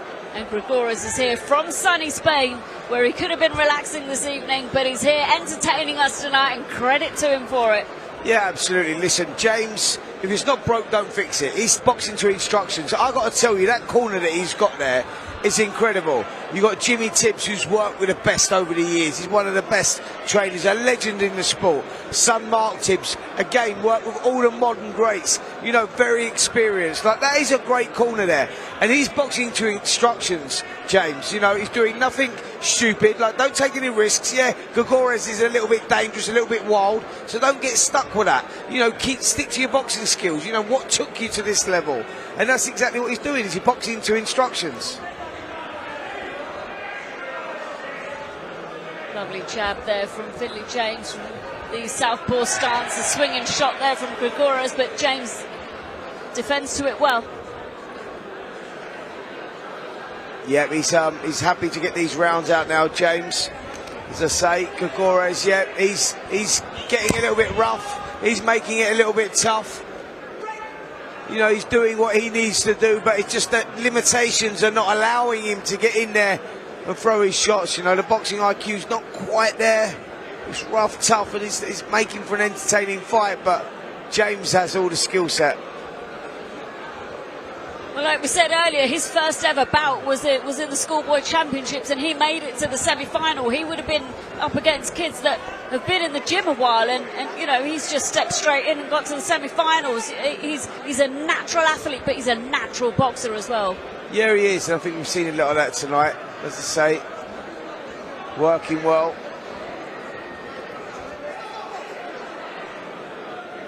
Final minute of round 7 of 8 in this welterweight contest between Finley James and Ezequiel Gregores. If you've just joined us, a very warm welcome to you. We are live on Seconds Out Talksport and Boxing News with Nielson Boxing in association with TM14 Promotions at the York Hall with our proud sponsors Zappoli, Allegra and Gladius. Moved up nicely there, did Finley James. You can see his caliber. He shows it at every single. He's shown it in every single round, hasn't he, Spencer, is what I was trying to say. Yeah, absolutely. Absolutely. Listen, he's always been a move ahead. Final 10 seconds coming up. Gregores calling him in. He wants to make something of it, like I say. It's been a little bit of a frustrating night for Gregores. As he walks back to his corner, he's only going to come out for one more round. That's the 8th and final round. That's what we're coming up to now. Mark Tibbs at the corner of the ring giving his instructions to Finley James, and I think they will probably be going something like this. Don't take no chances, son. Stick to what you're doing. Work behind that jab. When he comes in, let him get frustrated. Let him lean over the front foot. He's holding his feet too much.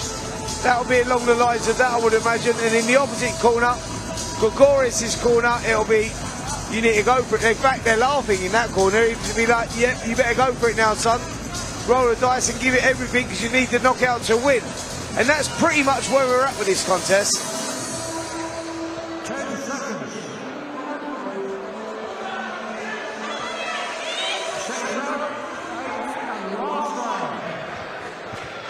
Nice touch of gloves there at the beginning of the final round of this welterweight contest between Finley James and Ezequiel Gregores.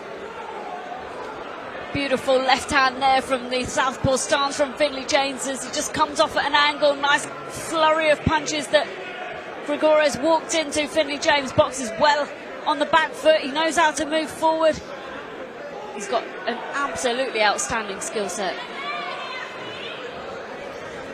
Waiting a little bit, just got clipped there from Gregores.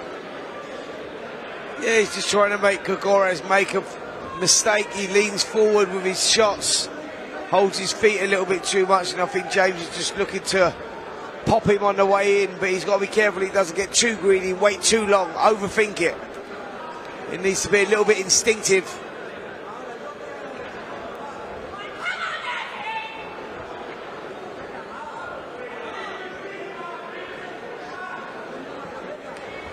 The action's kind of speaking for itself as we're sat here at ringside. Finley James commanding centre ring against Ezequiel Gregores. But like you said, Spencer, Gregores has got to roll the dice and start swinging a little bit in the hope that something lands, and this is exactly what he's trying to do. But, you know, a little bit of success there. He clips James on the chin with a right hand, but James takes it well, eggs him on a little bit. Yeah, Gregores now trying to call him in. Frustration showing there with Gregores. James not taking the bait, sticking to what he knows best, and that's working behind that jab. There's a lot on the line for James if he comes through tonight, and he's only 1 minute 20 seconds away from that victory. So keep it safe, play safe, stay on the end of your jab, do what you got to do. Nice to see some inside work there from James as well, but Gregores' frustrations is being taken out through his fists. Smiles. James Finley just smiles in the face of that command centre ring again from behind his jab.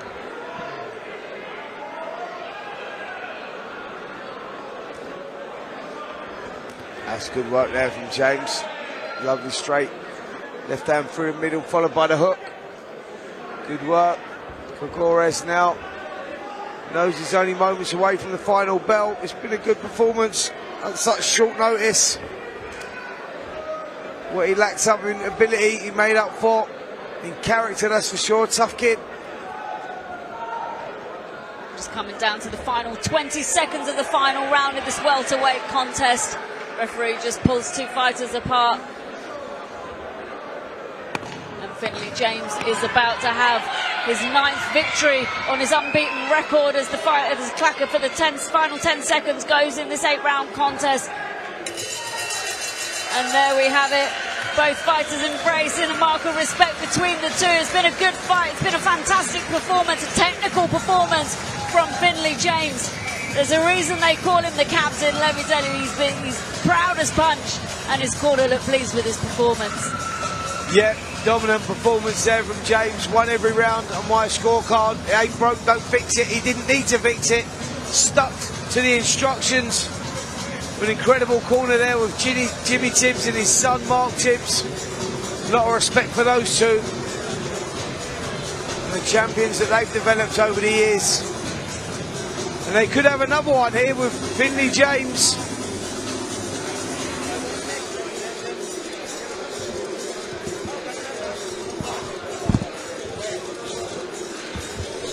Wait for the MC to make the decision official, but it's a lovely moment between both fighters. Massive smiles on the face of both of them. Moral victory from Ezequiel Gregores as he eggs the crowd on to start cheering. And we'll just head over to the MC now.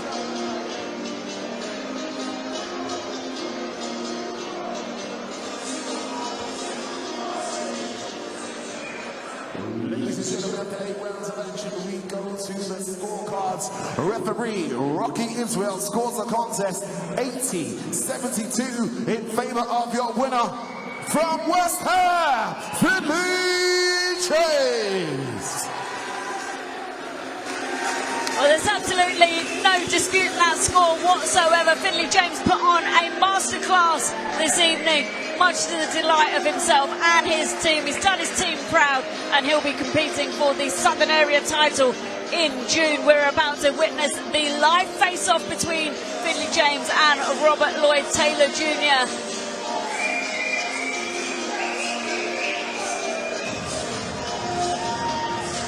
As I said, always good to see Jimmy Tibbs, Mark Tibbs in the ring, developing these young champions. Great team there, what a great photo that is.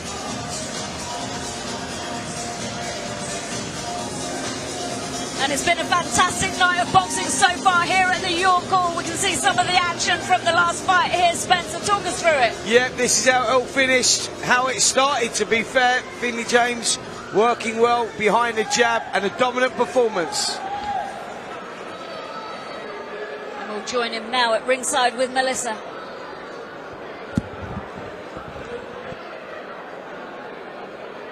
Finley, you moved to 9-0 tonight in your 9th professional contest. How are you feeling after that win? Yeah, better now. It's over and done with, and we've moved on, and we're just going to get ready for June 27th now, Southern Area title shot, and I'm just going to make this moment mine. I mean, listen, that was your second 8-rounder. You're kind of getting that experience working through those longer rounds. How do you think your style translates in those longer rounds? Yeah, no, I think it's good. I think I get out of the way of the heavy shots, and I'm safe, and I use a good jab nice and early doors. So when we're coming into the final stretch, the opposition's a little bit more desperate than I am, and I'm making them miss, and I'm just going to practice on making them pay nice and heavy shots.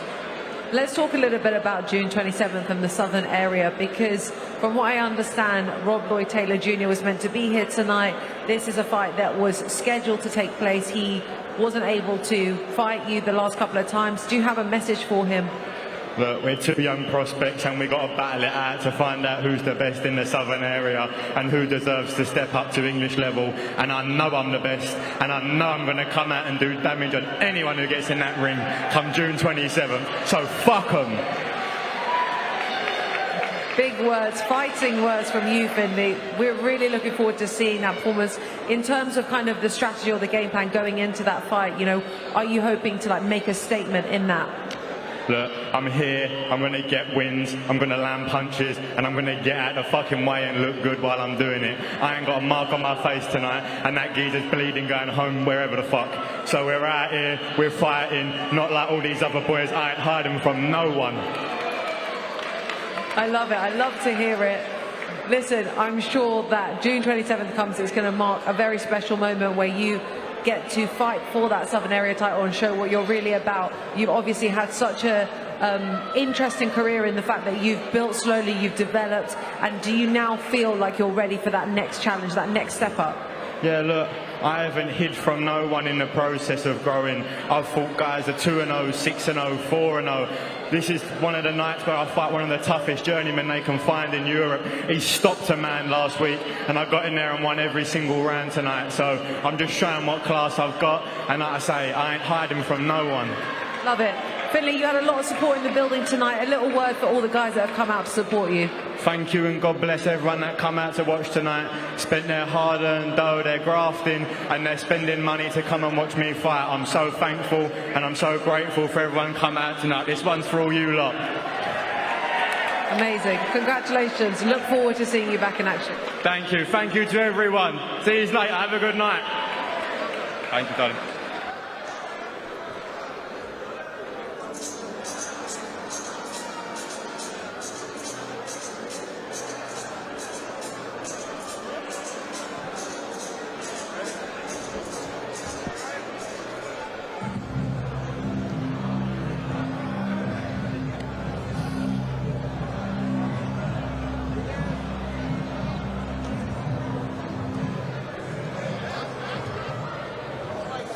Your call was set to go with a 4-round special attraction in the welterweight division. Introducing first to the ring, please welcome Ryan Frost.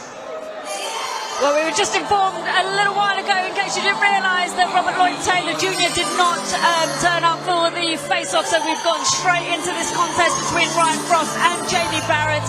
Ryan Frost, a reliable opponent for our prospects. The 34-year-old took a hiatus from boxing for 4 years, but he's got the ball rolling again, and no doubt he'll give Jamie Barrett a long-awaited, tough welcome into the professional ranks of boxing.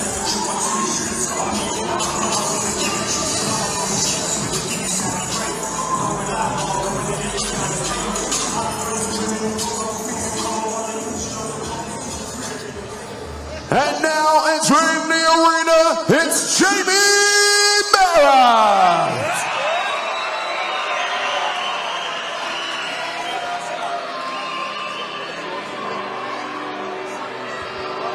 Well, Jamie Barrett makes his way to the ring completely focused on the task at hand. He's got a lot of support in York Hall tonight. Everyone's on their feet in the balconies as we look around. He started boxing when he was just 5 years old, and now about to make his long-awaited professional debut here at York Hall. There's no better place to do it, and he's come into the pros off the back of being a 7-time national amateur champion. This will be a good one.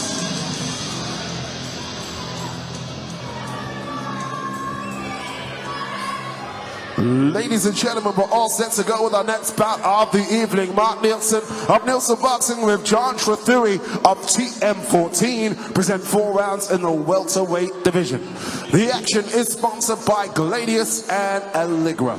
This bout is sanctioned by the British Boxing Board of Control. Official in charge is Ben Hounsworth. Your timekeeper of the bell is Nick White, and your referee is 8-star referee Lee Every.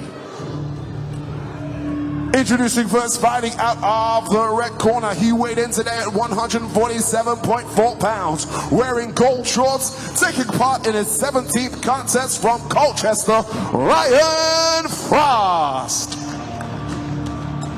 And his opponent boxing out of the blue corner. He weighed in at 147.6 pounds, wearing black and green, making his professional debut tonight, a former Haringey Box Cup winner from London, Jamie Barrett.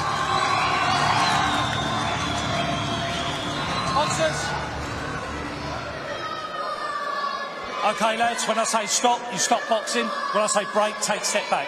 Keep your hands up, protect yourself all the time. Good luck to you both. Good luck.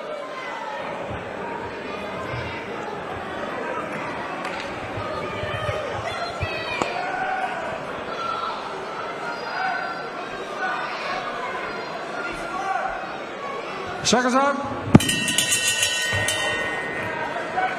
Well, this is the first of 4 rounds in the welterweight division between Jamie Barrett, who is making his debut here tonight at York Hall, against Brian Frost, a tough opponent from Colchester.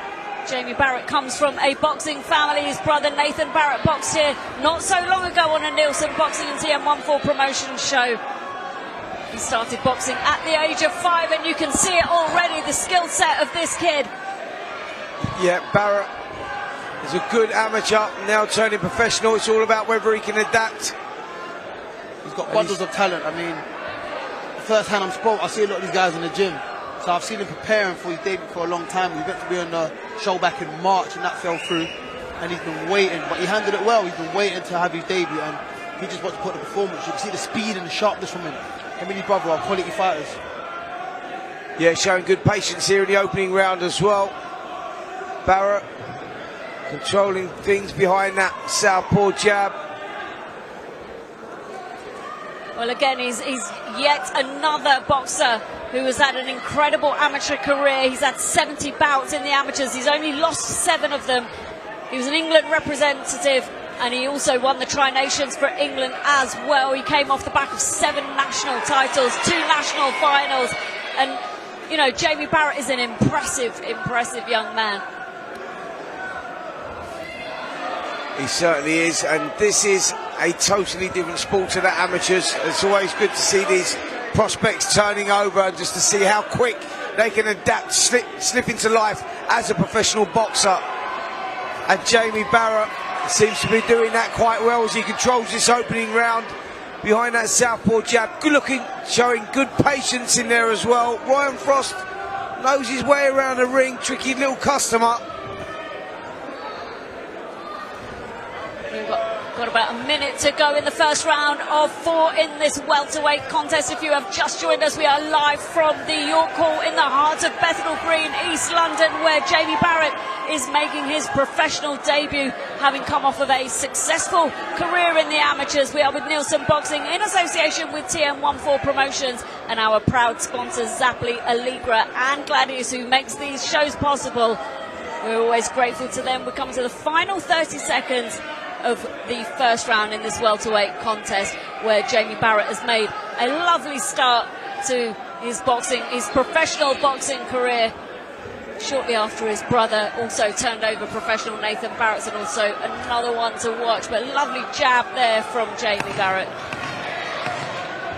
Yeah, Denzel showed good composure here, Jamie. He's not got caught up with the crowd and got caught up in the emotions and all of that, because it's very difficult to do that when you're making your debut, especially. Yeah. You know, your debut, you want to impress, and 9 times out of 10 you overdo it, over-try it, you get wrapped up in the moment. He showed good composure there. He has showed good maturity, because in the gym he hasn't stopped talking about watch me on my debut. So it's good that he's not getting too caught up in the lights and, you know, the crowd bringing in the debut, trying to overperform. He's performing beautifully, taking little half step backs when his opponent steps in. Counters are nice and sharp. He's got a good jab, and he's smart. He's a smart kid. He's got a good boxing brain. He's been boxing all his life, and you can see his dedication and his skill set coming out tonight. And you called that there smart, and that's exactly the way that he boxed there. It was intelligent. Yeah. He took his time, didn't get caught up with anything. Hold on a minute, my first professional round. Let me just go out there, feel my way into it a little bit. Yeah. You know, because you know yourself, Denzel, better than anyone. The amateur ring and the professional ring are 2 different rings. It's like a different sport. People don't understand that. They think, oh, he's a good amateur.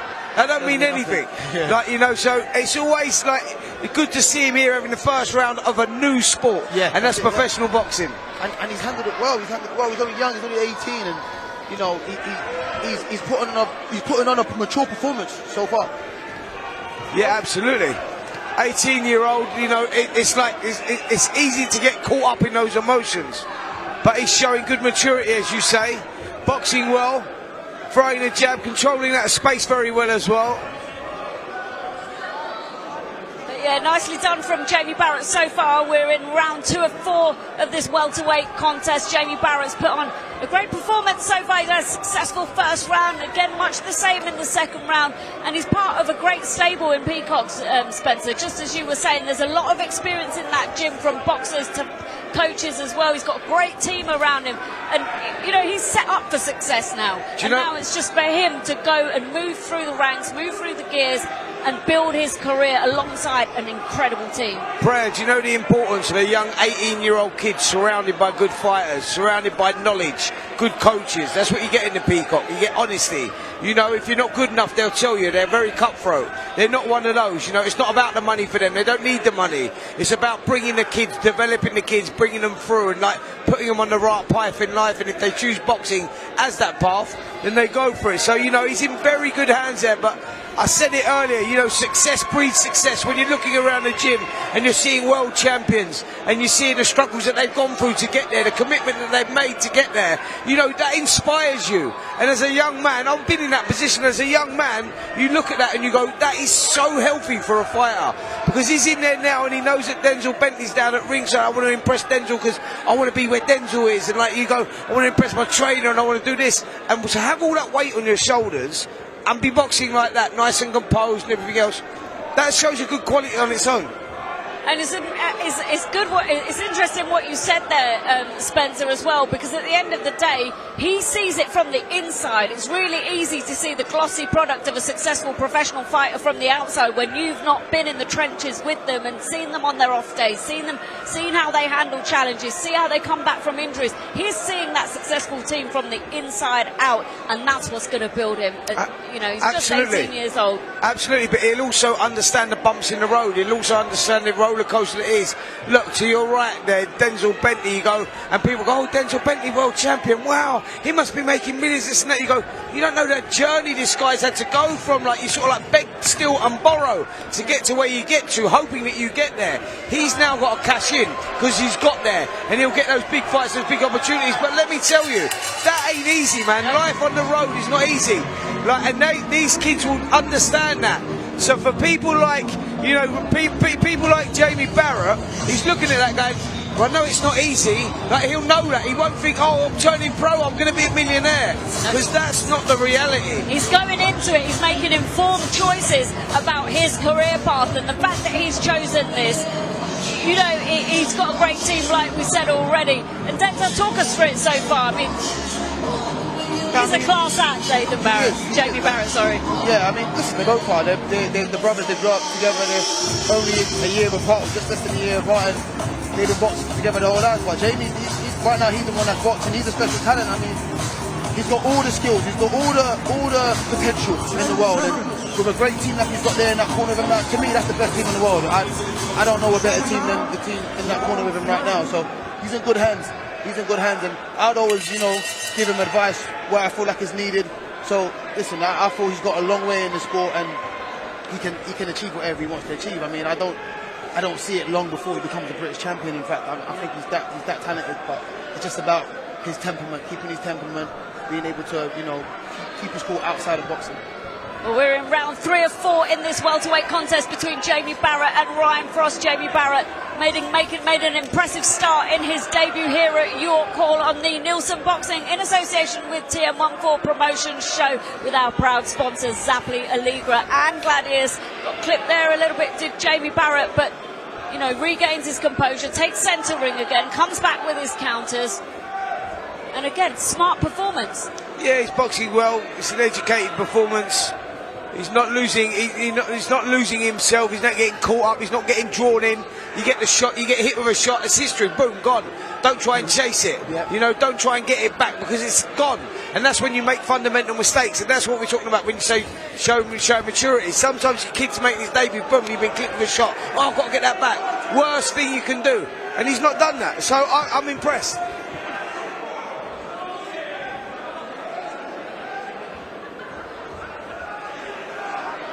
Well, we're just coming up to the halfway mark of round 3 of 4 in this welterweight contest between Jamie Barrett and Ryan Frost.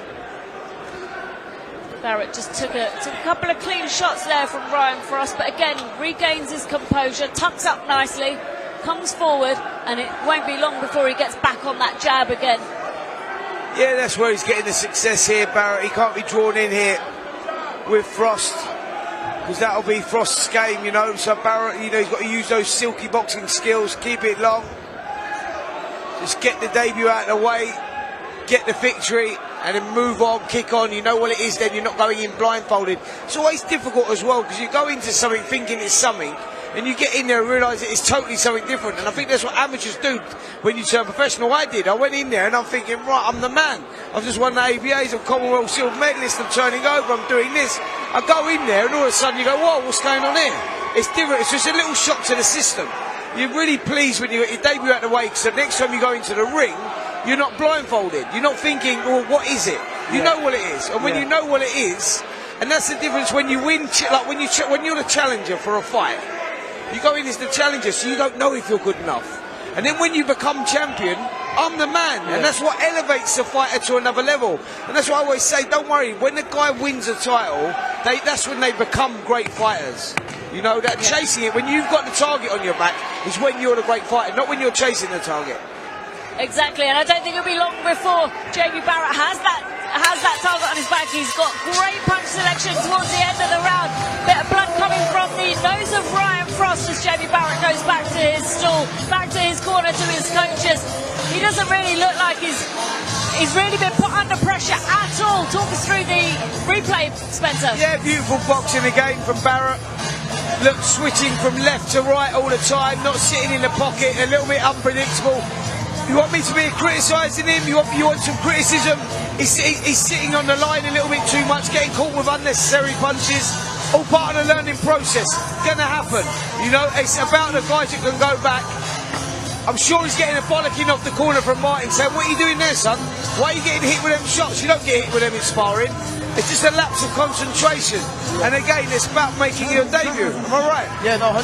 That lapse of concentration, he's throwing the shots and letting his hand go, and it's just easy to just think about something else when you're in there. Yeah. And that's when you get hit with them silly shots where, like, you're just giving them away. The opponent didn't earn them shots. It's for people that have never boxed, right, and you're trying to explain to them, I switched off for a moment. They go, what do you mean? There's someone standing in front of you. No one can ever relate to that unless you've been in the ring before. Punch your lights out and you're thinking about what you've got for dinner when you get home. Whilst you're in this mad though, isn't it, when you think about it? Sometimes it happens. It does, yeah. Is it chicken or beef tonight? Let me think. It's mad, isn't it? Yeah. It's bizarre, but it actually happens. Well, we're in the final round of this welterweight contest. Beautiful jab there just landed from Jamie Barrett onto the chin of Ryan Frost. He's really snappy with his shots. He's so sharp with those punches, is Jamie Barrett. It's been a lovely performance, lovely fight to see so far. Yeah, the young 18-year-old. He's boxed very well, you know, take all that in consideration. There's a lot expected from this kid. He's 18 years of age. He's brought a big crowd down with him as well. That alone is draining. That takes a lot out of you. Under the circumstances, I think he's boxing well. Denzel Bentley will probably tell you he can box better, much better, because I'm hearing great stories of it. And there you see glimpses of it like that. But it's been a solid performance. Good shot selection there. Just starting to get into it. He's had those couple of rounds out now. You know, and that's the frustration when you do 4-rounders. It's just not enough. I think they should abolish them. I think they should just do 6-rounders. Yeah. Like, you know what I mean? Because, like... you get more out of the fighter and the fight. Yeah, of course. Yeah, because you start warming up. Now you're warming up. You know, you just got your juices flowing. Yeah, exactly. You know, it's it's not about that, but you got to get, like, you know, go, well, if he's going to be a 12-round fighter, he's going to do 6 when he starts anyway. Yeah. You know what I mean? You go over to Ghana, mate, you get to Ghana, they're doing 12-rounders on their debuts. I'm not even joking. I'm not even joking. I'm not even joking. Denzel, am I joking? No. I've seen fighters, man, like Azuma Neilson was the Commonwealth champion after 2 fights or something. It's like, man. Yeah, they push you quickly because there ain't really any journeyman out there. So you got to build a sport real quick. You're in 50 fights early. Yeah. Or someone else that's trying just as hard. So yeah, you're right. We're talking about building up this fight. Jamie Barrett's let his hands and his feet go in this final round of this 4-round contest on his debut here at York Hall. We're into the final minute of round 4.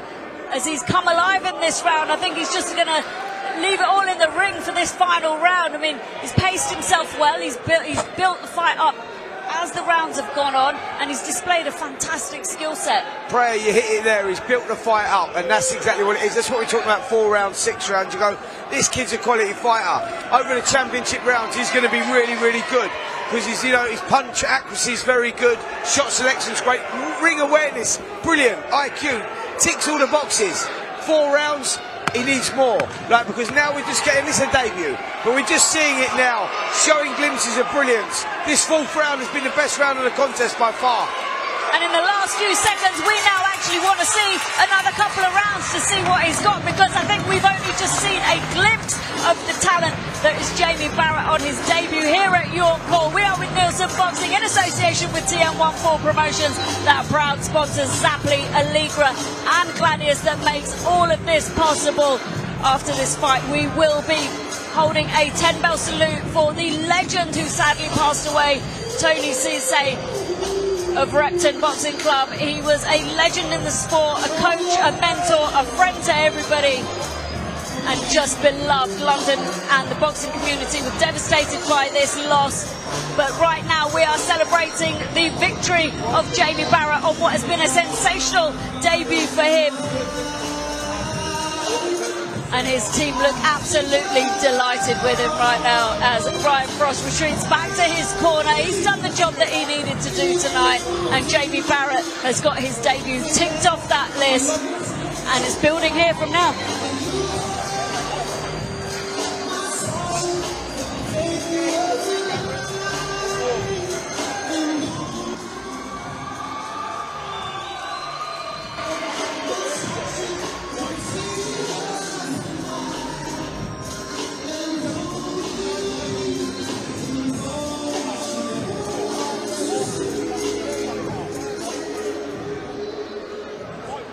Ladies and gentlemen, after 4 rounds of action, we go to the scorecards. Referee Lee Every scores the contest 40-36 in favor of your winner, Jamie Barrett. Well, a lovely mark of respect between the two fighters. Jamie Barrett has impressed on his debut with his varied skill set. His team look happy with him. He looks delighted. And it's celebrations all round in the team of Jamie Barrett as he just gets his photograph. You only get a debut once in your career, Spencer, and I think this was a special night for him. Absolutely. Listen, it was a brilliant performance from a young man with a lot of pressure on his shoulders, as I said. We saw the skill sit there. We saw glimpses of brilliance there as well. You know, criticism, Jerry switched off a couple of times, but that's expected. You know, that happens. He's in great hands there. You know, Martin Bowles and the team, there's a quality team around him, and this kid has a bright future in the sport for sure. It's lovely to see his brother Nathan Barrett in the ring celebrating with him on his special night as well. Nathan Barrett, another incredible talent in the sport. You see a bandage on his right hand at the moment, so I'm assuming he's injured, but hopefully we'll see him back in the ring again soon.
I'm just going to hold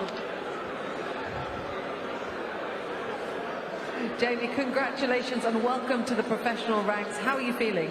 Listen, it's unbelievable to get the ball rolling, you know what I mean? I've been waiting a long time. I've been down in the Peacock for the past year. I'm seeing my brother have his debut. I'm seeing all the boys in the gym having their debut. All I'm doing is sparring, training.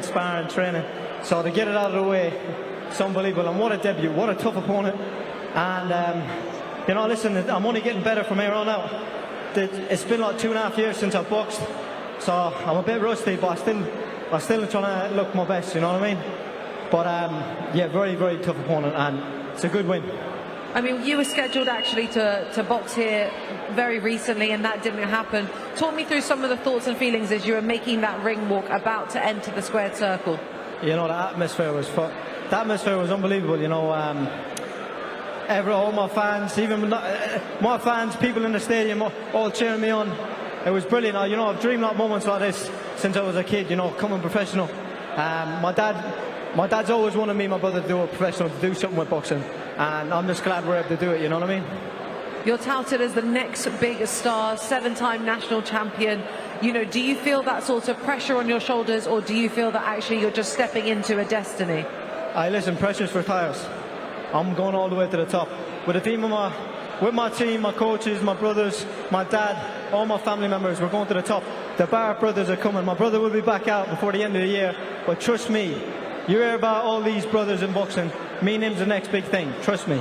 We're so excited for the journey. Obviously, we saw your brother's debut as well, and that was just as sensational. John, a quick word from you, because I remember when you introduced me to Jamie and actually to Nathan, and you touted them both as big stars in the future of boxing. Yeah, they're both amazing stars. Fair play to Jamie there. For anyone who wasn't aware, he was due out about 6 weeks ago.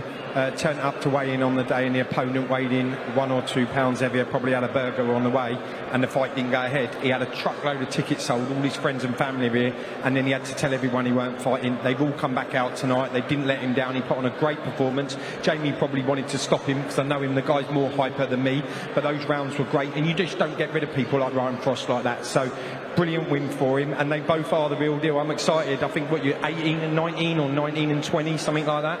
So listen, me and my brother are still only babies in the game. You know, everyone expects a knockout, but sometimes it's good to get the rounds underneath your belt. Me, out of everyone, I like knockouts, you know what I mean? But at the end of the day, I'm still only 18. He's 19. We're still babies in the game. We got a lot of maturing to do, but when we do, like, you may think we hit hard now, but wait until we're like 22, 23. I absolutely love the confidence coming from both of you.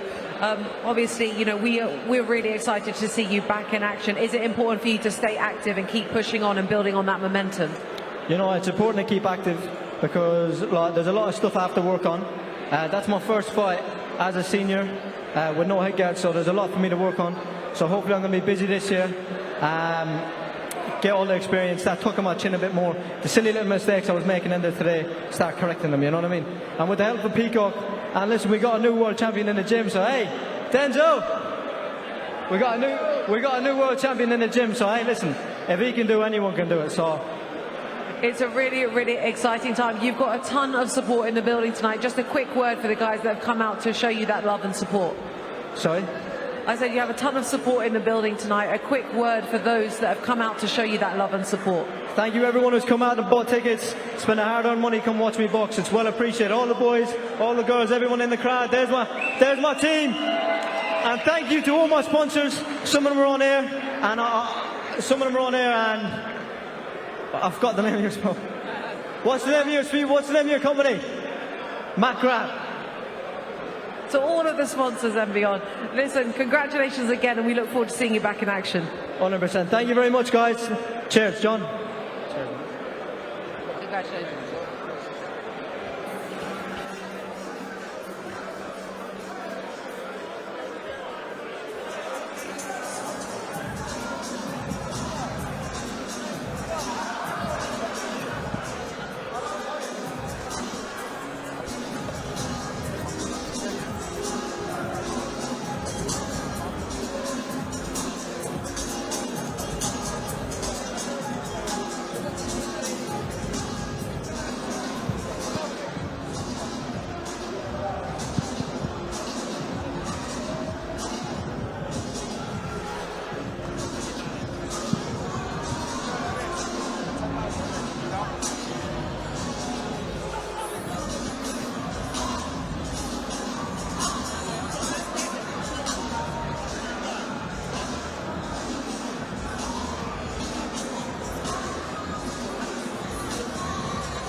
Ladies and gentlemen, your call, could I have your attention? The world of boxing is saddened to hear about the recent passing of the legendary Tony Cisse, who sadly lost his battle with motor neuron disease. Tony was a former national champion, England international and club captain, a truly revered figure of Repton Boxing Club, where he gave so much of himself to mentor young boxers and inspire future champions in many London schools.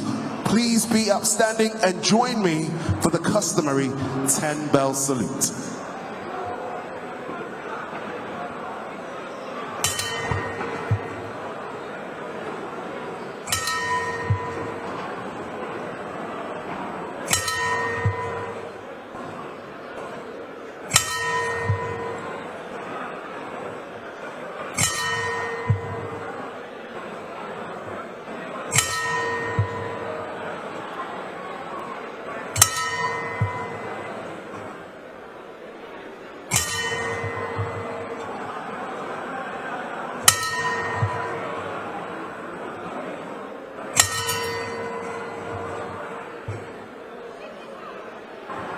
Thank you, ladies and gentlemen. Rest in peace and power, Tony.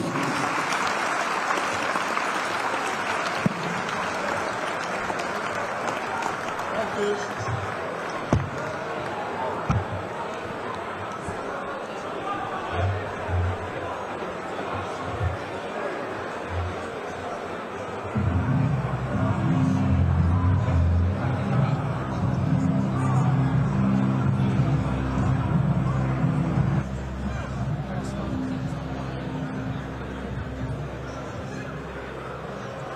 Ladies and gentlemen, we're all set to go with our cheap support contest, which is 8 rounds for the super lightweight Commonwealth International Title. Introducing first to the ring, please welcome Zoe Hunte-Smith. Well, it's time to settle in for the co-main event of the evening. A very warm welcome to you if you have just joined us. We are live on TalkSport Boxing News and Seconds Out with Neilson Boxing in association with TM14 Promotions, with our proud sponsors Zappli, Allegra and Gladius. Zoe Hunte-Smith is just approaching the ring in her quest to be crowned the International Commonwealth Super Lightweight Champion in what could be her toughest test so far in the professional ranks.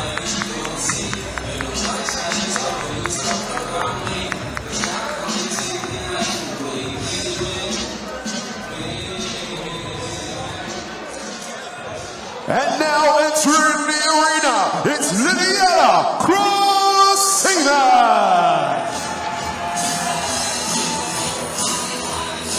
Well, I don't know if our mics are picking up this, but the atmosphere at your call is electric as Lilyella Craw Seaman makes her way to the ring for the 5th time in her professional career. But it's a big one this time. Stay right where you are, because I have a feeling we're about to see something special between these two incredible female athletes. Lilyella looks composed and calm as she steps into the ring with a smile on her face, waves at the crowd to an applause. We're looking forward to this one. Ladies and gentlemen, we're all set to go with our chief support bout of the evening. Mark Nielson of Nielson Boxing presents 8 rounds for the super lightweight Commonwealth International Title. The action is sponsored by Gladius and Allegra. This bout is sanctioned by the British Boxing Board of Control. Official in charge is Ben Harmsworth. Your timekeeper is Brett Bowles, and your referee is Rocky Israel. Introducing first, fighting out of the red corner. She weighed in today at 140 pounds, wearing green, black, and gold. She has a record of 8 wins, 8 fights, 5 wins, 3 defeats from Mercer, London. Zoe Hunte-Smith. And her opponent boxing out of the blue corner. She weighed in today at 139.2 pounds, wearing black shorts. She's undefeated. 4 fights, 4 wins from Glasgow. Lilyella Craw Seaman.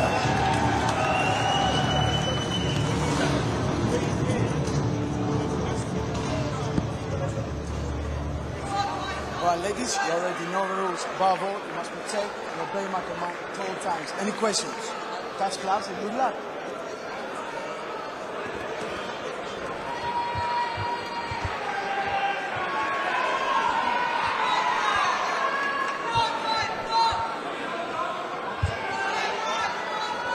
Seconds out.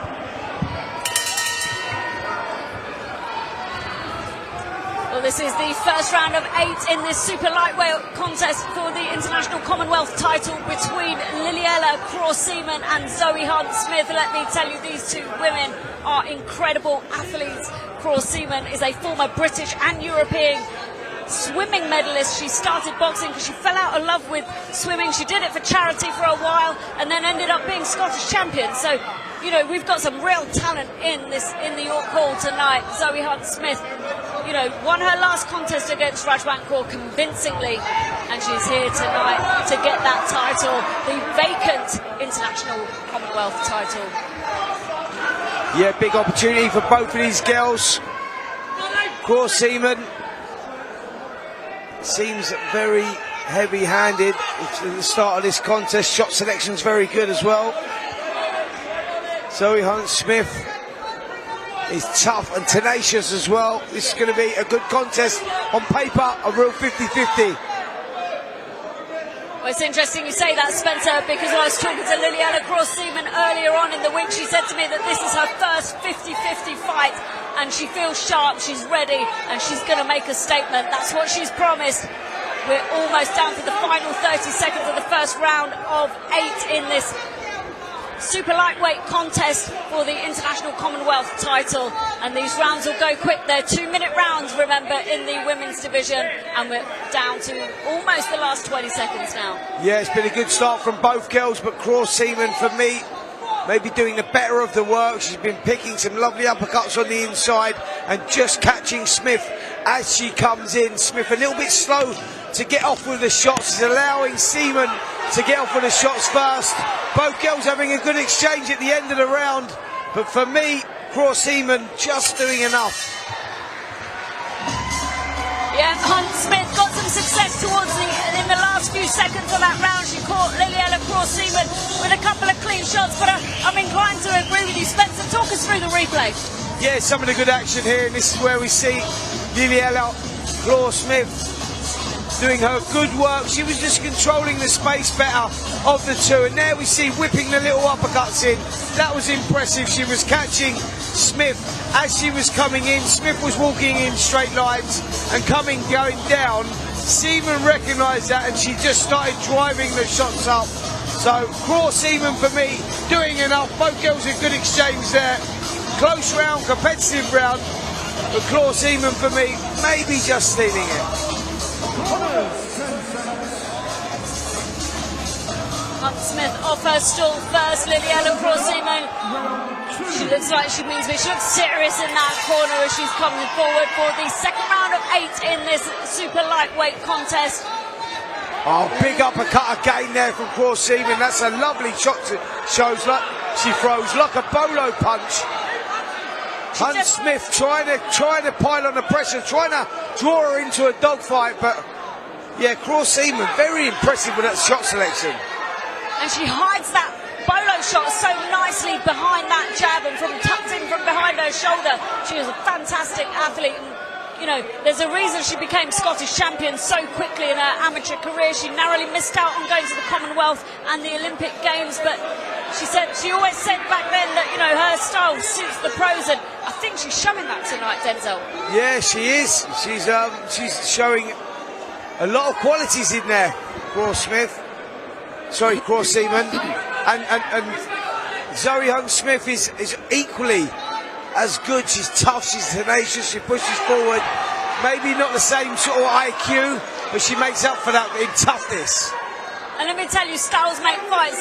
Hunte-Smith just landed a nice little clipping right hand behind the guard of Craw Seaman, but Craw Seaman can mix it with the best of them, and it could be a case of styles make fights. There's a bit of swelling there under the left eye of Craw Seaman. I was going to call that. It's getting a bit rough for her in there. Hunte-Smith is making it rough. She's throwing little short shots on the inside, and oh, good right hand. I think that might have hurt. Yeah. That might have hurt Craw Seaman. It did, and it's followed by the left hook as well there, and you're right, Dens. I think that Zoe Hunte-Smith is drawing Craw Seaman into the fight she doesn't want to be in at the moment. You know, I think that Seaman is good when she's got the space to throw that bolo, come over the top of the hooks. But this is where Lilyella Seaman doesn't want to be. Nice clipping right hand over the top again from Hunte-Smith. Let me tell you, she is as game as they come as we end the second round of this 8-round contest in the super lightweight division for the International Commonwealth title between Lilyella Seaman and Zoe Hunte-Smith. This is going to be a battle of styles or a battle of the double-barrel surnames, because we're getting them mixed up here at ringside. I just saw Hunte-Smith fall back to the corner with no emotion on her face, as if she just didn't do what she just done. Yeah, absolutely. She grew into that. She drew Craw Seaman into the dogfight that she wanted. She made it into her fight. Craw Seaman, for me, got the best of the first round because she had that space. She was getting off on the shots, but Hunte-Smith adapted. And you're right, by the way, the double-barrel names. In fight number 8, so we've done 16 names already. My head is like there's a war going on up there. But I'm going to try. Craw Seaman, yeah, she got drawn into a fight she didn't want to be in. 1 round apiece for me, Dens. Yeah, no, I mean, Hunte-Smith is taking this fight by the scruff. She's making it rugged. She's not allowing Craw Seaman to do what she wants to do or be comfortable. She's got a nice tight guard, parrying the jab. And Craw Smith has got to find her distance and find a style she's comfortable with to kind of navigate through this fight. Well, this is just a symbol of exactly the caliber of women that we've got fighting tonight. Craw Seaman's piling on some pressure on Zoe Hunte-Smith. Zoe Hunte-Smith takes it well, ties her up, but you know, like we said before, Hunte-Smith is as game as they come, and she's going to be doing absolutely everything she can to spoil Lilyella Craw Seaman's work. But this is hard to call right now. Craw Seaman's doing well to, you know, work on the inside, but she's not comfortable there. Yeah, I don't think she needs to be there. I think she needs to get off the ropes and move around and pop her jab about. But that right hand for Hunte-Smith is the money shot. Yeah, she's finding it every time she throws it. You're right, Craw Seaman just needs to create that space and keep that space. You know, keep that distance, because that's where she's better. That's when she has more success. But for Hunte-Smith, she's doing the right thing at the moment. She's drawing her in. That's what I say, when you're lacking in certain areas, like your technical ability might not be as good, then you make it the fight that you need to make it. Definitely, and that's exactly what she's doing. She might not be the technical one, but she's definitely using her tactics well. And right now, Hunte-Smith's tactics are working. She's smothering the hell out of the work of Craw Seaman, who initially came out looking probably the classier of the two fighters in the first round, but Hunte-Smith has just gone in and ruined it all. Yeah, she has. She's making it very tough for Craw Seaman. Craw Seaman's starting to mark up now down the left side of her face as well. I mean, Craw Seaman's doing well to try and fire back some shots to keep Hunte-Smith off her, but it's not the fight she needs to fight. I think she needs to show her class, be classy and box. I mean, when it comes to a dog fight, that right hand there just shook the legs of Craw Seaman too. Yeah, the money shot again as we come to the end of round 3. These rounds go so quickly when they're just 2 minutes. It's been an exciting night so far, and Lilyella Craw Seaman versus Zoe Hunte-Smith has been an absolute dogfight for Lilyella Craw Seaman. Zoe Hunte-Smith has spoiled her work so far, and we can see it on the replay here, Spencer. Yeah, we certainly can. Lilyella Craw Seaman has, you know, she's had successes, but the game plan is working for Zoe Hunte-Smith. She's the one pushing forward, head on her chest, just wading away, drawing it into the fight, and she's the one with the heavier hands. Craw Seaman has been hurt a couple of times. She got rocked towards the end there with a big right hand. She was hurt earlier in the round as well. Seaman needs to get back behind the jab, stick to the uppercut, hit, throw the hooks, move off the space, move off the line. Don't sit in the pocket, don't get too greedy with Smith, because that's where Smith wants to be. Well, we're in round 4 of 8 of this super lightweight contest for the vacant International Commonwealth title, and a beautiful right hand lands behind the guard of Lilyella Craw Seaman from Zoe Hunte-Smith. Like Denzel said earlier on, that's the money shot. She can't miss with it, and it's caused a bit of swelling on the eye. Again, leads off with a couple of swinging shots, lands one to Zoe Hunte-Smith, but she's in an absolute, she's creating a dogfight here, Denzel. She is. I mean, Hunte-Smith has just made this a dogfight. She's everything's out the window. She just said, listen, we're going to war here. We're going to war. And Craw Seaman did not expect it. And, you know, she's been, it's thrown her off. And I can see that. She's no longer showing her class. She's trying to fight back. She is throwing shots. But it's in spurts. And Hunte-Smith is just relentless. She's not stopping. I think you nailed it there, though, Den. She didn't expect it. And when a fighter's caught off guard like that, sometimes it's very difficult to adapt and adjust. You get drawn into a fight and you don't realise even how you've got there. You're coming in with a game plan. I knew what I wanted to do, and I've been drawn into a dogfight. And I think that's what's happened here with Lilyella Seaman. She's been drawn into a fight, and she's going to have to try and turn this around. Because at the moment, it's maybe not going her way. The cleanest shots are being landed by Zoe Hunte-Smith.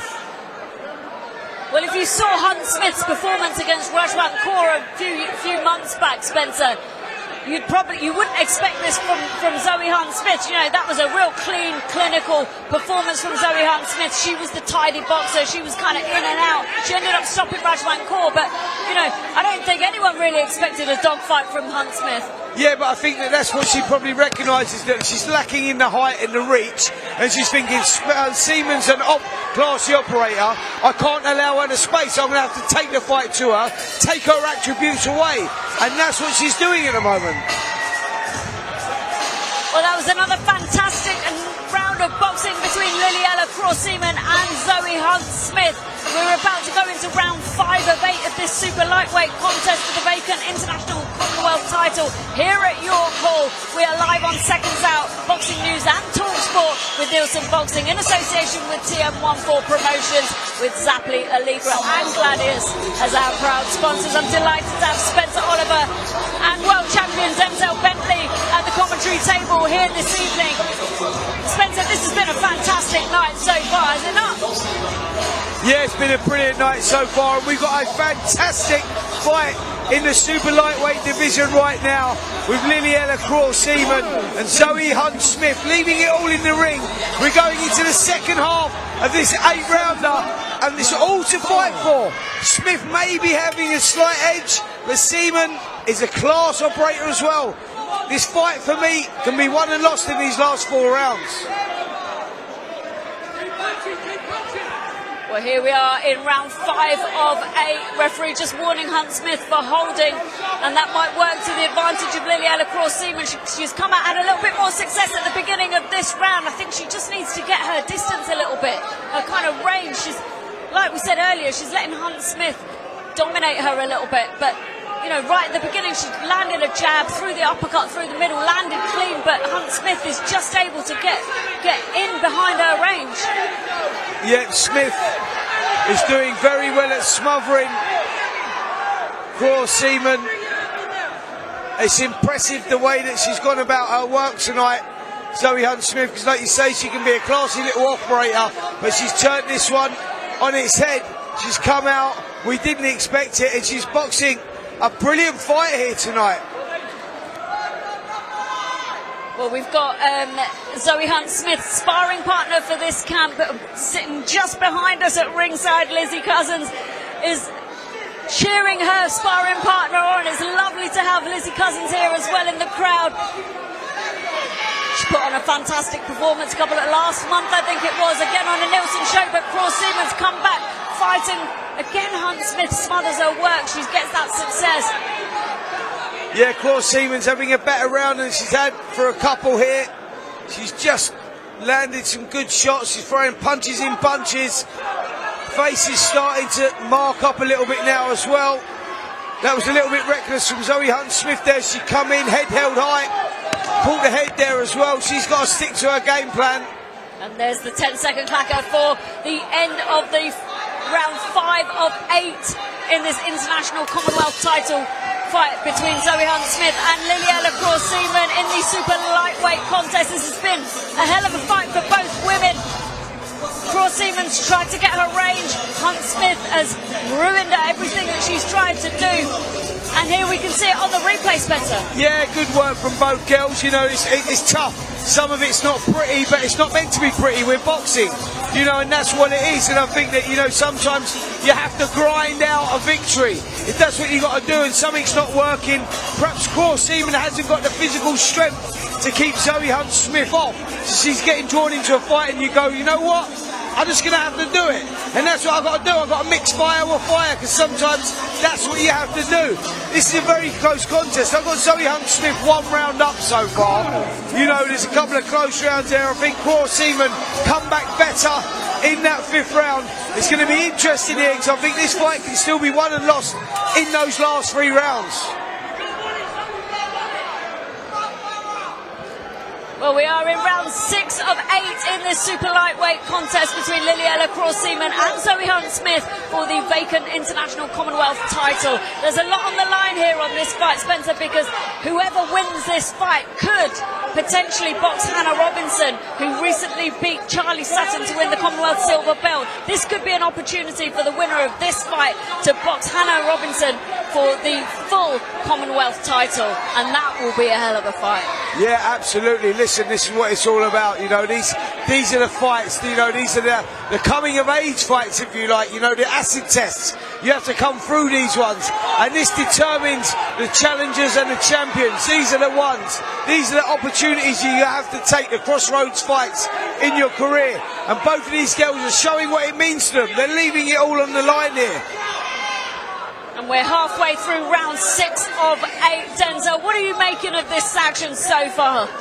I mean, I just think Craw Seaman is getting drawn into a fight. I think the first 30 seconds of this fight, I saw the bit of class come out of her that we know she possesses, but Hunte-Smith is just making this a dogfight. She's just on her chest and throwing punches, not caring where it lands, and making Craw Seaman really have to dig deep to get these victories. She is landing some nice uppercut inside when she throws them, when they're both inside, but it doesn't seem to faze Hunte-Smith. She just keeps coming.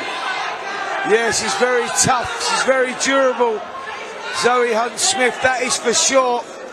And I think that's what's taken Craw Seaman by surprise.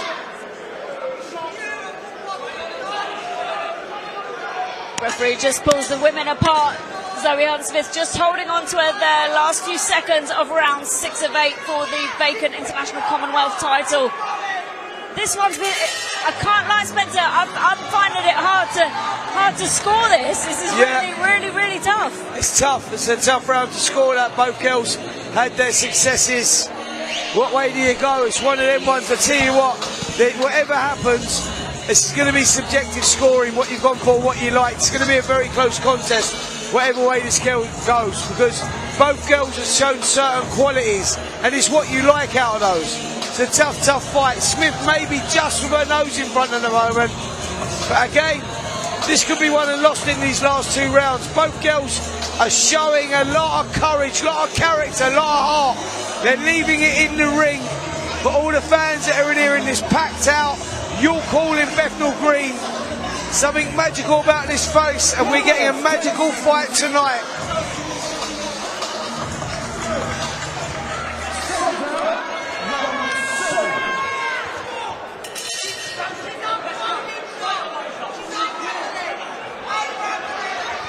Well, we're in round 7 of 8 of this super lightweight contest. We're just giggling at ringside here at the commentary table because we can hear Liz Cousins behind us cheering for Zoe Hunte-Smith, telling her she's unraveling.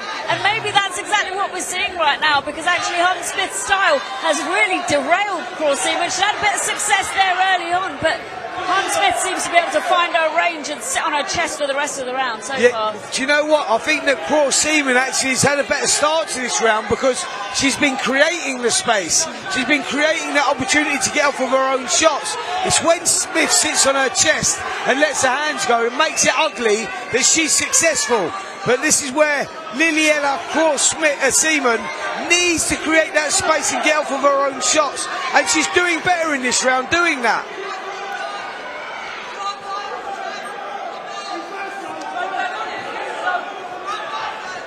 This is better, see, there you go, when she's creating that space, working off the jab, moving her feet backwards, that's where she's getting success. I think she's had a better round here, Craw Seaman, to be fair. She has, but it's the same as the last round. The first 30 seconds to a minute, she had a good start, and then Hunte-Smith just overwhelms her. But to be honest, this round she is carrying on for a bit longer. Yeah, she may be just doing enough in this round. I can't believe I'm going to say it, but I think I'm going to say it. This could be all on the last round. That's how tight this fight is. You know that. Both girls have had their successes. Smith might just have her nose in front, but Craw Seaman she catches the eye with a better quality work. Almost down to the final 10 seconds of this penultimate round of this 8-round contest. Craw Seaman found her range earlier on in this round. Hunte-Smith continues to try and spoil her work, but you know, beautiful end there by Lilyella Craw Seaman. When she watches this back, you know, if the decision doesn't go her way, she's going to know exactly what she should have done for the other 6 rounds. I think she's put on an absolutely fantastic performance. Hunte-Smith has kept coming, but even when she spoils her work, we know Craw Seaman can't fight the way she wants to. However, she's still fighting when Hunte-Smith's on her chest, and like you said, Spencer, this could go either way. Listen, I honestly think that. I think that I've got this fight all level after 7 rounds. 1 round I couldn't split them. I've got 3 rounds apiece. That's what I think it is. I think it's all very much on the line here. I don't know what you guys think, how close you think it is, but I think this fight could be won and lost with a decent round either way here. I think so too. It's been a close fight. They both had the successes. I think that was Craw Seaman's best round. She done really well to stick in there and fight the fight that she didn't expect to fight. Landed some good shots, but that was her best round because, like you just mentioned, she was able to create a little bit of space, a little bit of room and get her shots off. If she could do that this round, she may nick the fight. Oh, good right hand again from Craw Seaman. Lovely work there from both women as we enter the final round of this 8-round contest. Beautiful work there from Craw Seaman and Zoe Hunte-Smith. Yeah, both girls leaving it all in the ring here, aren't they? And what? This is good work from Smith. Craw Seaman started the round well. Referee just pulling them apart again. Lovely jab and right hand there from Craw Seaman. She works well on the inside. I think she's getting a bit more success on the inside. Hunte-Smith just holding on to her, using her shoulder, using every trick in the book. But you know what? That's the game, and this is what the experience is. Sometimes, you know, you're not always going to get the clean boxer. You're going to have to deal with dog fights like this. You have to, that's the game, you know. That's what makes the champions. That if you can't use, you're having a bad night, you can't use your qualities, or you've been took by surprise, you adapt and you fight it out, you tear it out, you get down in the trenches. We have to do that. And both of these girls, to be fair, are showing incredible character. I think they're brilliant.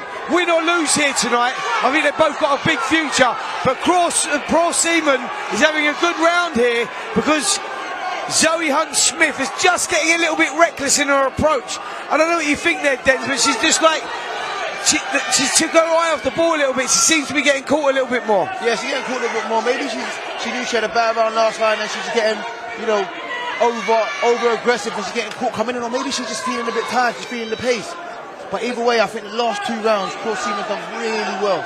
Well, it's been a high pace from both women, from the first bell to what we're approaching is the final bell of this 8-round contest, and the winner of this contest will be the International Commonwealth title holder. Could be in the running for boxing Hannah Robinson for the full vacant Commonwealth title. Both women with hands in the air, both probably think that they've done enough. This is going to be a tough call. Yeah, it's a tough one to call this. I've gone Lilyella Craw Seaman by 1 round. I've scored it. I'll tell you exactly how I've scored it now. 77.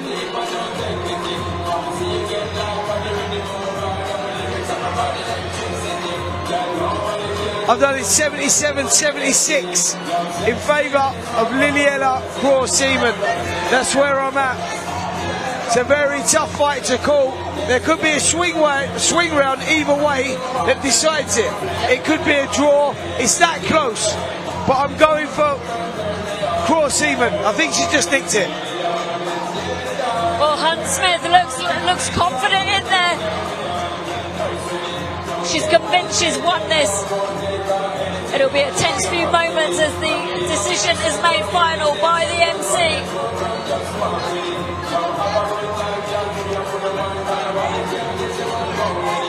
Leslie Cousins is just behind us, telling Hunte-Smith that this is hers, this belt's hers. And let's go to the MC to make this decision official. Ladies and gentlemen, after 8 rounds, we go to the scorecards. Referee Rocky Israel scores the contest 77-75 in favor of your winner and the new Commonwealth International Champion, Lilyella. Well, you called it, Spencer, much to the surprise of Zoe Hunte-Smith. She was convinced she'd done enough to win that fight. Obviously disappointed, but a wonderful night there for Lilyella Craw Seaman. She got dragged into a dogfight. She didn't fight the fight that she would have wanted to fight, but she came out victorious, and that is the mark of a true champion in the making. This is not the end for Zoe Hunte-Smith. She is as tough and as game as they come, and she'll come back from this loss. She's had a loss on her record before. She came back, she won, and she'll do it again. Listen, exactly what I said. I said, look, both girls left it all in the line there, and I thought, credit to Zoe Hunte-Smith. I thought she boxed brilliantly. She made it the fight that she had to make it. But for me, Lilyella Craw Seaman just nicked it, just picked it. I wouldn't have argued the draw if I'm totally honest. It was that close. It could have gone that close. It was one of those fights. It was subjective. Whatever way you want to go, I'd like to see it again if I'm honest. Those two will meet again, I'm sure. I'm sure they will meet again in the professional ranks, but Lilyella Craw Seaman, quite rightly, is absolutely delighted with her performance. Her team are delighted with her performance. You know, like we said, she got dragged into a dogfight. You know, and that will be good experience for her because she's going to have tough nights like this. And now it's just a case of building for her. The crowd are here to support her. She's got a lot of support in York Hall this evening. You can see on the replay here, Spencer, that this was a tough old grind for both women. Yeah, it really was. They both had to grind it out. They both had to make it ugly. They both had to dig deep. They showed a lot of character, both of them. Like I say, I can't speak highly enough of both of them, so I think they've both done incredibly well. The deciding factor for me was just a better quality of work from Lilyella Craw Seaman. I thought that, you know, the little uppercuts, the little eye-catching stuff was probably going to be enough to nick. So very, very impressive stuff. And we'll just join her at ringside with Melissa for the post-fight interview. But there is so much support here for Lilyella Craw Seaman, and quite rightly so. It's great to see this much support for women's boxing, and she is lapping up her moment. How does it feel to have that belt around your shoulders?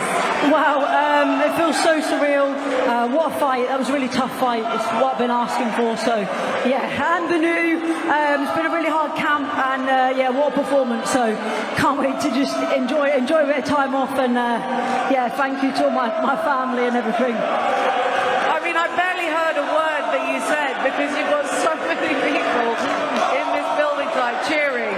But talk me through it. I mean, obviously, when you're having a very tough camp, it must make it all the more meaningful to get that strap.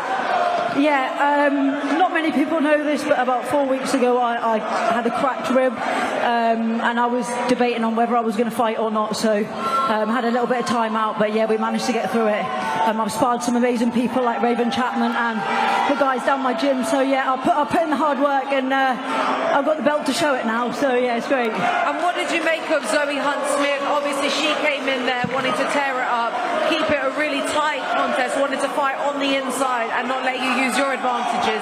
What did you make of her strategy? Yeah, she did exactly what I thought she was going to do, and did it really well as well. Definitely in moments I got carried away. I did think I learned a lot about myself in that fight as to how hard I can fight, and yeah, I definitely put a dog fight on at times, and proved I've got a different element to my game as well. Absolutely. Listen, Hannah Robinson most recently won the Commonwealth Silver. Obviously you have the International. Is that a fight that you'd be interested in for the full Commonwealth title? My manager's looking at me. Absolutely. If she wants it, we'll definitely get something arranged. I'd like to take a little break because I've had 3 pretty back-to-back fights, but I'll be out as long as we get a good date and everything's sorted. Then yeah, I'm also interested in MVP and Gemma Richardson as well. If she's out there and she wants it, I can go to lightweight, but I'll definitely take either Charlie or Hannah Robinson from that fight, and Gemma Richardson's also in my eyesight, so yeah. Listen, congratulations on the win. I'm sure that means a great deal to you, so do go and enjoy it. Enjoy a little bit of time off, and we look forward to seeing what you do next.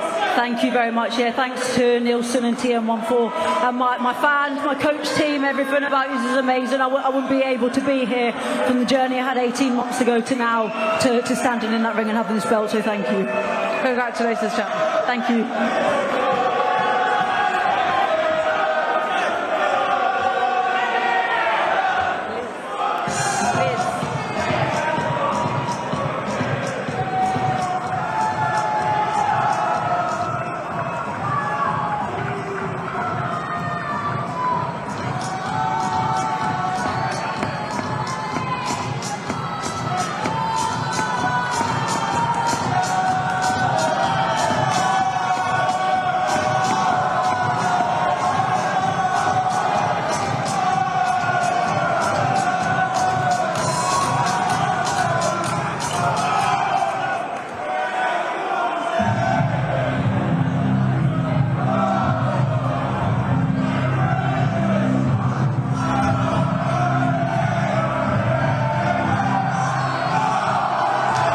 Your call. Are you ready for your main event of the evening?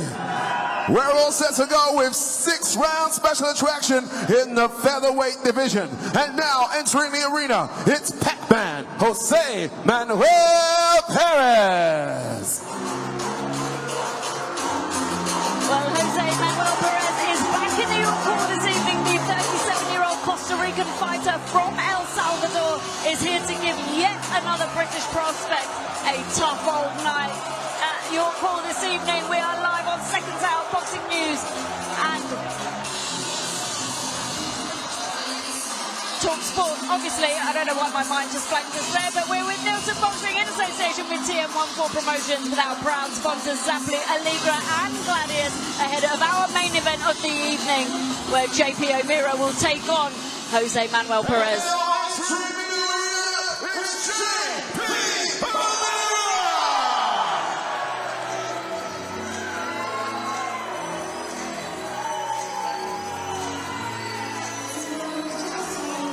Well, we have some talent stepping through the ropes at York Hall this evening, and let me tell you, JP Omira is one hell of a fighter. He spent 3 years with Team GB, and he's here to add yet another win to his unbeaten record. Coming out to the song Murder on the Dance Floor, and let me tell you, he's going to have a dance partner in Jose Manuel Perez this evening.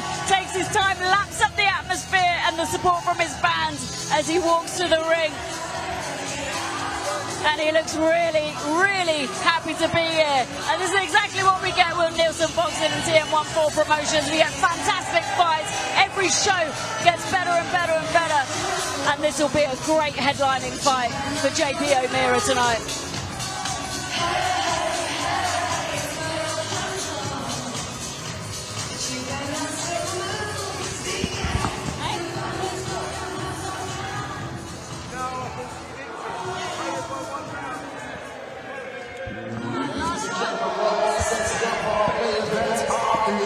Mark Nielson of Nielson Boxing presents 6 rounds in the featherweight division. The action is sponsored by Gladius and Allegra. This bout is sanctioned by the British Boxing Board of Control. Official in charge is Ben Harmsworth. Your timekeeper at the bell is Brett Bowles, and your referee for the contest is 8-star referee Lee Every. And now, ladies and gentlemen, the moment has arrived. The referee is ready, the officials are ringside, and the fighters are set for action. But ladies and gentlemen, it's a fight, so we gotta make it loud. So give me some noise from the crowd. Introducing first, fighting out of the red corner. He weighed in at 128 pounds, wearing black and white shorts, a veteran of 47 professional contests from El Salvador, Pac-Man Jose Manuel Perez. And his opponent boxing out of the blue corner. He weighed in at 129.3 pounds, wearing black, blue, and maroon. He's undefeated in 6 contests from Ealing, J.P. Omira.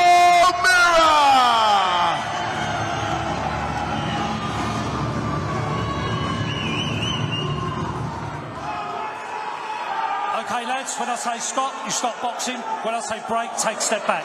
Keep your hands up, protect yourself at all times. Good luck to you both.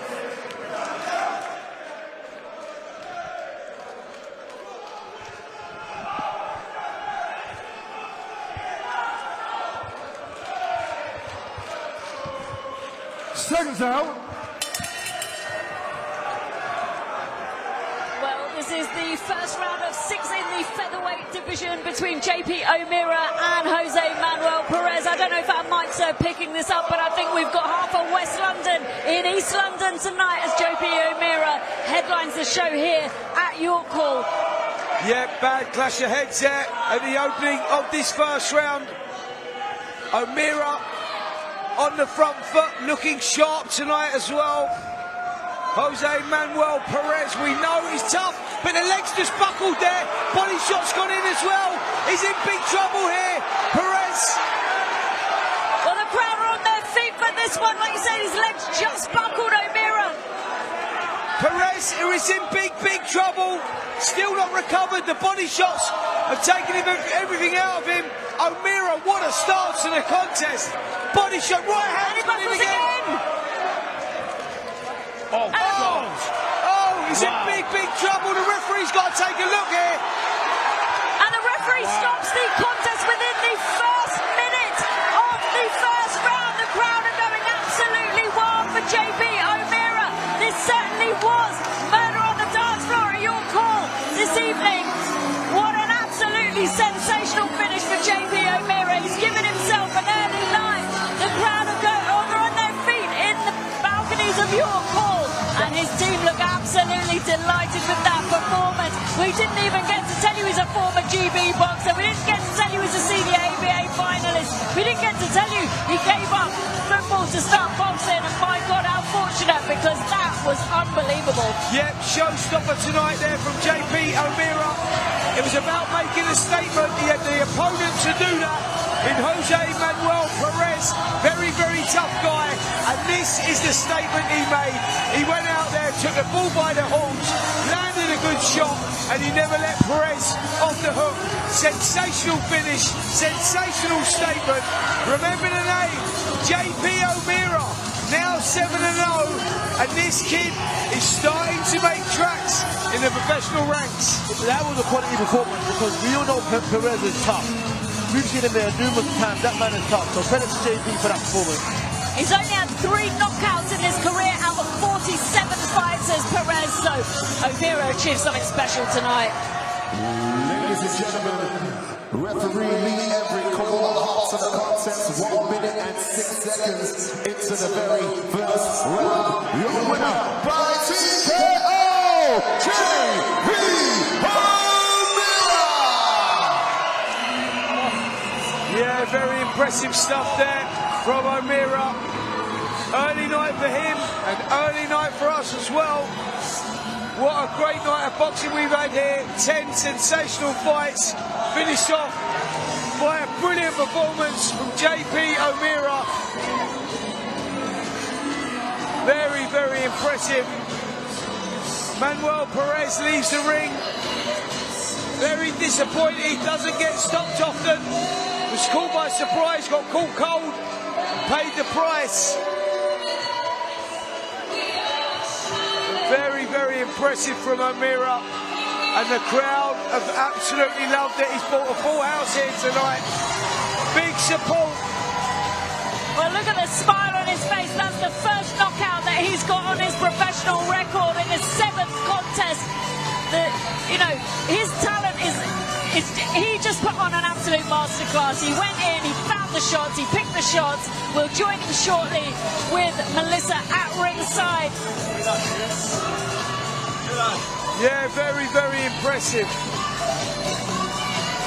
But that concludes what can only be described as yet another sensational night of Boxing. We'll be back here again on June the 27th, where Finley Jones will go up against Robert Lloyd Taylor Jr. for the Southern Area title. You are not going to want to miss that. We'll join Melissa at ringside shortly, but until then, on behalf of me, Denzel and Spencer, we thank you for joining us, and we'll see you next time.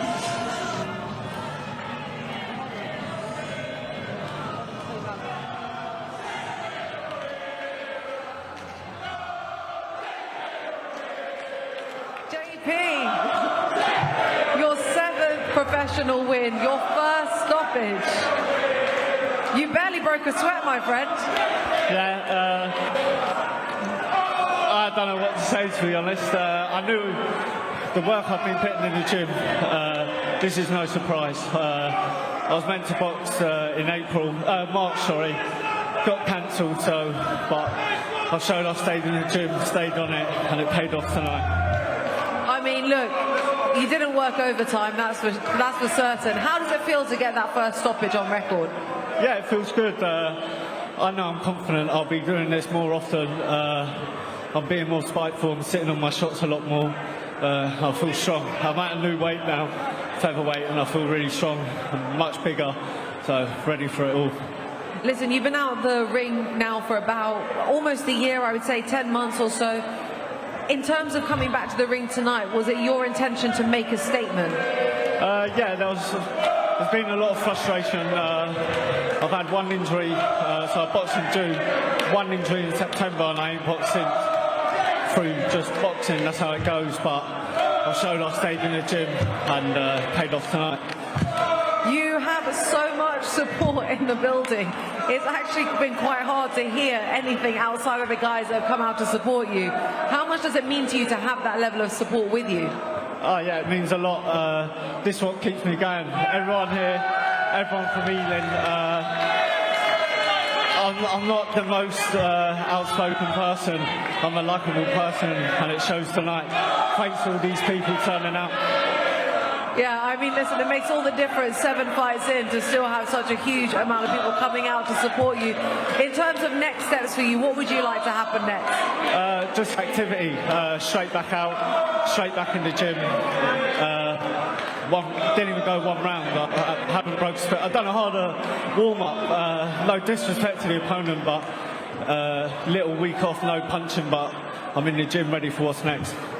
Well, listen, it's so exciting. You've always been someone that I've had my eye on in terms of being touted as a real big talent in the sport. It looks like the future is so bright for you, and I'm so excited to see what's next for you. Hopefully we can get to see you back in action ASAP. Thank you very much. Thank you. Good to see you.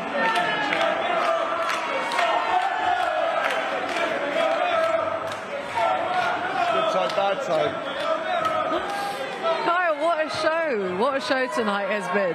Do you know what a fantastic show? You can hear these, my goodness, are they loud. I can see the cameraman over there, he's struggling to hear as well. Yeah. They're just relentless, but fair play. The show tonight's been fantastic. A great title fight between the two girls. Listen, you know, I can hear talk already of except a rematch there. Someone said it's controversial. You know, everyone would have scored that a bit different, but it was a great show all round. How did you score it? Me personally, I'd rather not say, but I'd like to see the rematch, that's for sure. I mean, listen, you know, fair play to all of the boxers that came out tonight. Let's talk a little bit about JP Omira, because the guy was not trying to work any overtime, was he? No, you know what it is? He knows I've got a long drive back to Swindon tonight, and but the minute he got in that ring, he could see me looking at my watch, and it was a quick stoppage. No, listen, fair play to him. What was that, 40 seconds? Something like that. He's a fantastic fighter, you know, really good. And listen, it's going to be harder to match him going forward now, but I'd like to see what comes next for him. Yeah, absolutely. He was talking about getting back in the ring ASAP, because obviously felt like nearly a year out of the ring, and that isn't really a return to the ring as such when you haven't even boxed around. You know, how likely is it that we might see him on the June show? Listen, there's a space there for him on the June show if he wants to come on the June show. We've got some other things we're working on in the pipeline, and when he sells as many tickets as this and makes as much noise as this, I think I can go one bigger for him. But I'll talk to the team next week. Yeah, and what was the fight of the night for you? fight of the night for me. Listen, it was the girl fight. It was a girl fight, you know, proper 50-50 fight. Like I said, forget the score, 50-50 fight, and it was great. Yeah, and also great to have a championship fight on the show, you know, for the Commonwealth International. Obviously, there was talk about Hannah Robinson having won the Commonwealth Silver very, very recently, and I asked Lilyella if she would be open to fighting for the full Commonwealth. Is that a fight that you would like to have on the show? 100%. Yeah. Lilyella's been great to work with right from the beginning. And the bigger and the title fight, the better. So yeah, let's get another one on for her. Yeah, absolutely. Listen, the June show, you guys have been sprinkling some suspense. Sorry, I nearly stumbled on my words there. Sprinkling some suspense on that June show all evening long. Any reveals you want to give to us? Not yet. Oh, absolutely not. No. I've got a busy week next week. I've got some contracts to get signed. We're looking at potentially 4 area title fights, plus a couple of other 10-rounders. But it's going to be a huge, huge show. And again, already people are asking, can I get on the show? Can I get on the show? Just because they're hearing little whispers of what's happening. Yeah, well, listen, it's so exciting. I feel like all the shows just get better, bigger and better each time. And I'm sure June will be no exception. So we're looking forward to seeing what you guys have planned for us for June. But guys at home, thank you so much for tuning in tonight. We hope that you've enjoyed the show as much as we have. And we look forward to seeing you back in action and at Rickside in June.